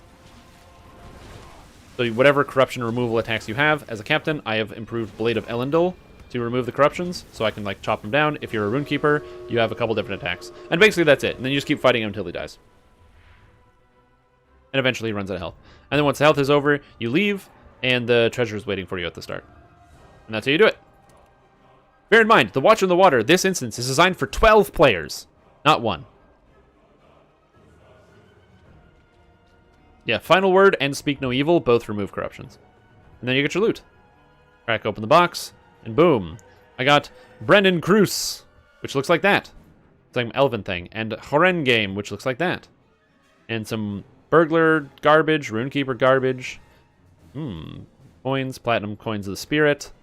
Bright Emblem of Nimrodel. Watcher Token, sure. There's some garbage if you want to have Burglar's Tools of the Second Age. I'm going to take this and give it away for free, because I don't need it. And same thing, you get a second box as well, which has like runes and other stuff in it. Yeah, don't touch it. It kills you. Well, it's because it's in the water, so it pulls you underwater. That's the idea. Is that behind the story? Is that, you know, if you touch it, it pulls you underwater. And then that's it. And you don't want to get pulled underwater by the Watcher. You know what happens there. Yeah, if you want to try something easier for undermanning, you can try Turtle. Turtle's not that bad. So first I'm going to see if anybody wants this. So I'm just going to see if I can give it away. / trade. Free. See if anybody wants it. Anyway, so now we're going to go do Turtle. So Turtle is called Fillicool. Fillicool is a slightly easier solo than Watcher. In fact, well, not slightly, significantly easier. Watcher is actually like mildly challenging versus Fillicool, which isn't really. Again, you need to be level 58 for this. For both these raids, you need to be a minimum level 58 before you can come into them. And again, this is designed for 12 people. All right, here we go. This guy wants it. Compose mail. Bell, egg, nost. Here you go. Congratulations, you are a burglar now.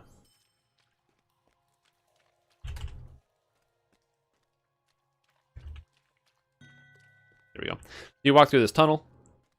You go over here.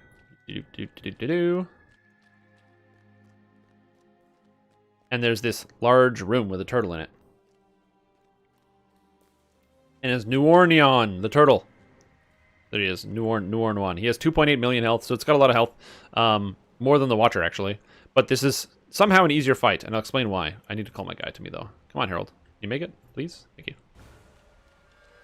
So it's easier because that's it. You just have this one boss fight. So Nuornion, he applies a debuff to you, and he also in 2 different ways. So I'm just going to start hitting him here.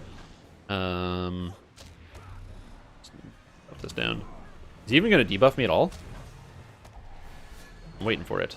Okay, so on the person he's attacking, he applies profuse bleeding. So this gets worse the longer... oh, wait, is it a gushing wound? Yes. So the profuse bleeding stacks up. So if you're tanking this, you take this damage, and it gets worse and worse over time the longer you fight the turtle. So whoever is tanking it has to deal with this bleed. It just doubled, and it basically doubles every single time it stacks up. So if you have 2 friends, you can like swap the aggro back and forth so it doesn't get worse. However, there's also Gushing Wound. Gushing Wound is the second bleed, which is you remove the spine, but the wound is still bleeding. So Gushing Wound also stacks up. So both the tanks are taking more damage over time, and you are taking more damage over time. So it goes up by about 450 damage every couple of seconds, so just keep that in mind. I think it's like every 20 seconds or so. So you don't want this to take too long when you're fighting him. He doesn't hit terribly hard. Only hits for a little over 1,000 damage, I think. So it's not too bad. And like I said, the Gushing Wound gets worse, and so does the Profuse Bleeding. Now it's 2,300 every 5 seconds. So if you have a couple people and some good DPS, you can just knock it over and kill it. Why is he so angry? Because he's an angry turtle, man. There's a couple reasons why people run turtle. Now that turtle is dead. And one of the reasons is because of the Filicool weapons. So... not only in here can you get the Turtle Shell Bracelet, which used to be an amazing bracelet back in the day. And honestly, it still is pretty good. Agility, Vitality, Will, and Combat Power Regen. Look at that recipe. But on top of that, you can also get Filicool weapons. He always drops a 3rd age weapon, and sometimes drops a 1st age weapon as well, which he did not. You need the Speckled Shell Fragments to make the bracelet if you need it. You can also get the Bright Emblems and Nimrodel, which you can trade in for a 1st age weapon if you want, and Nuornion's Head for a cool ornament. So, for example... yeah, Bright Emblems and Nimrodel. I have 3. At 4 of these, you can trade it in for a level 59 first stage, and at 6, you can trade it in for level 60 first stage, if you want. So you can have a cool first stage weapon. Also, the music apparently does not go away, which is hilarious. His pizza came cold? Oh yeah, absolutely. I'd be pissed if that happened. Anyway, so those are the 2 raids. So if you want to try to solo those, you can. Somebody soloed Nuornuon on the or Nuornuon's been soloed before, so that's not like a new that's not like a new thing. Nuornuon has been soloed in the past, even at level 60, so you can definitely do it. You might want to play like a tankier type character or somebody with like hella DPS so you can get that done, but yeah, that would be the way I would go about that. Where does this guy take me, this horse guy? Let me travel destinations. Nowhere useful. How the hell do you get back to Estolad Land? I honestly don't even know.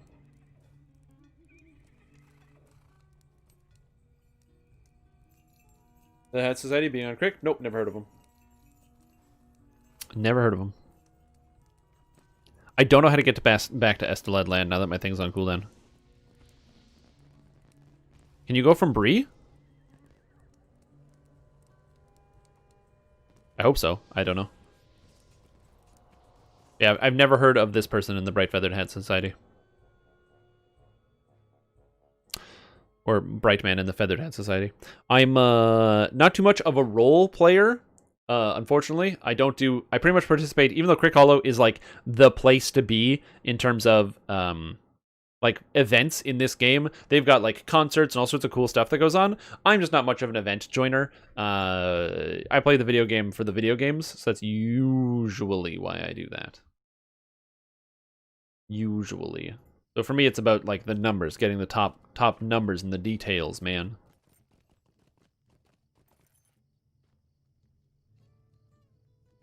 Okay. So this goes nowhere. So let's try South Bree. Maybe South Bree will take me.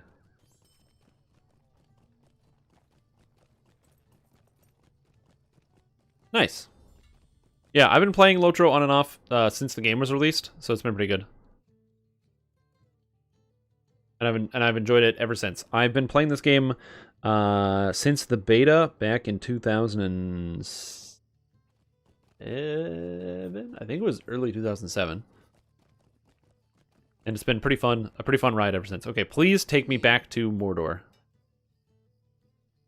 Well, I can go from Mag-Ashtu at least.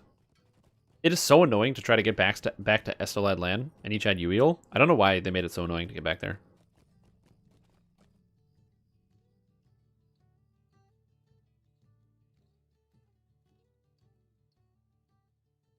Well, anyway, we'll be back.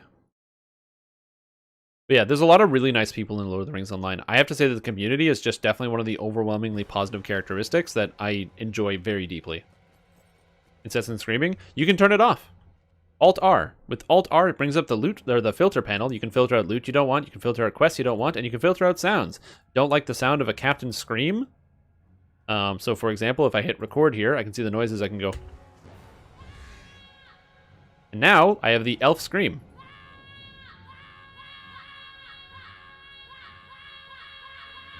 If you don't want to hear it again, you can just take it. Boom, filtered. And now, when I use my scream again, you won't even hear it.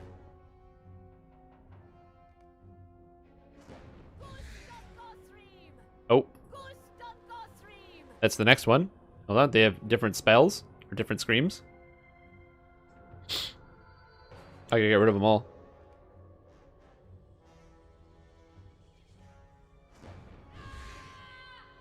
Oh, I have another one. Apparently I have too many. There's too many screams. Anyway, you can filter them out if you want. And then you never have to listen to the screams or sound effects ever again. I have to use the washroom real quick, so I'm going to play an advertisement for some type of car that you don't want to buy. I'll be back in just a moment.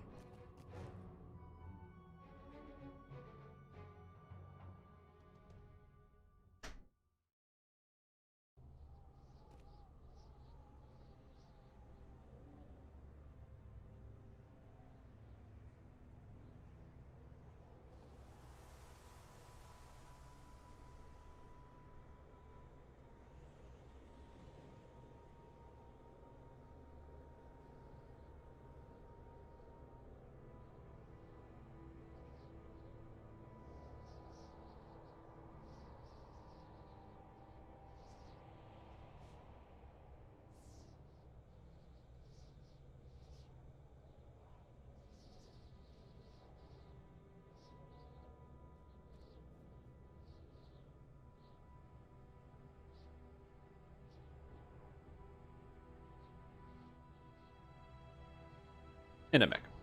Amazon series ads, never products. Oh, there you go.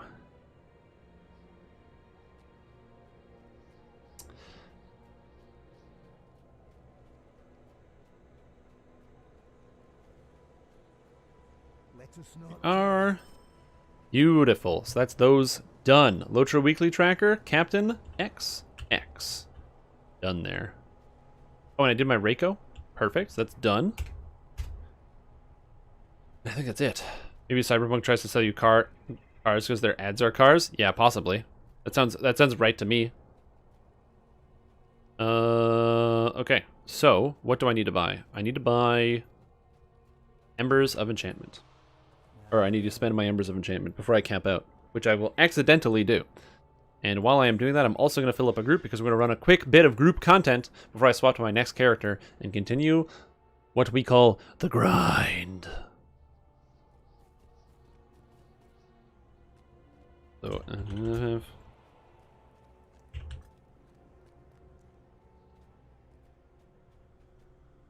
see if we can get a bunch of people who want to do stairs. Okay. And now I slowly and gently try to buy 71 Scrolls of Empowerment.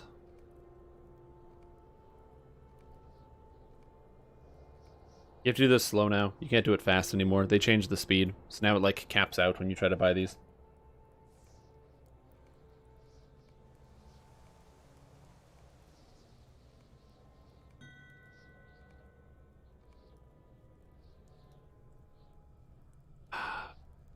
How'd you compare it to DDO? I wouldn't. It's more like World of Warcraft than anything else.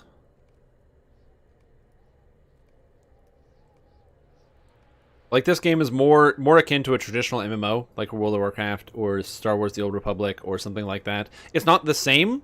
It has a completely different visual style and feel to it in terms of like the actual gameplay aspect of it. But it is much closer to a World of Warcraft than it is to a Dungeons & Dragons Online.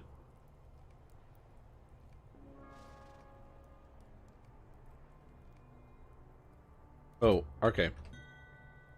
Sure. Maybe it's more history-oriented. Well, no, the PvP just got revamped. There's a ton of PvP now. Okay, now we go here. 4 of 6. Decent tell. Apparently I'm tanking. Which is probably fine.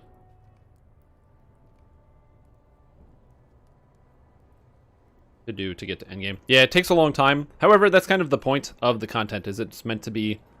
It's, you know, the Lord of the Rings world is big, which kind of just lends itself to taking a long time to get through. But yeah, this is a very large, very long video game, and if you aren't interested in a very large, very long video game, then boy, do I have bad news for you. Take out all my tank gear out of the bank. Oh yeah. Then I can be a tank baby.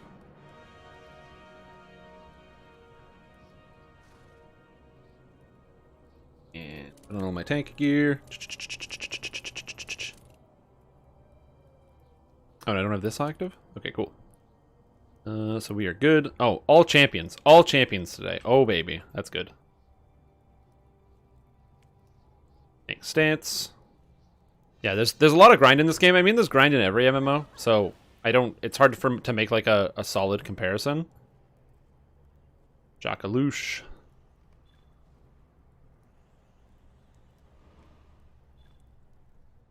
Went from 1 to 30 in 2 weeks playing Lotro. I mean, yeah, that makes sense. You can definitely get through it. If you ignore most of the story, it's like if you don't have much of an interest in the endgame story, it's not a big deal to go from the all the way to level cap.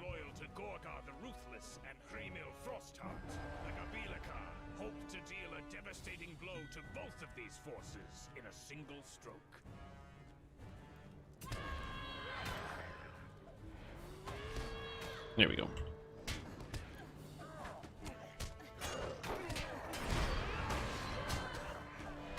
I might possibly even play 24/7 essences and never dying. It's in 2 weeks? No, you can straight up level from 65 all the way to level cap in a day. You just need a friend helping you, that's it. But if you have a friend helping you, it's no problem. Well, that, and also you need some items from the Lotro store. You need some XP boosts. But with an XP boost, you can 100% do it. You can get, as long as you get to 65, once you get to 65, you can do the instance warg pens. And from when you start doing warg pens, you can literally run the instance warg pens all the way up to the level cap.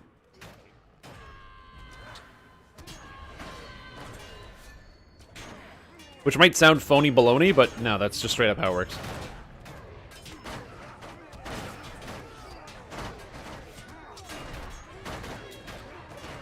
Soloing? I mean, in 2 weeks, I'm sure you could do it.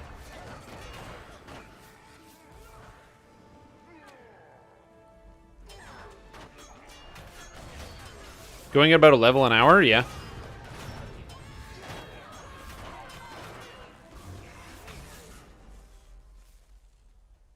But yeah, then you won't have fun playing it, exactly. You could definitely 100% do it in 2 weeks.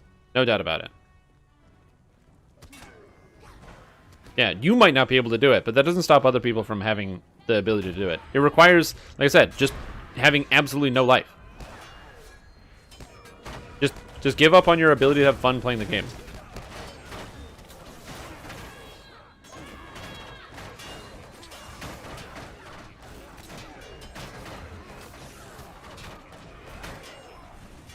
Yeah, and then warg pens grinding. Oh yeah, the old warg pens. I love all the champions attacking. The shring, shring, shring, shring, shring. And we have lots of damage on these guys, so I don't care about getting another person.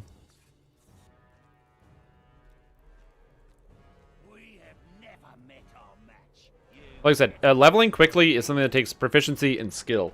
And patience, I guess.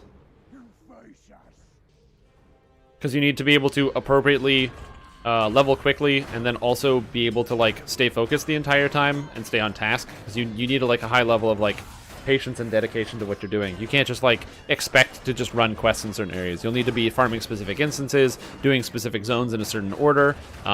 You'll probably want to have weapons and or items prepped, or going to certain areas to get certain items. For example, you know, heading over to something like a Region early to get yourself some additional stats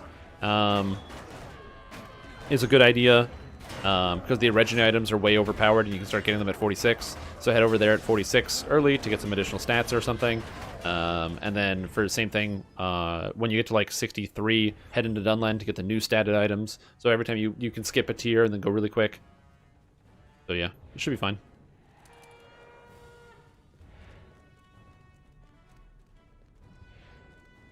Ever do Wargpan's grind? I did it one time. It was very boring.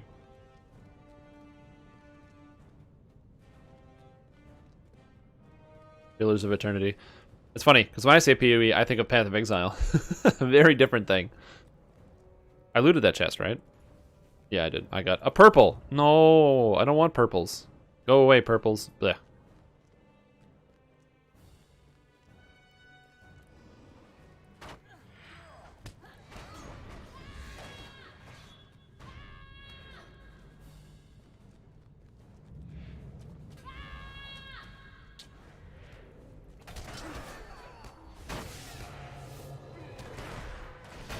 Trying to get that archer to come in.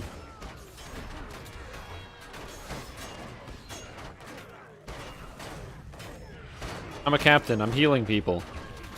Look at me. I find it so funny that I don't even need to tank stuff. I can effectively just sit here and heal people, and it's the same thing.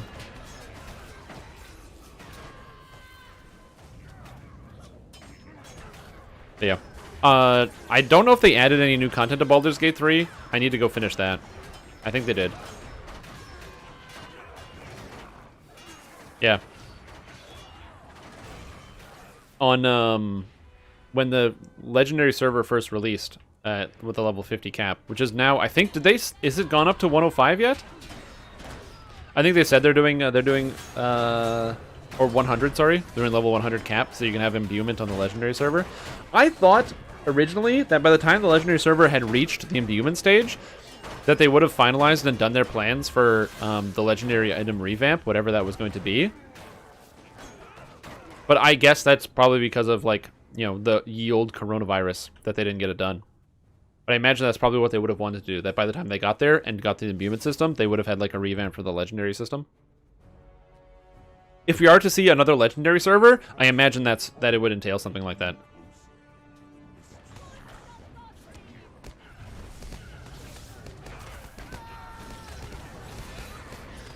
Get him, champions.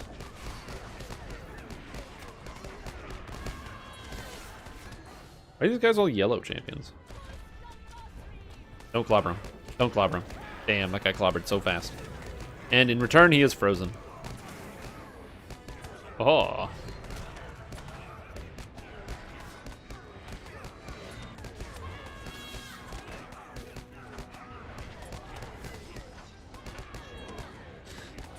Uh-oh. Don't die, people. Oh, good. It doesn't kill on tier 1. Hilarious. I mean, I figured it wouldn't, but it's very positive to also know that it doesn't. What's my outgoing healing on this build? Outgoing healing is 40%. It's not good. You gotta stack so much health, and I lose all my outgoing healing.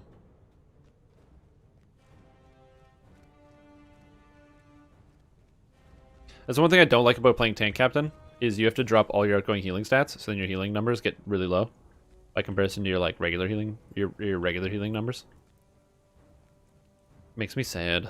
But I got one of these. Oh, Protector's Healing Bracer, the Threshold. Oh yeah, from that new raid. Amdan Damul. I just need a second one of those, and I'll be a very happy camper. And then oddly enough, I'll actually be lacking crit.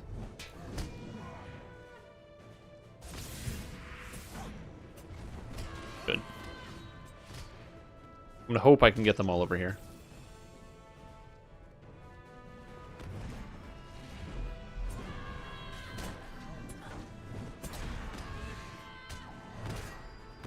Here we go. The new dungeon, Amdan Demul, has some unique jewelry that can be very potent. Again, specifically the Might Healing jewelry. It is kind of unfortunate that if you want to get Might Healing jewelry that is actually good for your character class, you have to do the new raid on anything higher than tier 1 to get the new jewelry. Yes, you can. You can't use the cosmetic right away, but if you put it in the wardrobe, then you can use it. You just have to put the cosmetic. You have to put the item into your wardrobe, and then from your wardrobe, you can then pull it out and use it. So if you have a heavy shield that you want to use, you can do that for sure.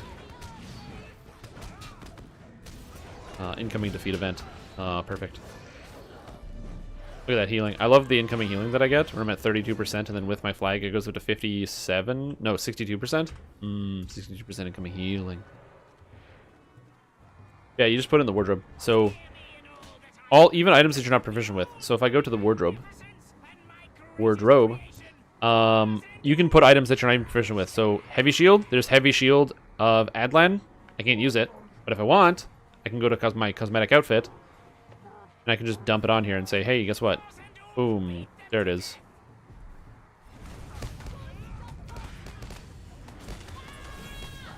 I actually use it on one of my other outfits. So I have this outfit that I'm using right now because it's all purple, and then I've got this outfit with the gold kind of matches some of the gold that's on here, and this is the heavy shield of Adlan. And then I have this also gold outfit, which is not too bad. And then I guess this is this is one of the cosmetics from the Three Peaks. How dare you! You put me down! I don't know, dude. How dare you? Yeah, as long as it's in your wardrobe. You can also do this with stuff you're not proficient with. So if you want if let's say you have a Dwarven Runekeeper or something, and you want your Dwarven Runekeeper to be wearing full plate, you can. Just put the heavy armor inside of the wardrobe, turns it into a cosmetic, and then you can just apply it to your character. So it doesn't matter what the actual look is. Be aware that cosmetics are disabled in the PvP zone, the Etten Wars.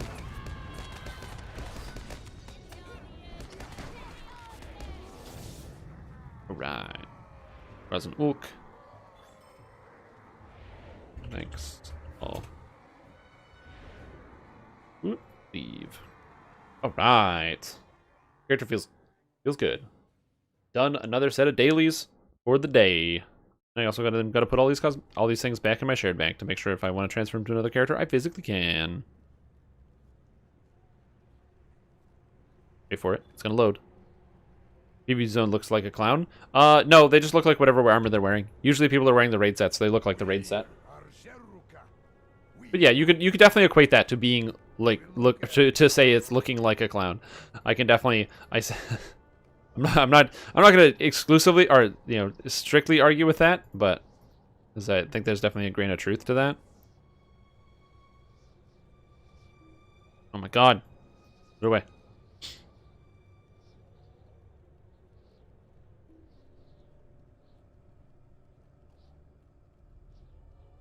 All the raid gear is bound to account, which is convenient because it means that you can have all of your gear effectively always transfer wherever you want. Where the hell is my other item? There's a ring, or an earring. There's this earring. Where's the other ring? There it is. It was hiding from me. There we go. So I can put all my gear that I share between my different characters all in one space. So it's easier to access. I want to see if I can get some pants of the threshold. They're heavy armor pants that have high resistance rating as well as high vitality. And I think resistance rating could potentially be very good. The problem is there's a bunch of effects in this game that aren't affected by resistance rating, which is really, really stupid. Like, really stupid. So, for example, I learned that apparently all of the damage over time effects in Shelob are completely unaffected by resistance rating. Because I checked, I was like, okay, I went in with like a 35 resistance percentage, and I got hit by all the damage over time effects, and I was like, oh, that's kind of cool. I'm going to take this as an opportunity to you know, take a look through some of the some of the different items or like see what I can do. Maybe resistance can be a good stat. And it turns out nothing that Shelob does can be resisted, which is so dumb. Like, why is that stat even in the game if it doesn't even work? Resistance is supposed to protect you from damage over time effects, and it literally doesn't.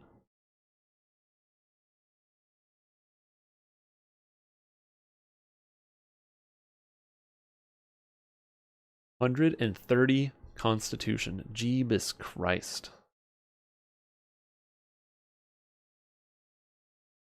If you've ever wanted to see a tank in DDO, copy link. Here's one. Here's a link. If you ever wanted to see some tank stats on a tank in DDO. I'm just waiting for my client to unstick. God damn, dude, look at that. Look at those numbers. 130 con, 70 charisma, 161 fort, 119 reflex, 105 will, 485% fortification, 600 physical resistance rating, 373 magical, and 7,813 health. God damn. That's a lot of stats. That's a lot of stats.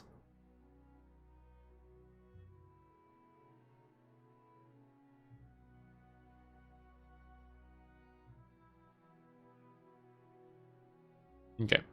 Now I need to find my Runekeeper. This game is like stuck. You can make it, video game. I'm just gonna get to my Runekeeper, please. Let me get there. Maybe? Please let me log in? Please? Please?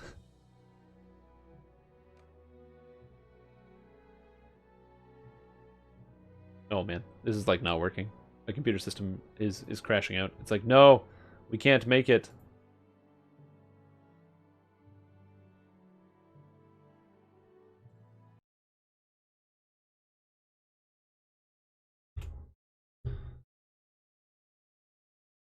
I think I'm logging in. I don't know. Yeah, I just wanted to share that picture because that's like, damn, that's some stats. Whenever I want to keep that picture, so whenever somebody's like, "Oh man, how come you use or why would you play a favorite soul tank?" That's why.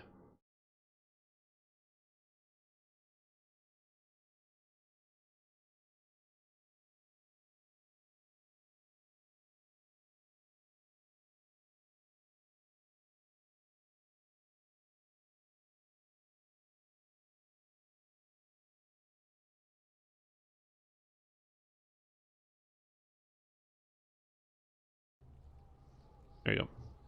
Alright, we're good. And now I have this character, my Runekeeper. Last character to do the dailies on. So I was just checking something else on the second monitor that I needed to look into. Oh, and I have a bunch of essences I can use. Slade Rod essences. I don't know exactly where these are going to go.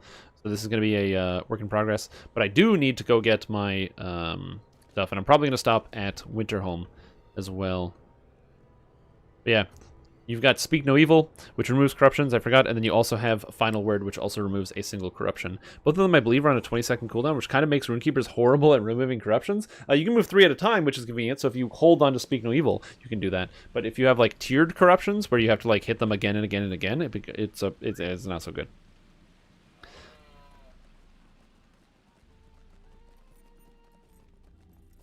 For example, this removes one tier of up to 3 different corruptions, but if you have one monster that has one corruption you have to remove multiple tiers of, for example, there are several bosses which have like 100 tiers of corruptions, and you have to like rip your way through them. It gets a little bit more complicated at that point.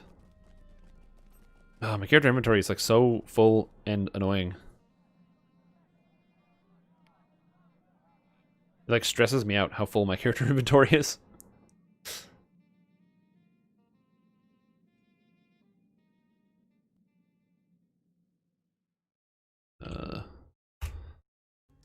You know, that's just one thing. Every once in a while, you're going to have that situation where you kind of just, like, look down at your character and you're like, oh, God. Oh, I can retry this? I guess I must have tried to do this last year and I just couldn't get it done. Alright, cool. So anyway, we're going to try to see if there's any other groups joining up that we can jump into and do some of that stuff. But probably not. Possibly not.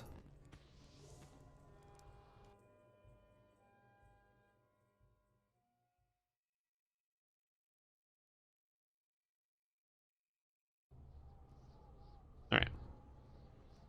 Now, we're going to go to Ichad Uil, get all the quests, put on my different DPS gear. I have all my healing stuff. What the heck is all this stuff?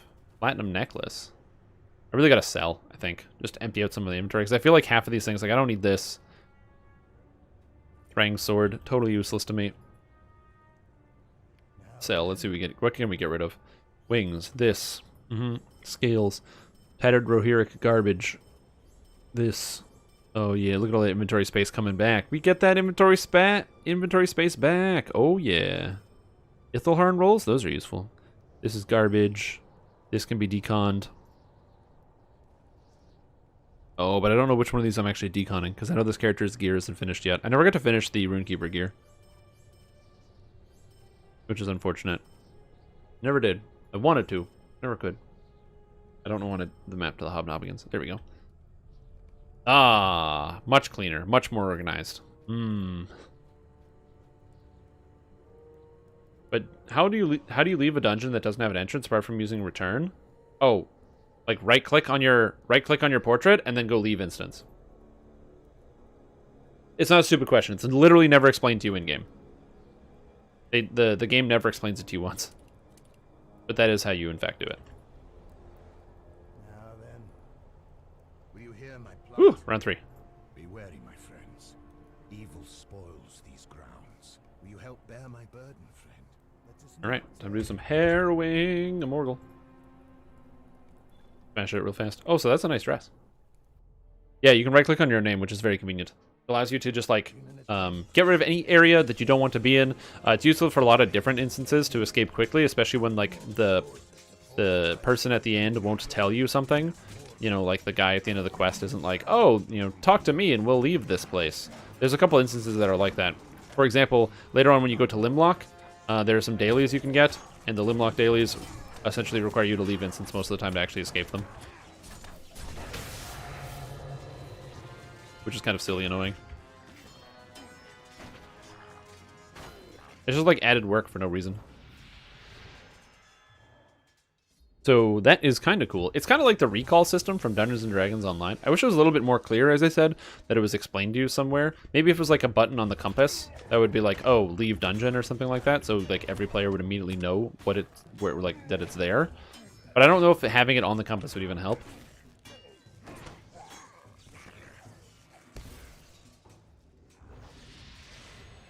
So I'm honestly not even sure about that. Don't know where I land.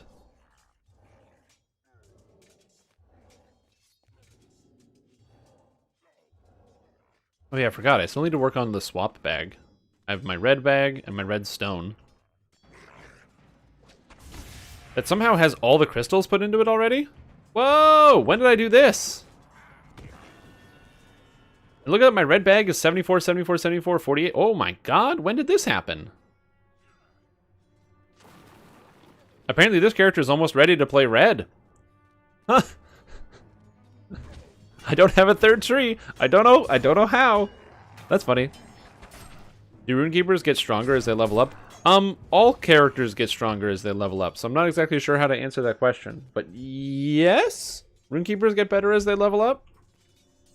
I mean, every time you level up as a player, you're going to get access to new spells, new abilities, deeper aspects of your own trait tree. You can get new things. So, yes. I mean, I've never found that Burglar was weak at the beginning, nor Runekeeper. Runekeeper very early on gets Ceaseless Argument, which is just a really high damage skill that lets you just pump lightning into people's bodies. And Burglar gets the Stealth Surprise Strike combo. And you get a lot of your good abilities like Touch and Go, which makes you immune to damage for a minute. At like level 14, so you're pretty much invincible right away. In fact, Burglars used to have way fewer abilities when you first started out playing the game, and now they have way more abilities, which is just great, because it means that Burglars, like especially at the early game, I recently played a Burglar all the way up to level 40, at which point, because the boosts were on sale, I decided to boost my Burglar, because they were pretty cheap for Black Friday, which I could not believe how cheap they were. I'll just point that out. But yeah. I played it up to level 40, and I never had any issues, and I never died. It was very, very easy to play. So I definitely recommend both the Burglar class or the Runekeeper class. They're fun. Again, the main issue with Runekeeper is it's not the best damage at the end game.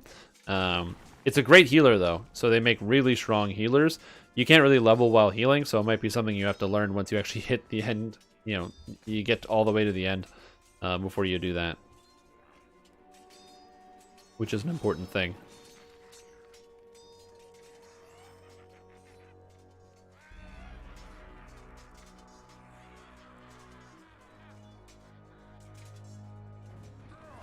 Die, you son of a gun.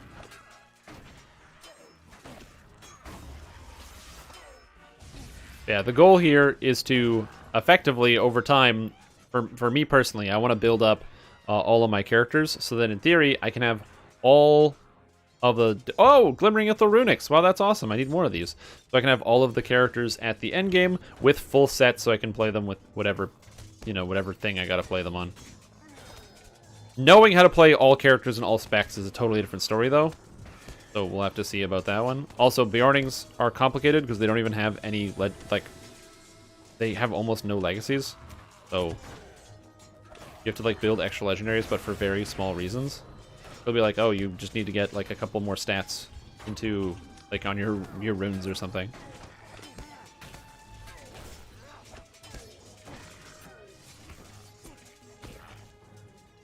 Like, I think for my healing when I was doing it, I didn't even use any other different items. But healing on Bjorning is really hard. It's so confusing with the stance dancing and the wrath generation and costing and the way the skills work. They're not consistent. It's not like man form generates wrath and bear form costs wrath. It's wishy-washy. I don't like it.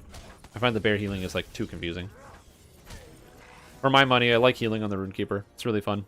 One of the reasons why I played this character. I mean, healing on a minstrel is fine, but Runekeeper is just for my money. That's where I want to play. That's why I have my first spec, which is actually fully done. I have, boom, the healing stuff is already done. Oh, apparently except for useless argument damage on this bag. I don't need it anymore because I have ceaseless argument damage on this yellow bag. Which is already done.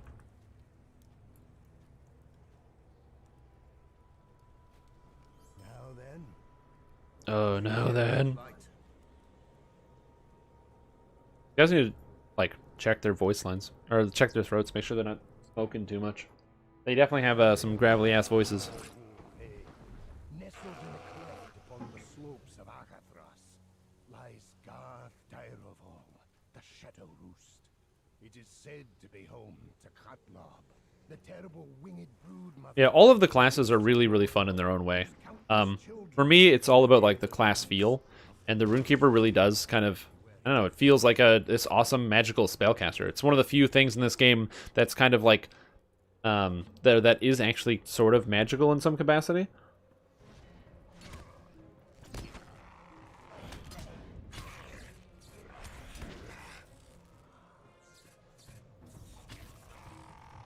Like, even the Lore Master, you know, there's some magic there. There's some Gandalf imagery with the sword and the staff. They look cool as heck. They summon animals. Like there's some kind of Radagast looking guy. So they got some cool stuff going on. But, oh, that reminds me, I gotta turn that off. I had the mature content filter on because of the Cyberpunk earlier today. Lotro is a co-op game? It's an MMO, so yes, absolutely.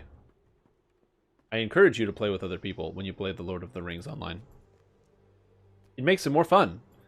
Playing games with other people is always going to be more fun, especially when they're MMO-style games. I'm currently just grinding out some stuff solo, but playing with other people is awesome, and I love doing it. I generally will play with other people when given the opportunity to do something. Like, I'd rather do this dungeon right here with a group than by myself, because you get more content and stuff.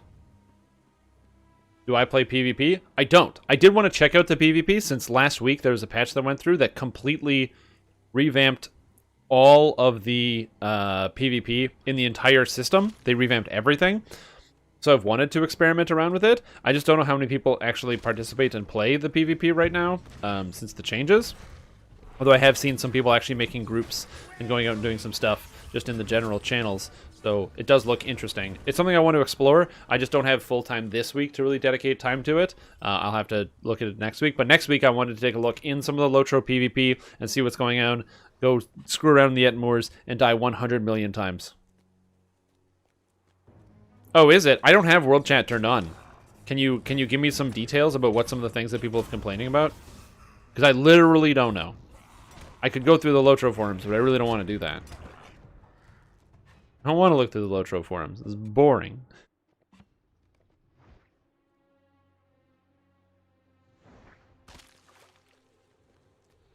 Absolutely. I'm definitely curious to know what people's thoughts are, because when I saw the changes, I thought it was pretty cool. Creeps OP. There you go. Consent PvP. PvP is consensual. You have to go to the PvP zone.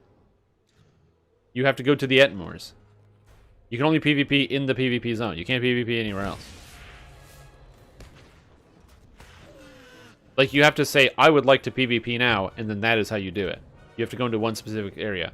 Because it's player versus monster player. You don't just, like, encounter other people on the map, because that wouldn't make sense. There's no reason for you to encounter another, like, you know, some other man from Gondor into PvP against them. That makes no sense, story-wise. So instead, you play against the monster players, which are people who make special monster characters to play against it. If there's more time here at the end of the live stream, I'll definitely go check it out, as I would love to see what it is, and get back to playing my War Leader. The good old War Leader. I don't know what you need to do. I think you still have to do the quest grinding in each individual area to get a lot of the teleports and stuff. So there is essentially an entire game in the monster play, which is pretty sick. Someday, when I have billions upon billions of embers, and I have no more need for grinding anything anymore, and which will probably be like 3 to 8 years from now. Whenever that's done, then maybe there's time to just screw around in PvP. You lose something? No, you don't lose anything. There used to be a rating system where you got like stars based on what your kill death ratio was, but I don't think is that even in the game anymore? Let me check. I can actually look at that. The war. Oh yes, there is a rating system. So yes. So your rating goes up. So you start at 1,000. It goes down when you die. So I'm at under 1,000 because I have 1 kill and 6 deaths. My kill KD is 0.2. So no, you don't lose anything when you die. It's just for fun.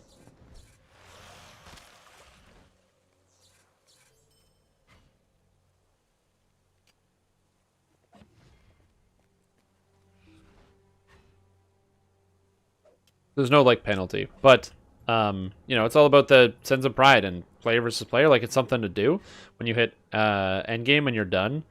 Like, if I only had, like, 2 characters, then yeah, I would definitely, like, when I'm done with my quests or my things for the week and my friends aren't playing, why not head out and do some PvP? Why not head out and try to fight some enemies? You get Audacity, so you have 30% reduced incoming damage, reduced duration of crowd control effects, so that way, stuns don't last nearly as long, that sort of thing. And you get some extra damage, and that ranks up the higher level you get. You can make your character more powerful by just ranking up. So somebody who's at rank 15, which is the highest rank, is significantly more powerful than somebody who is not a rank 15. Well, like 15% more powerful.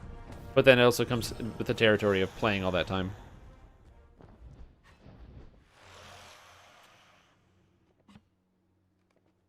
Well, yeah, but this isn't, like, same with Diablo 2. That's why the hardcore PvP scene was so exciting in Diablo 2, because when you play hardcore and you kill someone, not only are they dead and they can't get back their body, but you get all their stuff. So it was kind of cool when you had PvP in Diablo 2, which was an interesting concept. It works well in some games where that is the core design and intent. It doesn't work well when it's not designed that way. Losing everything in Lord of the Rings Online in PvP would be the worst idea ever added to this entire game. There would be no worse idea than that. That would be so so stupid. It is incomparable to any other stupid decision that they could ever make. The leader of the Kurgrim bone worshippers hides far within Gorthanu, the deep dark. No, in hardcore, when you died, you left your body on the ground because you lost everything. Because your character was deleted. You had to make a new one. You dropped all your items. In softcore, you're right. In softcore, you didn't lose everything, but on hardcore, you did.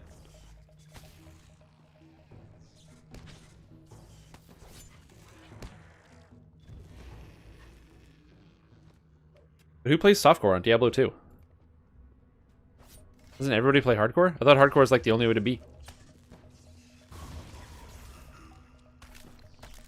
Look at me, always thinking about the hardcore.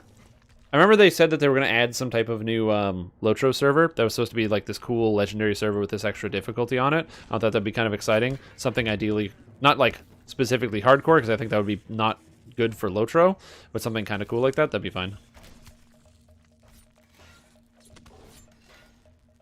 People could come and kill you in the tutorial map. Interesting. You gotta love it when they let you kill people, when people are allowed to get killed in the tutorial. Am I not gonna get my deep lichens? How many monsters do I have to kill in this place? Do I have to kill every single damn Kurgrim in here? Yeah, so they said they had mentioned that there was gonna be a server, the Eye of Sauron server. Let me see if we can find it. I'll find the information so we can talk about it.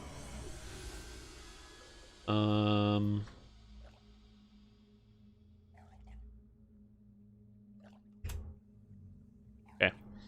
So this was War of Three Peaks. This fall, we'll also see a new legendary server. We're looking forward to adding challenges and gameplay experiences for this new server. In our current vision for this, Sauron will play a more active role in punishing heroes who will defy his will. At times during play, the Eye of Sauron will open, inspiring all the evil in the world to rally and rise to his dark challenge. These enemies will become far more dangerous during this time. However, when the Eye is open, your characters will rise to the challenge and deliver greatly increased damage in defiance of the Dark Lord. Beware when the Eye of Sauron is open, and they're planning on opening that at some point. Now, of course, they didn't end up doing that. Largely due to complications around what's that thing called? The coronavirus. So, you know, there's limitations on what they could end up getting done realistically within the time frame that they set out for themselves. Because nobody expects the global pandemic, which came after this note was written. But it's something that we might see in future. It should be cool. I'm sure that would be hardcore enough, yeah.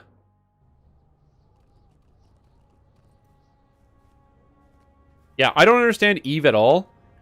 It's such a weird concept where it's like, oh yeah, this is totally a video game, but wow, I got 3 more Glimmering Ithil Runics? Whoa! That's so many. That's awesome. I'm very happy with this. Cool. A lot of runics. Spreadsheets in space, yeah, exactly. Like I don't have the patience to learn how that game works.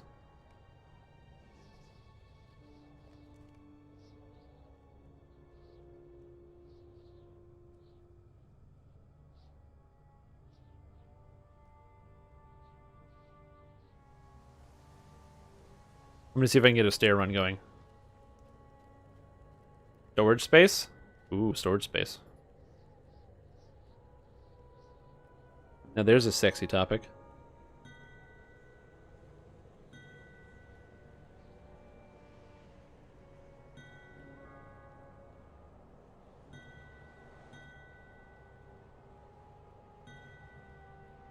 I just opened up a group and I got 100 tells. That was fast.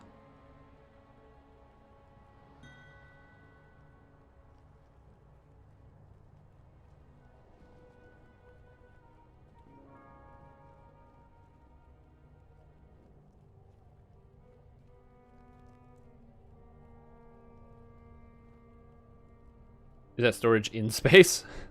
Did you go drilling items in storage in Eve? Yeah. I didn't know that. I don't know anything about Eve Online, so I couldn't even begin to understand. Oh, we're full. Cool.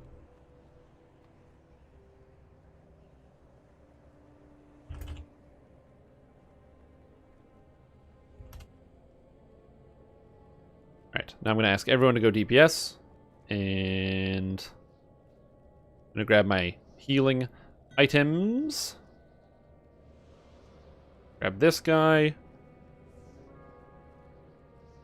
don't know which one of these I need.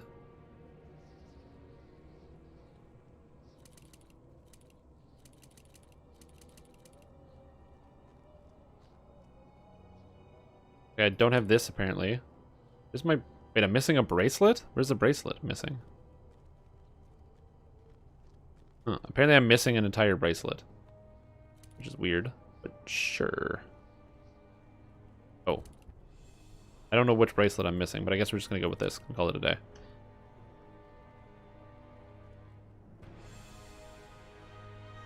No.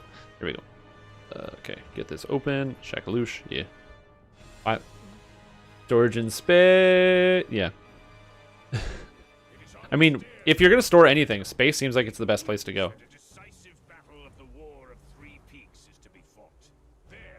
Created by people who watch friends who mined or made industry create spreadsheets to find out what the best mine or produce for them.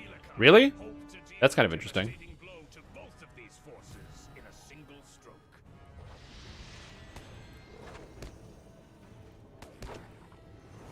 Here we go.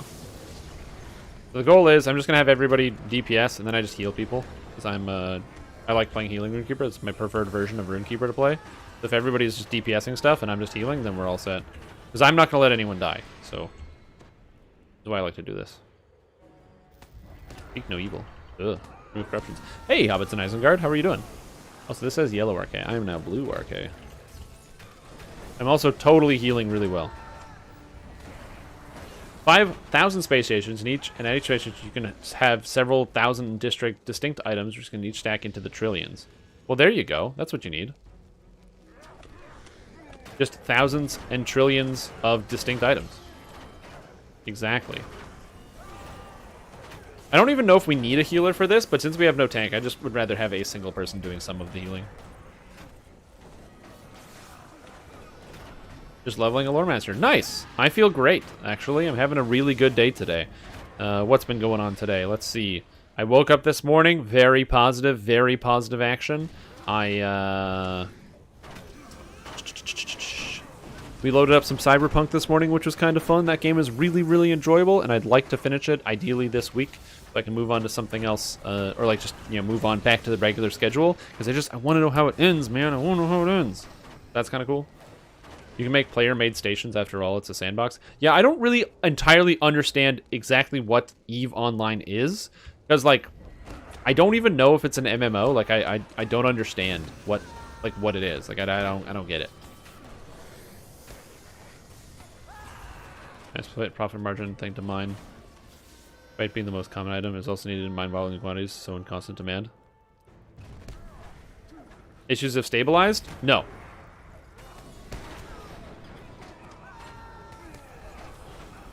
It's the UR MMO. No shards, everyone is on the same server. Yeah, like, I like video games where I fight monsters and stuff, so I just feel like EVE is not a game for me, because it's a game about something that isn't fighting monsters specifically. And I'm a big fighting monsters kind of guy, you know? Like, I like it when there's bad guys and I get to do stuff. And I feel like EVE is the kind of game that has, like, not a lot requires patience, but has a lot of patience. So. Who is going to die? This guy? This guy's gonna die.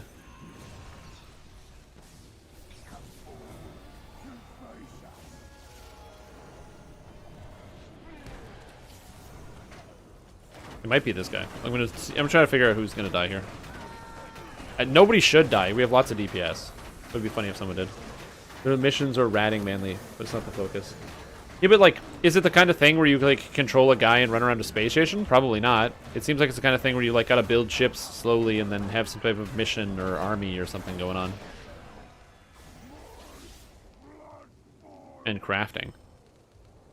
You do EVIS PV, but that's not the focus, and that's go far the way to make it, to discourage it. Take real life months to complete? Oh no. Feeling like 800 billion credit ship.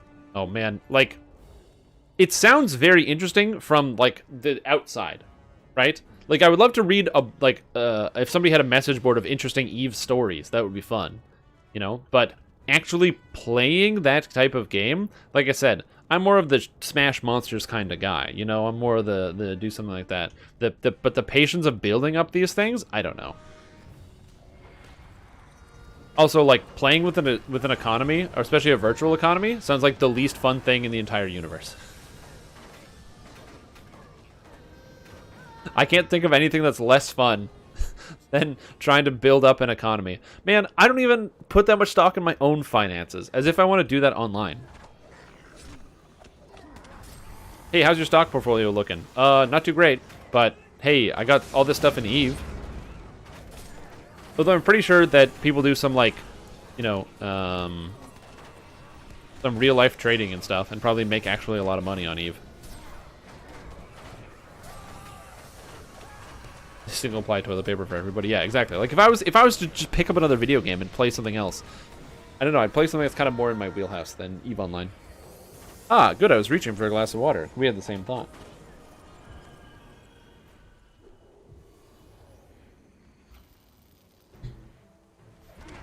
Minor perfect performance, minor ballad. Increased tactical damage. Oh, sweet.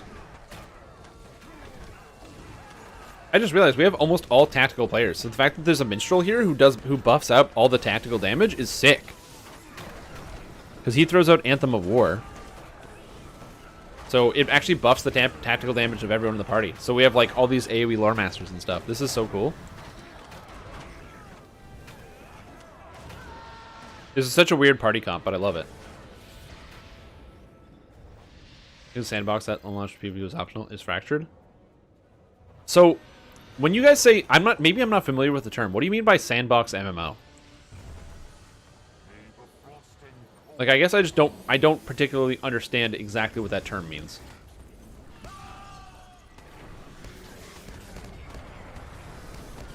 Who is Shatarka targeted on? Madfur? Oh, he's targeted on the bear. Oh, the bear is tanking. Interesting. That's funny.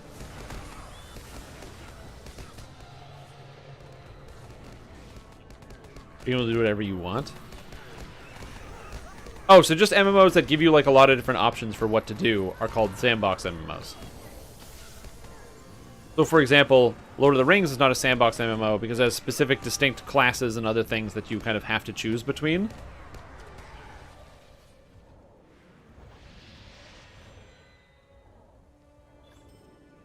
Economy focused, usually full loot PvP. Okay, I gotcha. No rails, no main plot. All right, that makes sense. So it's kind of so sandbox. You players have toys that they play with, and then the developer makes toys and puts them in the box. Then players do whatever they want with them and do whatever they want. Gotcha. Okay, cool. That sounds like the last thing I ever want to do. God, that idea sounds so anti-fun to me. Oh man, I could not imagine having any fun with that.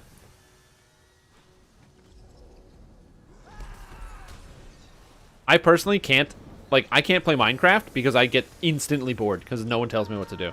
I don't have any objectives or goals, so like I can't play a style like that. I've never played with Legos as a kid. Nope, that would be the absolute worst thing. That sounds like the least amount of fun you could put into a single video game.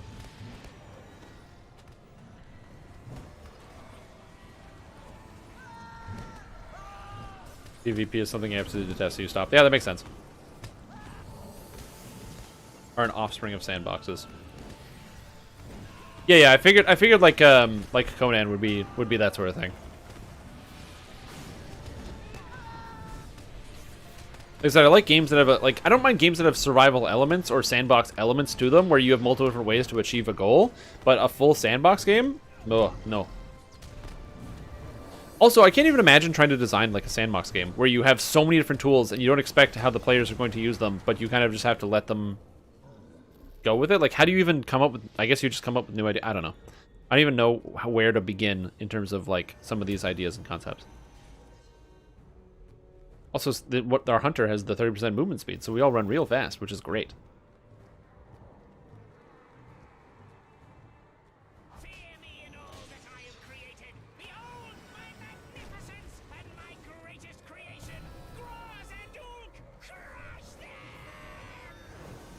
Asking questions about the Pale Wizard. I just found level 7 found Death Horror. Oh my god, it's so much fun. Didn't build people. Yeah, absolutely. 100%. I'm glad you're having a good time with it. As I mentioned before, once you get to level 7 and you get the Death Aura, then you put on Pale Master, then you use the Shroud, and then you keep yourself alive forever. Oh, yeah, because the only thing I know about Arcade, I don't know much, but the only thing I know for sure is what I hear from other people is that Arcade is insanely pay to win. And so is Black Desert Online. That both of those games are pay to win.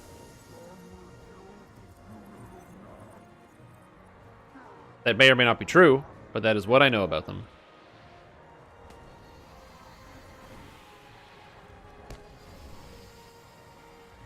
But that's what people tell me. I could do the investigative work myself, but I don't know if I want to do that. As I said, the type of like a sandbox or something? No, I don't want to. I don't want a sandbox. You literally buy the win button. To be fair, there is a win button that you can buy in that video game, and it's very entertaining. Because you win, it feels great. Swift Mercy. Fellowship's friend. Lynx. Oh my god, is this guy a blue lore master? Whoa. This is so crazy. Good job. Yeah. Fellowship. Leave. Bam. Look at that. All spellcasters, and we crushed it. Wait, Elder Scrolls Online is a sandbox MMO? Oh, the sandbox of the theme parks. Okay, gotcha. I was going to say, like, that game is not a sandbox, because I really like Elder Scrolls Online, and I hate the idea of a sandbox MMO, so that there's no way that it's a sandbox. It can't be. Either that or my identity is shattered, because I liked something that I said I habitually don't like. Although, to be fair, that's why you should open your eyes to the possibilities of something else, because you might get surprised. You might think to yourself, I don't like sandbox MMOs, and then try to play one.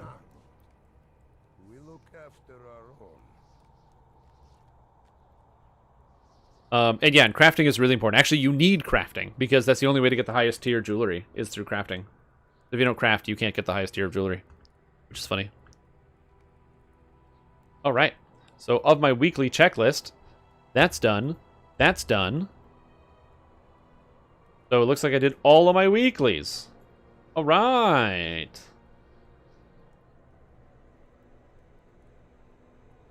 Sick. And I'm going to close the client because my thing is going to crash if I don't. Fitting in the lines why Sandbox shouldn't have.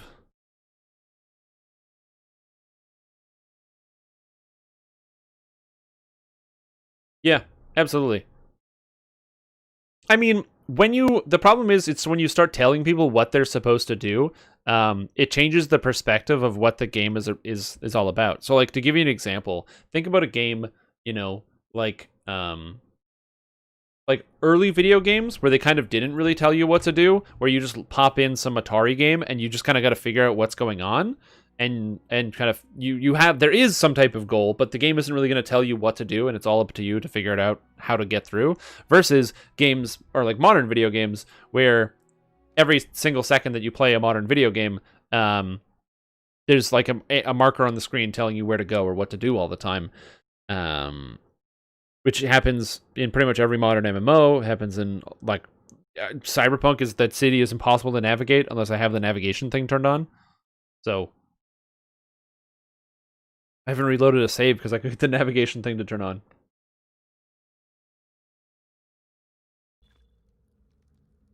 Aha, burglar. Right. Oh, interesting. It appears as though if I want to get access to my bank, I have to leave this place. I must leave. So I have to leave this place. That makes me sad.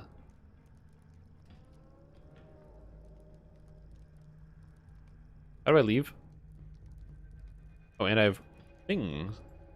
And glove. Ooh. Cover some quests while exploring? Yeah. Absolutely. And you get to find it yourself.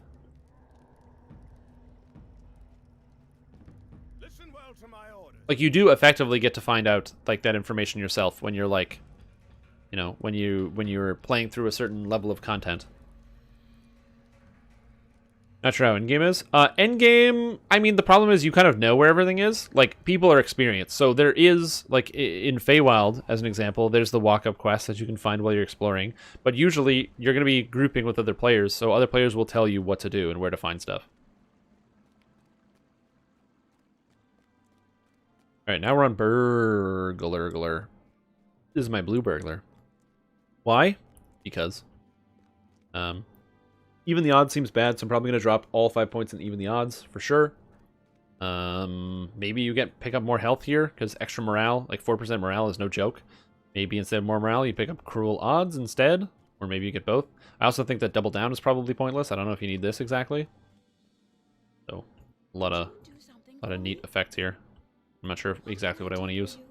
There we go. So now, I don't need to repair, which is good. I will repair here just in case. Nope, we're good. And everyone's favorite and most fun thing to do, go into the shared storage, whip out the Scrolls of Empowerment, and then start applying them to my character. Crankshank. Alright, here we go. As we chat. Blueberg, the blue burglar? Yeah, kind of. You have 160 past lives, there's always more to do. Yeah, that's the other thing too, is like you can even go get all your raid gear and get all your stats and get every item you want and get all those things. And then it's like, okay, so what do you do now? Well, reincarnate then, I guess. Start back at level 1.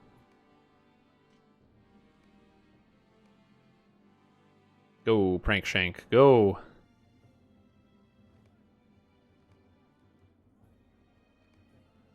I need a name for my red bag. I just don't know what to call it. I was going to call it the blood bag, but then I felt like that would be inappropriate. Hold on, what if I put all of this in the same spot? Boom, boom, boom, boom, boom. That's better. It's just hard on the wrist.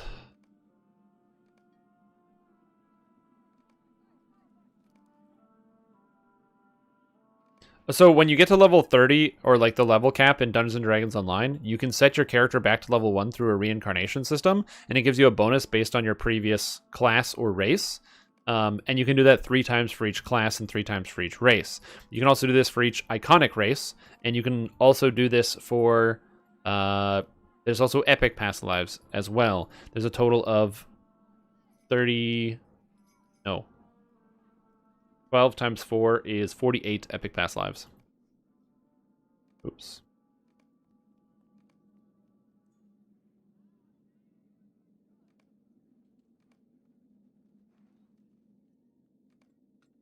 Oh man, my wrist.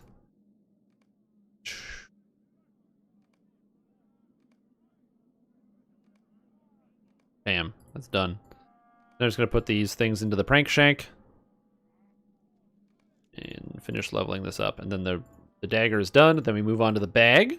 And then we move on to the other dagger. And then we move on to the other bag, and the other dagger, and the other bag. And then eventually we'll get to the Runekeeper, and then, or not the Runekeeper. Eventually we'll get to the Minstrel, and then eventually we'll get to the Hunter, and everything's going to be cool. But it's just going to take a while. There's a lot of friggin' scrolls to put in. And this is one of the reasons why I wanted to stay here, is because I need to get some more stuff. So I have to head to Bree to do this.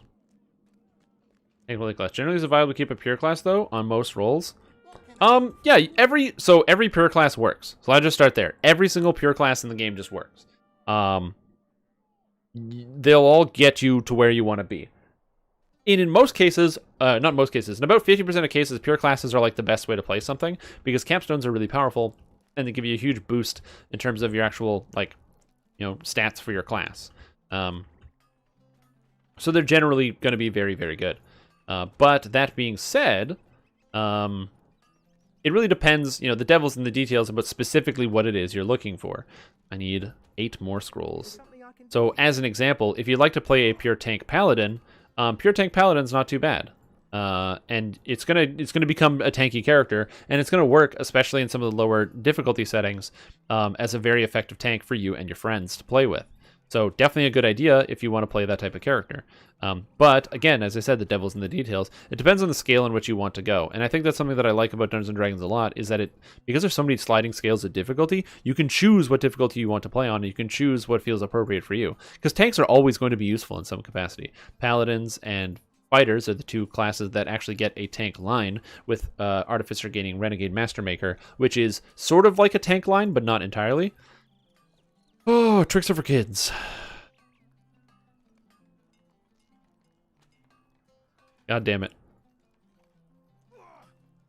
So, absolutely, you can definitely play as a pure class if you want. Like, you can play a pure class paladin, but it is just it's a long road that you have to walk down, because there's a lot of different things you need to consider.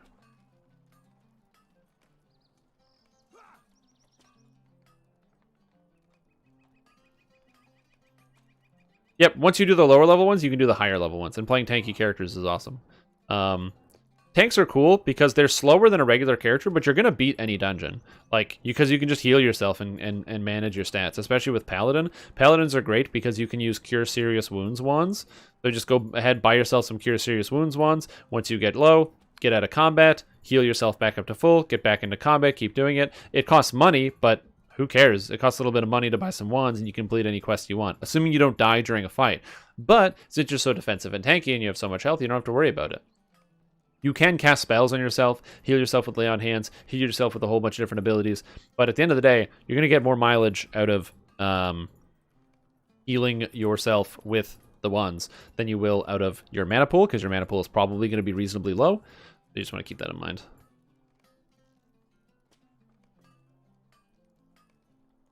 All right, 1, 2, 3.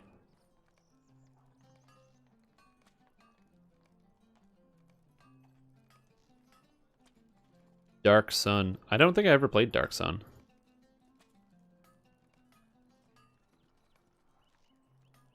Oh yes, and also once you unlock some past lives, you get all the difficulties available right away. So because you just started playing, the game pushes you into normal difficulty because it's like, okay, well, you don't know how to play and you got to learn and stuff.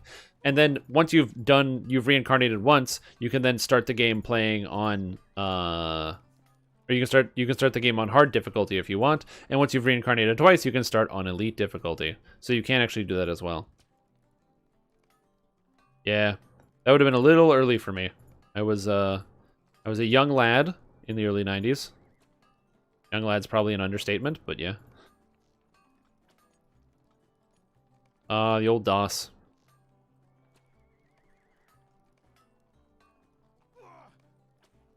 Good times. The old operating system.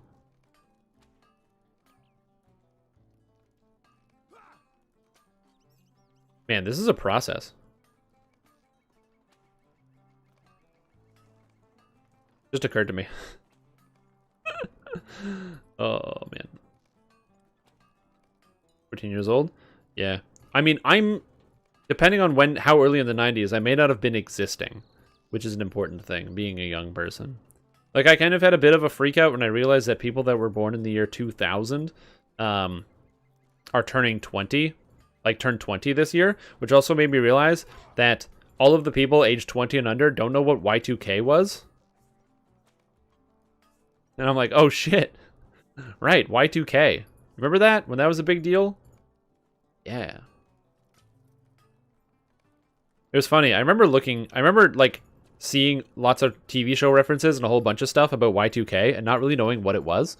And I remember that Y2K happened. You know, we went to the year 2000 and I don't remember anything important happening. And I was like, geez, it was just a thing and it happened on TV, which is obviously me being a stupid kid and not understanding anything. So as a grown up, I decided to Google it and find out that like billions upon billions of dollars were spent by many, many different companies, all designed around the goal of like, specifically fixing and getting rid of, like, fixing all these Y2K problems. And it was a huge issue, and lots of companies lost billions of dollars because of this whole thing. And I was like, oh, it was just that companies preemptively spent like a shit zillion dollars to fix the universe before it all collapsed.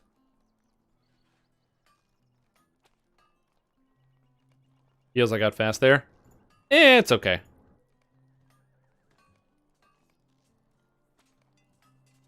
Age is just a thing. Sometimes you age up and these things happen. Oh, man. Legendary items. This is the worst part. I don't even mind, like, the grinding and getting all the stats, but applying them all one by one is the worst. And I wish there was a solution for this problem. You should apply multiple at a time. Yeah, exactly. Like, apparently there was, like, they were worried, like, planes were going to drop out of the sky and all sorts of other problems. But there were some issues that happened, and I think there was still, like, $50 billion in damages worldwide about Y2K, but nothing crazy. There it is. Prank Shank is done. Tricks Are for Kids is working on it. We got 2 legacies down. 5 to go. Oh, Jesus. And then the Money Bag and Pocket Ace are still working their way up. But yeah, Prank Shank. Done. All right, Prank Shank. Now we go back to Estelite Land. Didn't they plan an Eli rework? Yes. The LA rework was apparently planned for like this year, but then there's this thing that happened called the coronavirus, and it slowed it down. We'll get there. But yeah, exactly, it was a serious problem. It's kind of crazy. It's so dumb to think like, you know, oh man, they wanted to save space, and so they saved space by like not using those 2 digits. But like, if you think about how often date and time were probably tracked, it's like that actually meant a lot of space. And also when you think about the fact that there's so many games that you're like, oh man, this game is unoptimized because of lack of saving space, because you don't have to as often sometimes. It affects everybody.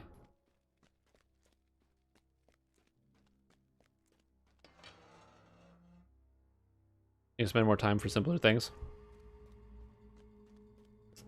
No, it's because they don't have an easier way to fix. They have a solve for they solved adding a legendary XP, but the individual scrolls there's no solve for. That's the main issue.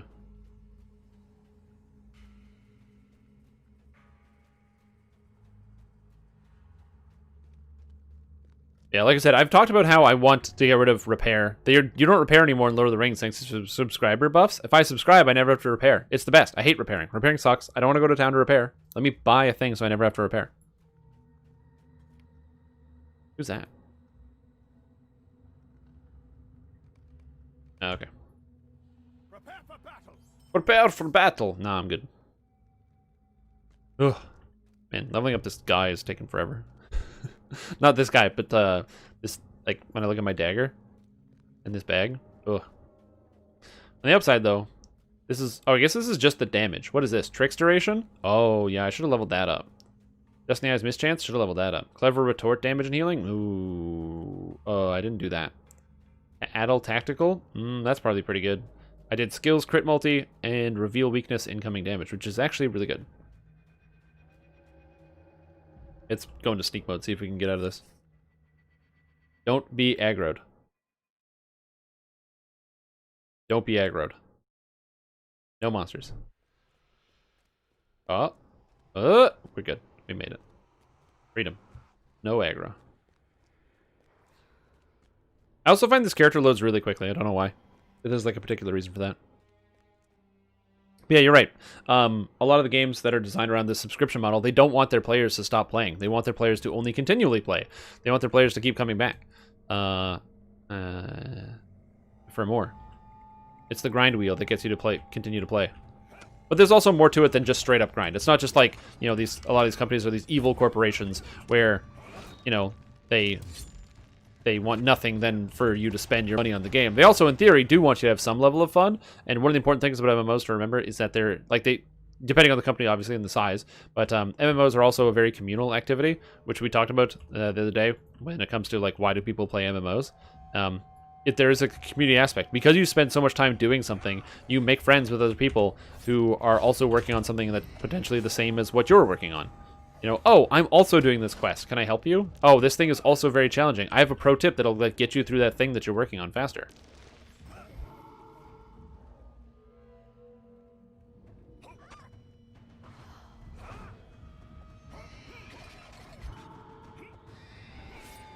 How did I evade both of those?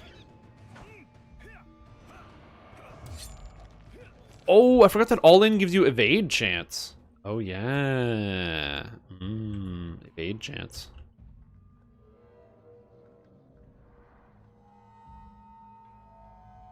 Portable bank and DDO? I'm in for a portable bank. Let's do it. I would love a portable bank.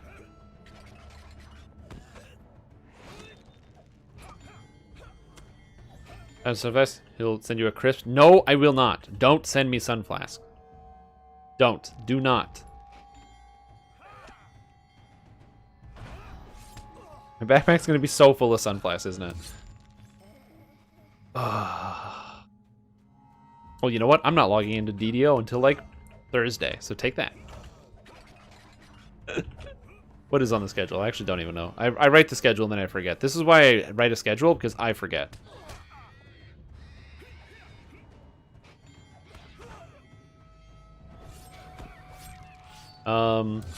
Yeah, Friday is DDO. So that's when I log in. No, Friday, yeah. Tomorrow is Path of Exile, and so is Thursday is Path of Exile. I want to finish off that damn league. I'm getting level 95. Damn it. Time for them to accumulate? Absolutely. I have to figure out what I'm doing for dinner as well. Because I didn't eat breakfast or lunch, and it's now 2:43 in the afternoon because I'm a grown-up, and I'm definitely an adult, and I can manage my own life. Oh, God. I definitely think about that sometimes. Where I'm like, I am an adult. I can do things. Like, be irresponsible with my own health. I still remember, you know, when you're younger, when you're a youngin', and they tell you, you know what, you know, when your parents would say, you can do whatever you want when you live under your roof, but you can't do whatever you want when you live under mine or something. You know, you can't eat cake for breakfast when you live in my house. You can do it when you live in your own house. And I realized that's true. You can eat cake for breakfast when you can live on your own. And I'll say, to be honest, I don't end up eating cake for breakfast very, very often because it makes you feel bad on the inside. But sometimes, you know what? You just see leftover pizza in the fridge and you don't really feel like doing anything. And you're like, I am going to eat that leftover pizza for breakfast and no one's going to stop me because I'm a grown-up. And no one cares about what I'm doing with my eating habits 99% of the time. So nobody will stop me.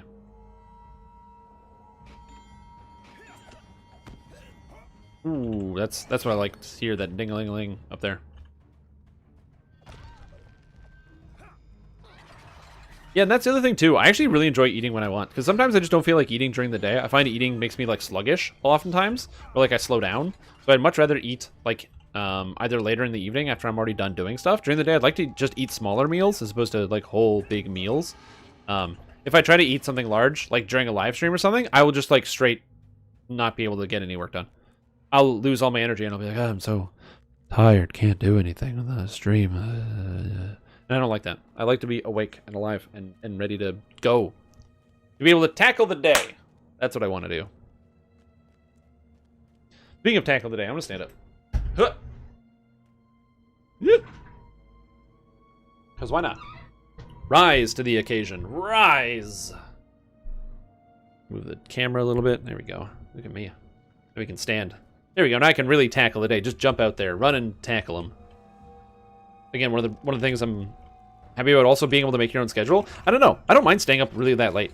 I find staying up late is perfectly fine. It depends obviously on what your job is, you know, like the classic 9 to 5 or something like that. But man, I much prefer eating like closer to like 9, 10 p.m. than I do eating at like 5 or 6. I feel like I'm always doing something around 5 or 6. Oh, there's an event starting. Oh, I'm doing my live stream. Oh, there's something to watch. Or hey, you want to do whatever, blah, blah, blah, whatever it is. It's just inconvenient to eat at like 6 o'clock.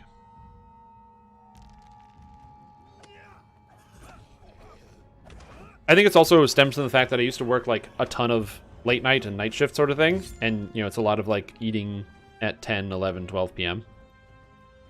Which gets you as well.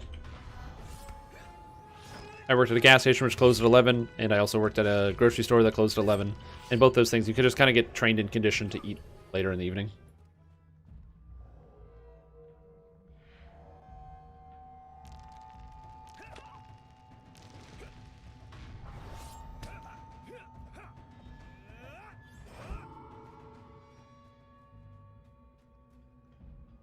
Oh no, the Blood Witch. Sneak away. Yeah, Burglar's really... Oh shit. Burglar's really fun. With the whole sneaking mechanic and stabbing mechanic.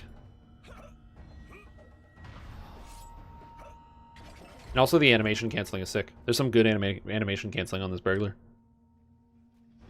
I had hopes that I would get this character to level cap before the end of the year. I think I'm going to achieve that goal, probably. But that's a big probably. Because I should, in theory, be able to at least get to 128 today. But I'm not, like, super concerned about the speed of the leveling for the most part. I'm looking forward to getting the chance to just muck about with this Burglar at endgame. Maybe get some stats. That's why I wanted to get the legendary items sorted out. Because if the legendaries are sorted out, then I can just get some gear on and throw myself into an instance. Because realistically, as a yellow Burglar, as long as you have the... You know, you have your stats sorted out, so you can hit the monsters, you can land your crowd control effects and stuff. It's pretty much all you need. Oh, she's already running at me. Cool.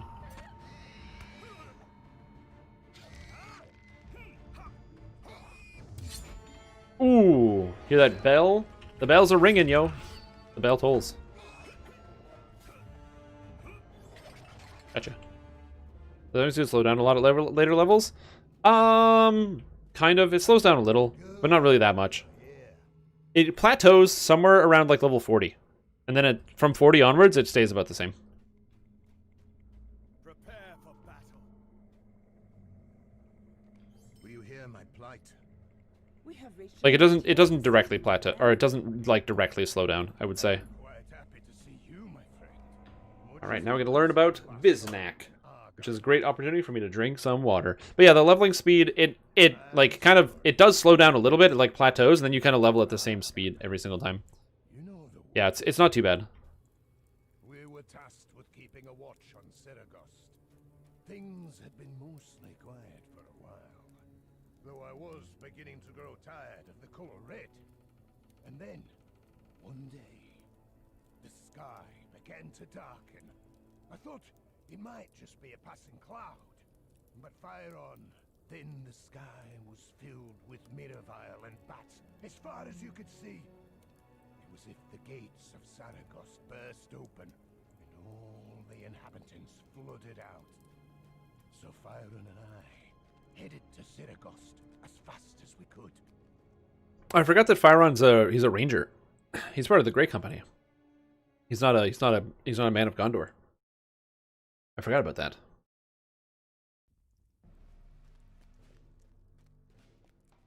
And when we finally entered, 2 times XP earrings? Yeah, that's nice. I usually use the Destiny points. You can buy extra XP. Acceleration.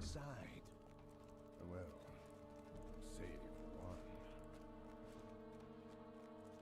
Also, I'm faster than them because I'm a VIP. That's funny. Viznak? And you come into Saragost Keep, and who's here? But Viznak. Byron and Radrog, how are my favorite subjects? Viznak's great. I do like him. He's a funny guy.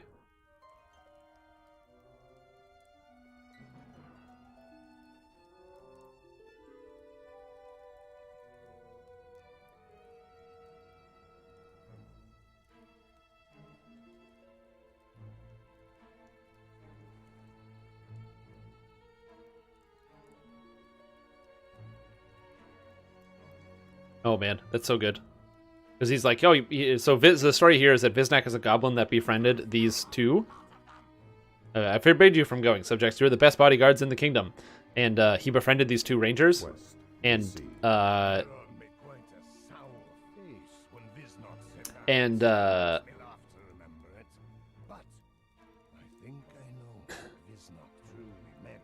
oh man, this is so good. Apologize, Great King Viznak, but we are already bound to serve a different ruler, one who also just claimed his throne. The new King of Gondor? That's right. I followed. Damn, you have to remedy that. Yes, you do, Lord Boogie Blue. You do have to remedy that. That's right, his name is Elisar. Right, King Elisar. The 5th? I don't know how many Elisars there are. I wasn't sure what was going on in that tiny goblin. Yeah, the goblin befriended them, and now that the keep is empty because everyone left, he owned it. Fine, subjects. I give you permission to return to your Elisar. I will find my own brand of new bodyguards who don't already have kings. Farewell, King Viznak. I'm glad you finally achieved your desires, my friend. But I imagine it will be a lonely being king of an empty kingdom. I like how Viznak has a little crown, too. And then they leave, and Viznak, there he is, the goblin. Like, friend? Poor Viznak. He made friends of the Rangers. Then the Rangers left because they had stuff to do. They had plans. He's like, "Hey, you want to go to lunch?" And they go like, "I got plans." You want to defend me? Nah, I got plans. Sorry. Anyway, so then they came over here to see what the heck's going on and to follow the crowd. And then, yeah. So then you get to go on an adventure. And you can see what's going on with Viznak. It's a really cool storyline that happens in Mordor. I will say most of the Mordor storylines are... they're not weak. They're just not my favorite. There are definitely some other storylines I like a lot more. In different areas. But there's a couple ones. I think Udun has one good storyline with the Rangers that are going crazy inside of... I cannot remember the name of that keep. Show map. Mordor. It doesn't matter. Argronth? Sure. No, not in Lugesh. Udun. In here, in Anglach, there's like the rangers that go crazy here, and also I like the story of Durthang. That's pretty good. I don't like the story of Doramarth at all. Don't like Doramarth even a little bit. And then Talath Arui. Faushambal is an awesome story. Thorsaf is really fun. It's fun to go through Nairband. I liked all of those. And also I also enjoyed Nargronth. Nargronth is really cool. It's a neat zone. There's some good quest lines in there. It just can be kind of long and kind of tedious. And I think Udun is the worst zone, and it's also the first one. I have no idea why, but Udun is like easily the worst zone, and it's also the first zone. Which I feel like they should have shaken that up. Uh-oh, I'm under attack. By what? This lady? Well, yeah, well, guess what? Ooh, this is actually a man. This is a Morville, not a Maraville. Or Mervale. I don't know how to pronounce these things. I'm no bat doctor. You think these bats would be able to detect me really well with their echolocation, but apparently not. I'm also going to go and aggro both of these things. Both together. Oh. Rats. But yeah, if you're curious about what type of content we generally live stream here on the stream, I stream pretty much every day. I sometimes stream Sundays, although it's very tentative whether I do or not, just because I have a lot of things that kind of go on during the week. And when I'm streaming like 10 hours every single day, it makes it hard to like go out and do groceries and and clean the house and do other things. So, because I'm also doing that, and then I also try to make the YouTube content and do other things and participate in other stuff on whatever, and I have other projects going on, so it ends up adding up to a lot of time. As a result, so sometimes I don't always stream on Sunday if I need to go out and get some errands done, or sometimes I need to just go and stop doing stuff. Get an assistant, yeah. Let me know if you want to do a lot of work for no pay. That's all I got available to offer right now. If you're interested in lots of work for no pay, hit me up.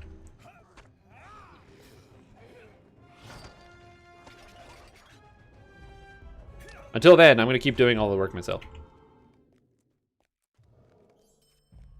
Like I said, when I'm at the point where I can offer somebody a salary to work for me, I will. But I'm not at that point right now. Or even just like contract work. Like the goal is in the future to maximize it so the YouTube content essentially wouldn't be made by me, because then it takes off a huge amount of stress. So I can focus on other things. But then I have to be able to pay somebody for that, and I don't currently make enough money that I would want to spend that type of money on that. It's not really that worth it. I'm okay doing the content, so it's not really that big of a deal. It's just an extra added tinge of stress. The experience is paying itself. No, I hate that idea. Man, that's like the worst thing about, or not the worst thing, but it's one of the most annoying things I hear about some American companies, where they're like, oh yeah, do an unpaid internship. I'm like, why unpaid? How am I supposed to feed myself? On experience? How do I pay my rent? It's so dumb. Why would you not pay somebody? Like, pay somebody a little bit. Pay somebody a living wage. That sounds like a great thing to do for an internship. Are they making bankroll? No. Are they able to like pay for the bus pass that they need to get to work? Yes. I don't know. I've never understood that. I find that insanely perplexing. We don't do that in Canada. It's all paid internships. No unpaid work. It just seems gross. Just eat the experience? Absolutely. Like, I understand if you're an intern, you get paid less. No questions asked. Easy. You don't do the full work of an employee, you're learning, and it's, effectively you're getting the experience, but you're still getting the work done. Like, if you hire somebody and they're not getting any work done whatsoever, then I could totally understand not wanting to pay them. But if you're hiring somebody and then your company is turning a profit off of another human being's work, you have to pay them. That just makes sense. Like, you know.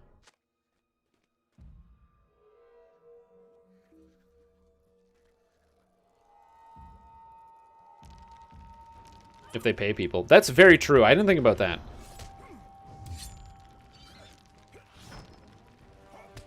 Like, if you want to get, like, a Maserati and a Lamborghini and a Ferrari, what are you going to do? Pay your employees? No, that doesn't work. You're right. I don't know what I was thinking. My bad. This is why I'm a bad capitalist.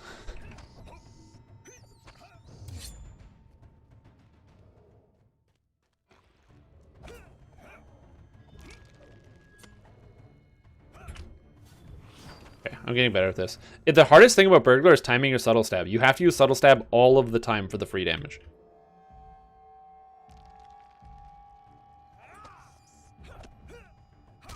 Yeah, paying people, exactly. Paying people is the opposite of making money. You don't make any money when you take the money that you make and you give it to somebody else. Duh. How could I have been so stupid? I'm gonna burgle this guy. Can I burgle this guy? No. Ineffective against that target. What is it? Ancient Evil. You can burgle whites. I think whites are Ancient Evil. Oh, well. I guess they don't have any clothes on, so I guess I can't really burgle them and take their stuff. Take their stiff.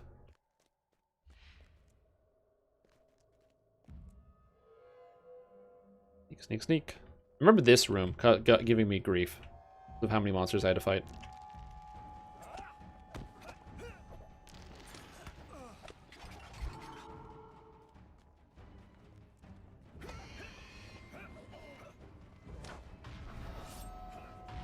Got him. Screw your spell casting. You can't cast any spells when you're near me. Woo! Regular's good. Having access to easy stuns I can constantly lob at people to prevent them from being able to cast spells is the best. No pockets to pick? Yeah, it's true. I just want to sneak around and just yoink! Ha! Got your nose! Like, how did you pull that out of my pocket? That's aggro on me. Is there a stealth creature on me? Is it this Blood Witch? Oh, it's this guy. No, not 360 melee stun! Just kidding. I gotcha. Yeah, so that's something that, you know, that's expansion of Enterprise and what have you. But until then, we're going to be not doing that. I'm just going to do my best to keep trying to upload twice a week. And on top of other things that I normally do. Should be good, though. I don't know. People seem to be responding well to that interesting stream highlight, so that's good. I just got stunned because I wasn't paying attention. Whoops!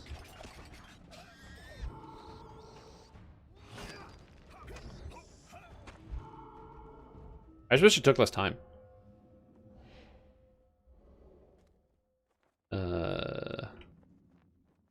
Like most things.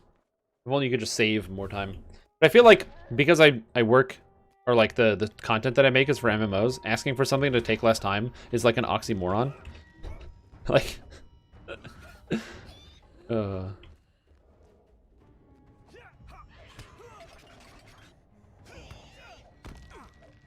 Driving. But yeah, it's mostly funny.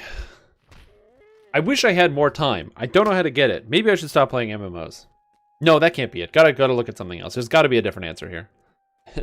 There needs to be an answer. I can't figure it out. My lizard brain is too small, and I can't understand what I need to do to solve this problem of not feeling like I don't have enough time. Oh, responding well to stream highlight. Yeah. On my YouTube channel, I posted a YouTube video today. That was essentially just a highlight of the live stream.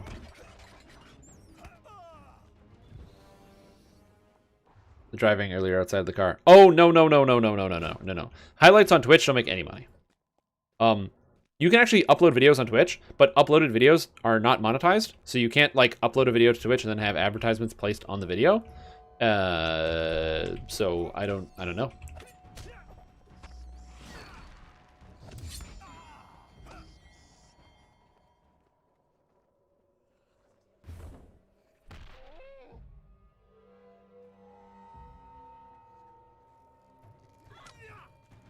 But yeah, that's why I want to make sure I'm like diversifying and spreading the content, and also ideally I'm going to try to make attempts to be more active in different social circles and social spaces.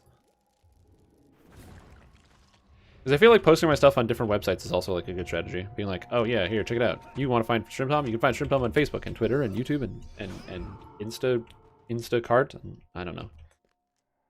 And outside at your local mall, he's the mall Santa. Just look outside. It's the second job, man. Somebody's got to be mall Santa. Why not? Why can't it be Shrimp Tom? Drive 2 cars at once? Hell yeah. Yeah, I can do that. Can you do that? No, there's no way you could actually do that in Cyberpunk. Even if you hang out the side of the door, you still have the car controls. So, like, you can't get away from the car controls.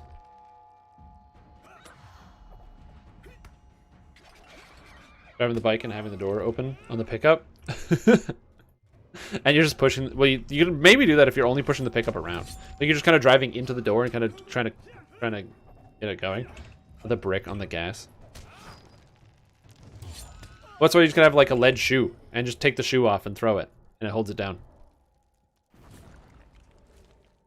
Hey, hello, Morrival Stalker. Guess what? Sounds like you're gonna be Morrival dead. I don't know, that was bad. I'm sorry. I never even use my gambling abilities. I'm mostly just like sneak attacking this stuff because it's way faster and more effective. Yeah. All right. I'm beginning to become disillusioned. The magic is going away.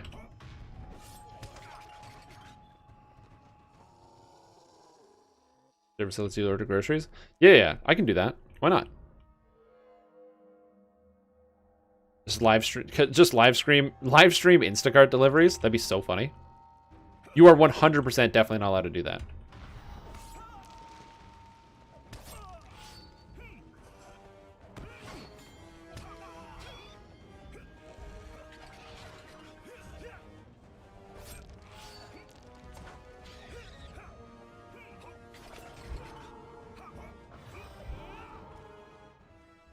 I mean, my health was at full, so maybe it's not all bad.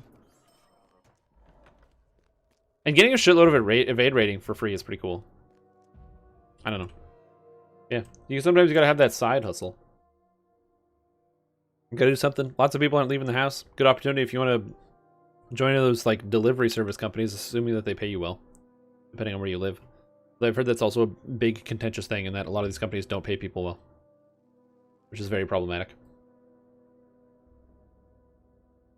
I don't even pay people well, but pay people enough. Oh man, you can see more stuff when you're stealth. That's sick. I love that.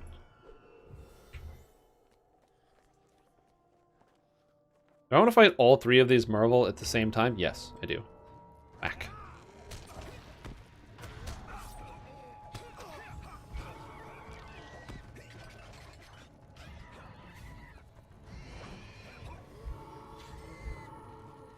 Okay. This works really well, especially when you have all in. All in is really crazy for bumping up your damage, because it gives me 100 or 94.8% increased melee damage. So I just start trucking these people. Oh, that's really fun. Okay.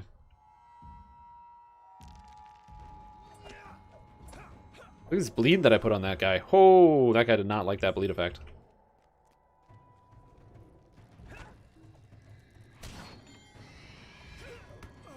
Oh, I parried. Okay, good. Somehow it resisted my Addle, and then also I parried its scream. How do you parry a scream? Imagine somebody screams at you, they're like, oh, and then you just like, boom, block it with my sword. I block your attempts to get to know me with my personality. You can't scream at me because I'm repulsive. Take that. It's the ultimate shield.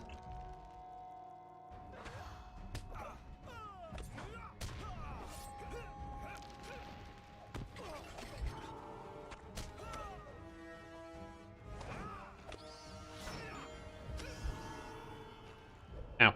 That poison cloud is ridiculous, by the way, how much damage it does. Ooh, spooky, spooky. Ogle him.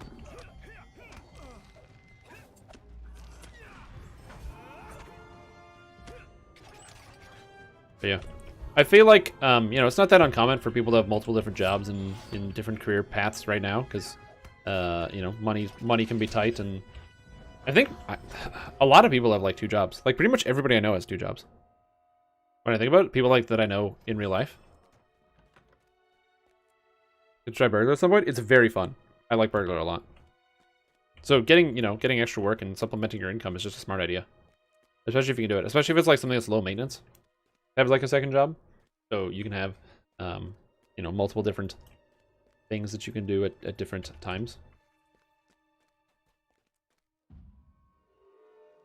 Yeah, no, the Lotro world design is awesome. I've mentioned this before, but I think that one of the things that they really, really succeeded on here with Lotro is the is like the world building, the environment, the feel. Like this game feels fantastic. Like a lot of the monsters and the world building is awesome. The thing about Lord of the Rings is it's also absolutely ginormous. It is massive. This game is huge. This game is so gigantically, bigly massive that it just takes up such an amount of space on like hard drives and stuff. Like this world is huge. Look at the size of this thing. Boom, boom, boom, bing, bong. You keep going. I can zoom out so many times because of how massively massive the world is.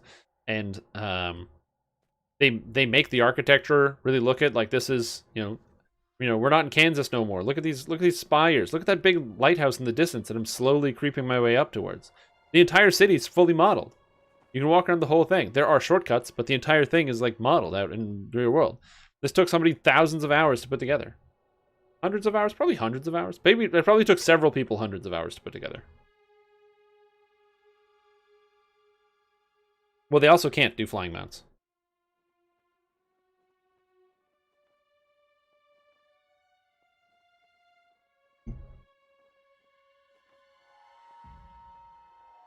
I'll save you, Ranger.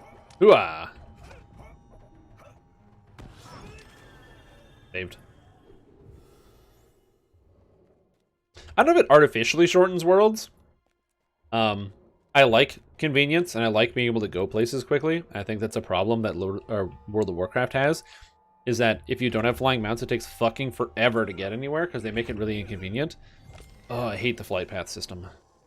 I much prefer Lotro's swift travel system, where you can teleport between any key points. So if I'm at a horse guy, I can travel to another horse guy somewhere instantaneously. That I much prefer. Yeah, they can't put flying mounts in Lord of the Rings because you can't mount something that flies. Like the only argument you could even like sort of kind of make is something like, oh, but the eagles exist.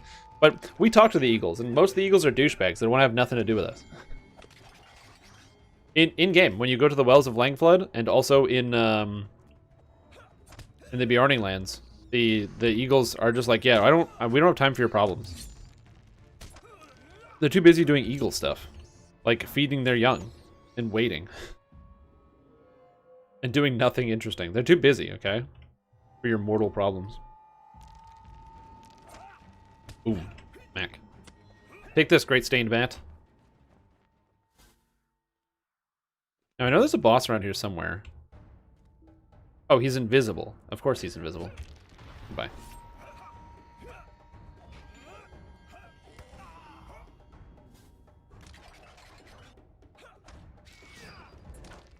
Any mounts don't do what you want. Yeah, exactly. Because you have to be like, hey, eagles, can we go stop by the grocery store? I need to like pick up, you know, a bag of milk or something. And they're like, no. We just passed 2 grocery stores. You didn't say you needed one, and now we're already past 2 of them. I'm not turning around. No, I'm not doing that. And you're like, come on, man, please. The eagle's like, no, we're not doing this. This is my own time. Like, but I actually could use a snack, and they go, and they just turn around and start eating you. I don't know what eagles eat. I'm assuming it's animals, though.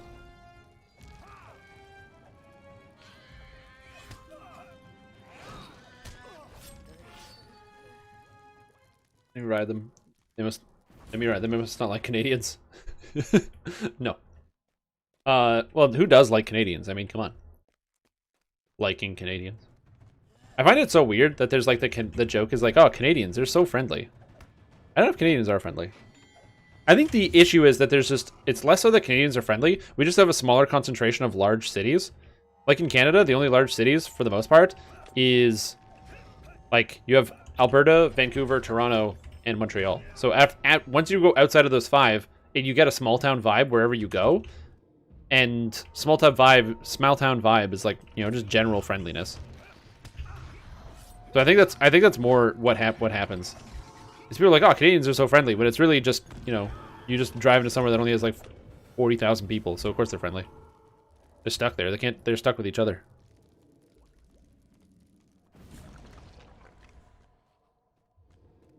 Also, eagle fly me with my plate. Yeah, exactly. Hey man, you know what my character's wearing? This is the outfit I like wearing when I'm walking around. Boom, this. So I got my starter leather from the beginning of the game. Look at me. Patched together. Walking around Mordor. Saving the world. Are those rangers? Is it caught off guard? Caught off guard. Oh, apparently there's a ranger somewhere over here I can do. What am I looking for? Silver Court? I can't do this quest. I am not high enough level. I need orders from Ranarark.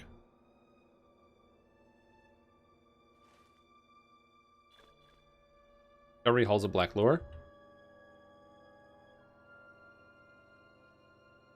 I thought I had a quest for this. Apparently I do not. No. No. No. Escape. I guess small towns in Shanghai, Tokyo, and Night City. Yeah, exactly.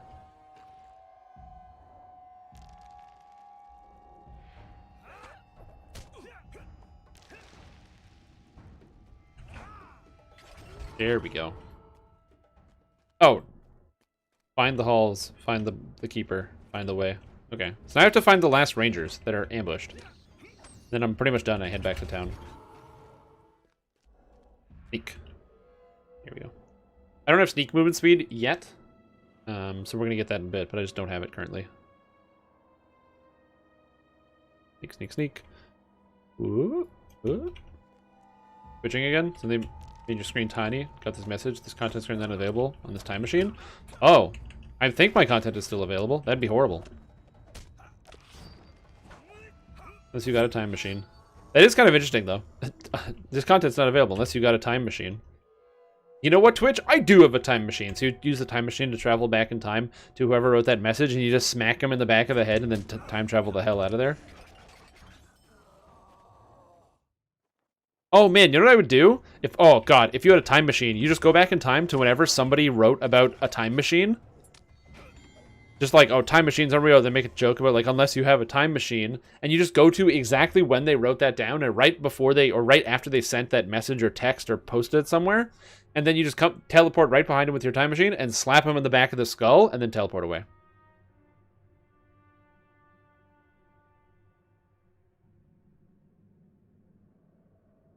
Time machine, you gotta watch Idiocracy. I will. I'll watch it, okay? I will watch this movie. I promise I will watch the movie. Not that I don't want to watch the movie. Not that I don't want to watch the movie. I just don't watch a lot of movies. There's not a lot of time for watching movies. I promise. I will watch Idiocracy. Twitch is doing? I don't know. Twitch stuff? Breaking? I mean, Google broke yesterday, apparently. Or was it yesterday or this morning? I don't even know. Time travels too fast.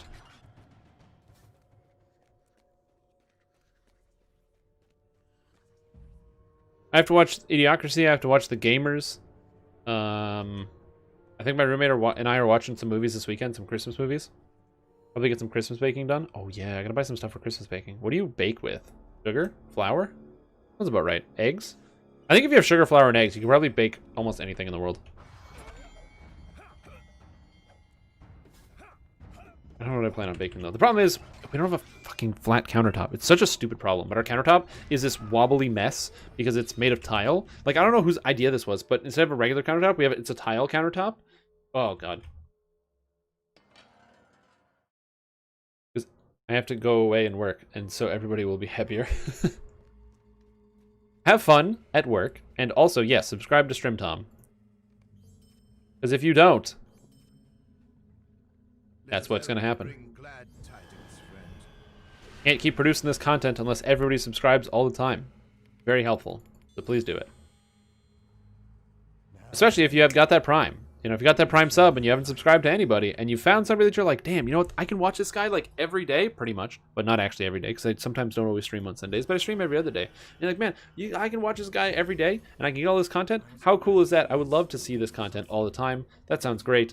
How do I watch this guy like every day? What did I get? More quests? Of course, Yule Festival leaders. I'm not doing this quests. I guess I'll get this one. Then you should consider subscribing to help support the channel so you can continue to watch that content whenever you like it. You got like $5 laying around, and you're like, I don't know what I'm going to spend this money on. I could spend it on anything, but you could just spend it on supporting the channel. Or alternatively, you got that Prime. You know, you're like, I got Amazon Prime. Get yourself some Twitch Prime. Twitch Prime's great. Not only is it free if you have Amazon Prime, you just link your Twitch account to your Amazon account, but on top of that, the Prime subscription, or the Twitch Prime membership gives you free stuff for some games. Sometimes you even get free games. You just go and click a thing, and then boom, it gives you some free games. Do you like Warframe or League of Legends or PUBG or any of these games? They give out literally free cosmetics every month on there for all these games, and sometimes even give out like free champions or heroes. I don't know what games have heroes in them anymore. Probably all of them. But if you want to get the latest PUBG hero, you can get some Twitch Prime. And then on top of that, you get to subscribe to your favorite live streamer for free. $0. Take that money straight into Jeff Bezos' pocket because you already paid for your Amazon Prime subscription, and give it straight to me. Or somebody else. But ideally me, because I could use it. But give it to somebody else if you want. Also, Cool Stream Tom is entering the building, so yeah. You just have to befriend Ninja to have him raid me? That's a good idea. I should befriend Ninja.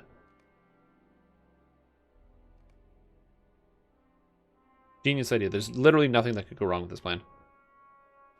Give away free cosmetics for good games? No. Oh, and we got 12 raiders joining the channel. Welcome, everybody. Welcome to the stream. I hope you have a fantastic day. My name is Cool Stream Tom, and today we're going to be watching a cutscene take place where I don't think that there's any actual combat in here. Because when you come into the Halls of Black Lore, you kind of just look around, and then, spoiler alert, there's some people there.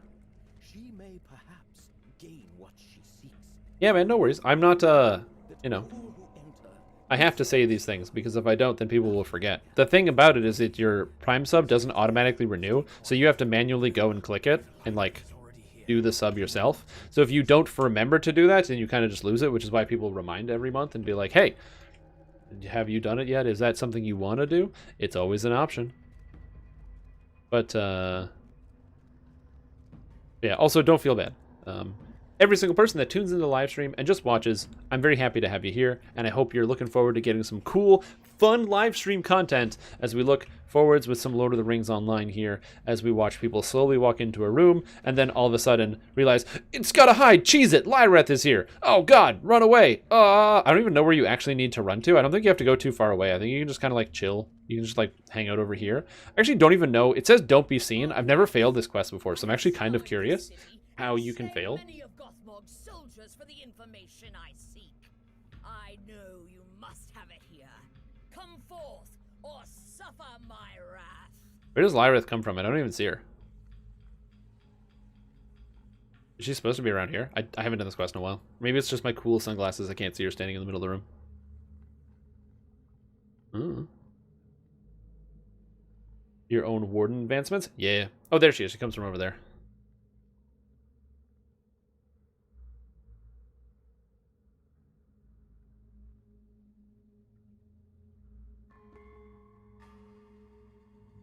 Yeah, I need to get better at Warden. I am not as good as I probably should be.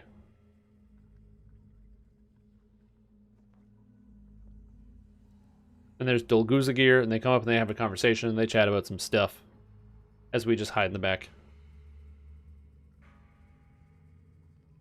But yeah, Warden is a complicated class, which requires constant training and dedication and practice, which is one of the reasons why I'm not the best Warden, and you should not take advice from me in terms of how to play. There are a lot of other people there who make good YouTube videos that go into detail about what you should do when you play Warden. These things are all good. Insolent fool! Give me what I seek, or I will burn your precious archive to the ground. Where is the tree?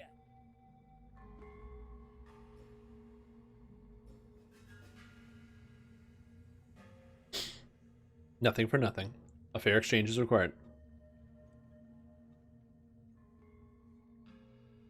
You have to give some type of knowledge. The recipe for the Great Plague. Ooh. Great Plague, which is unsuccessful, and also was stopped by Athelas.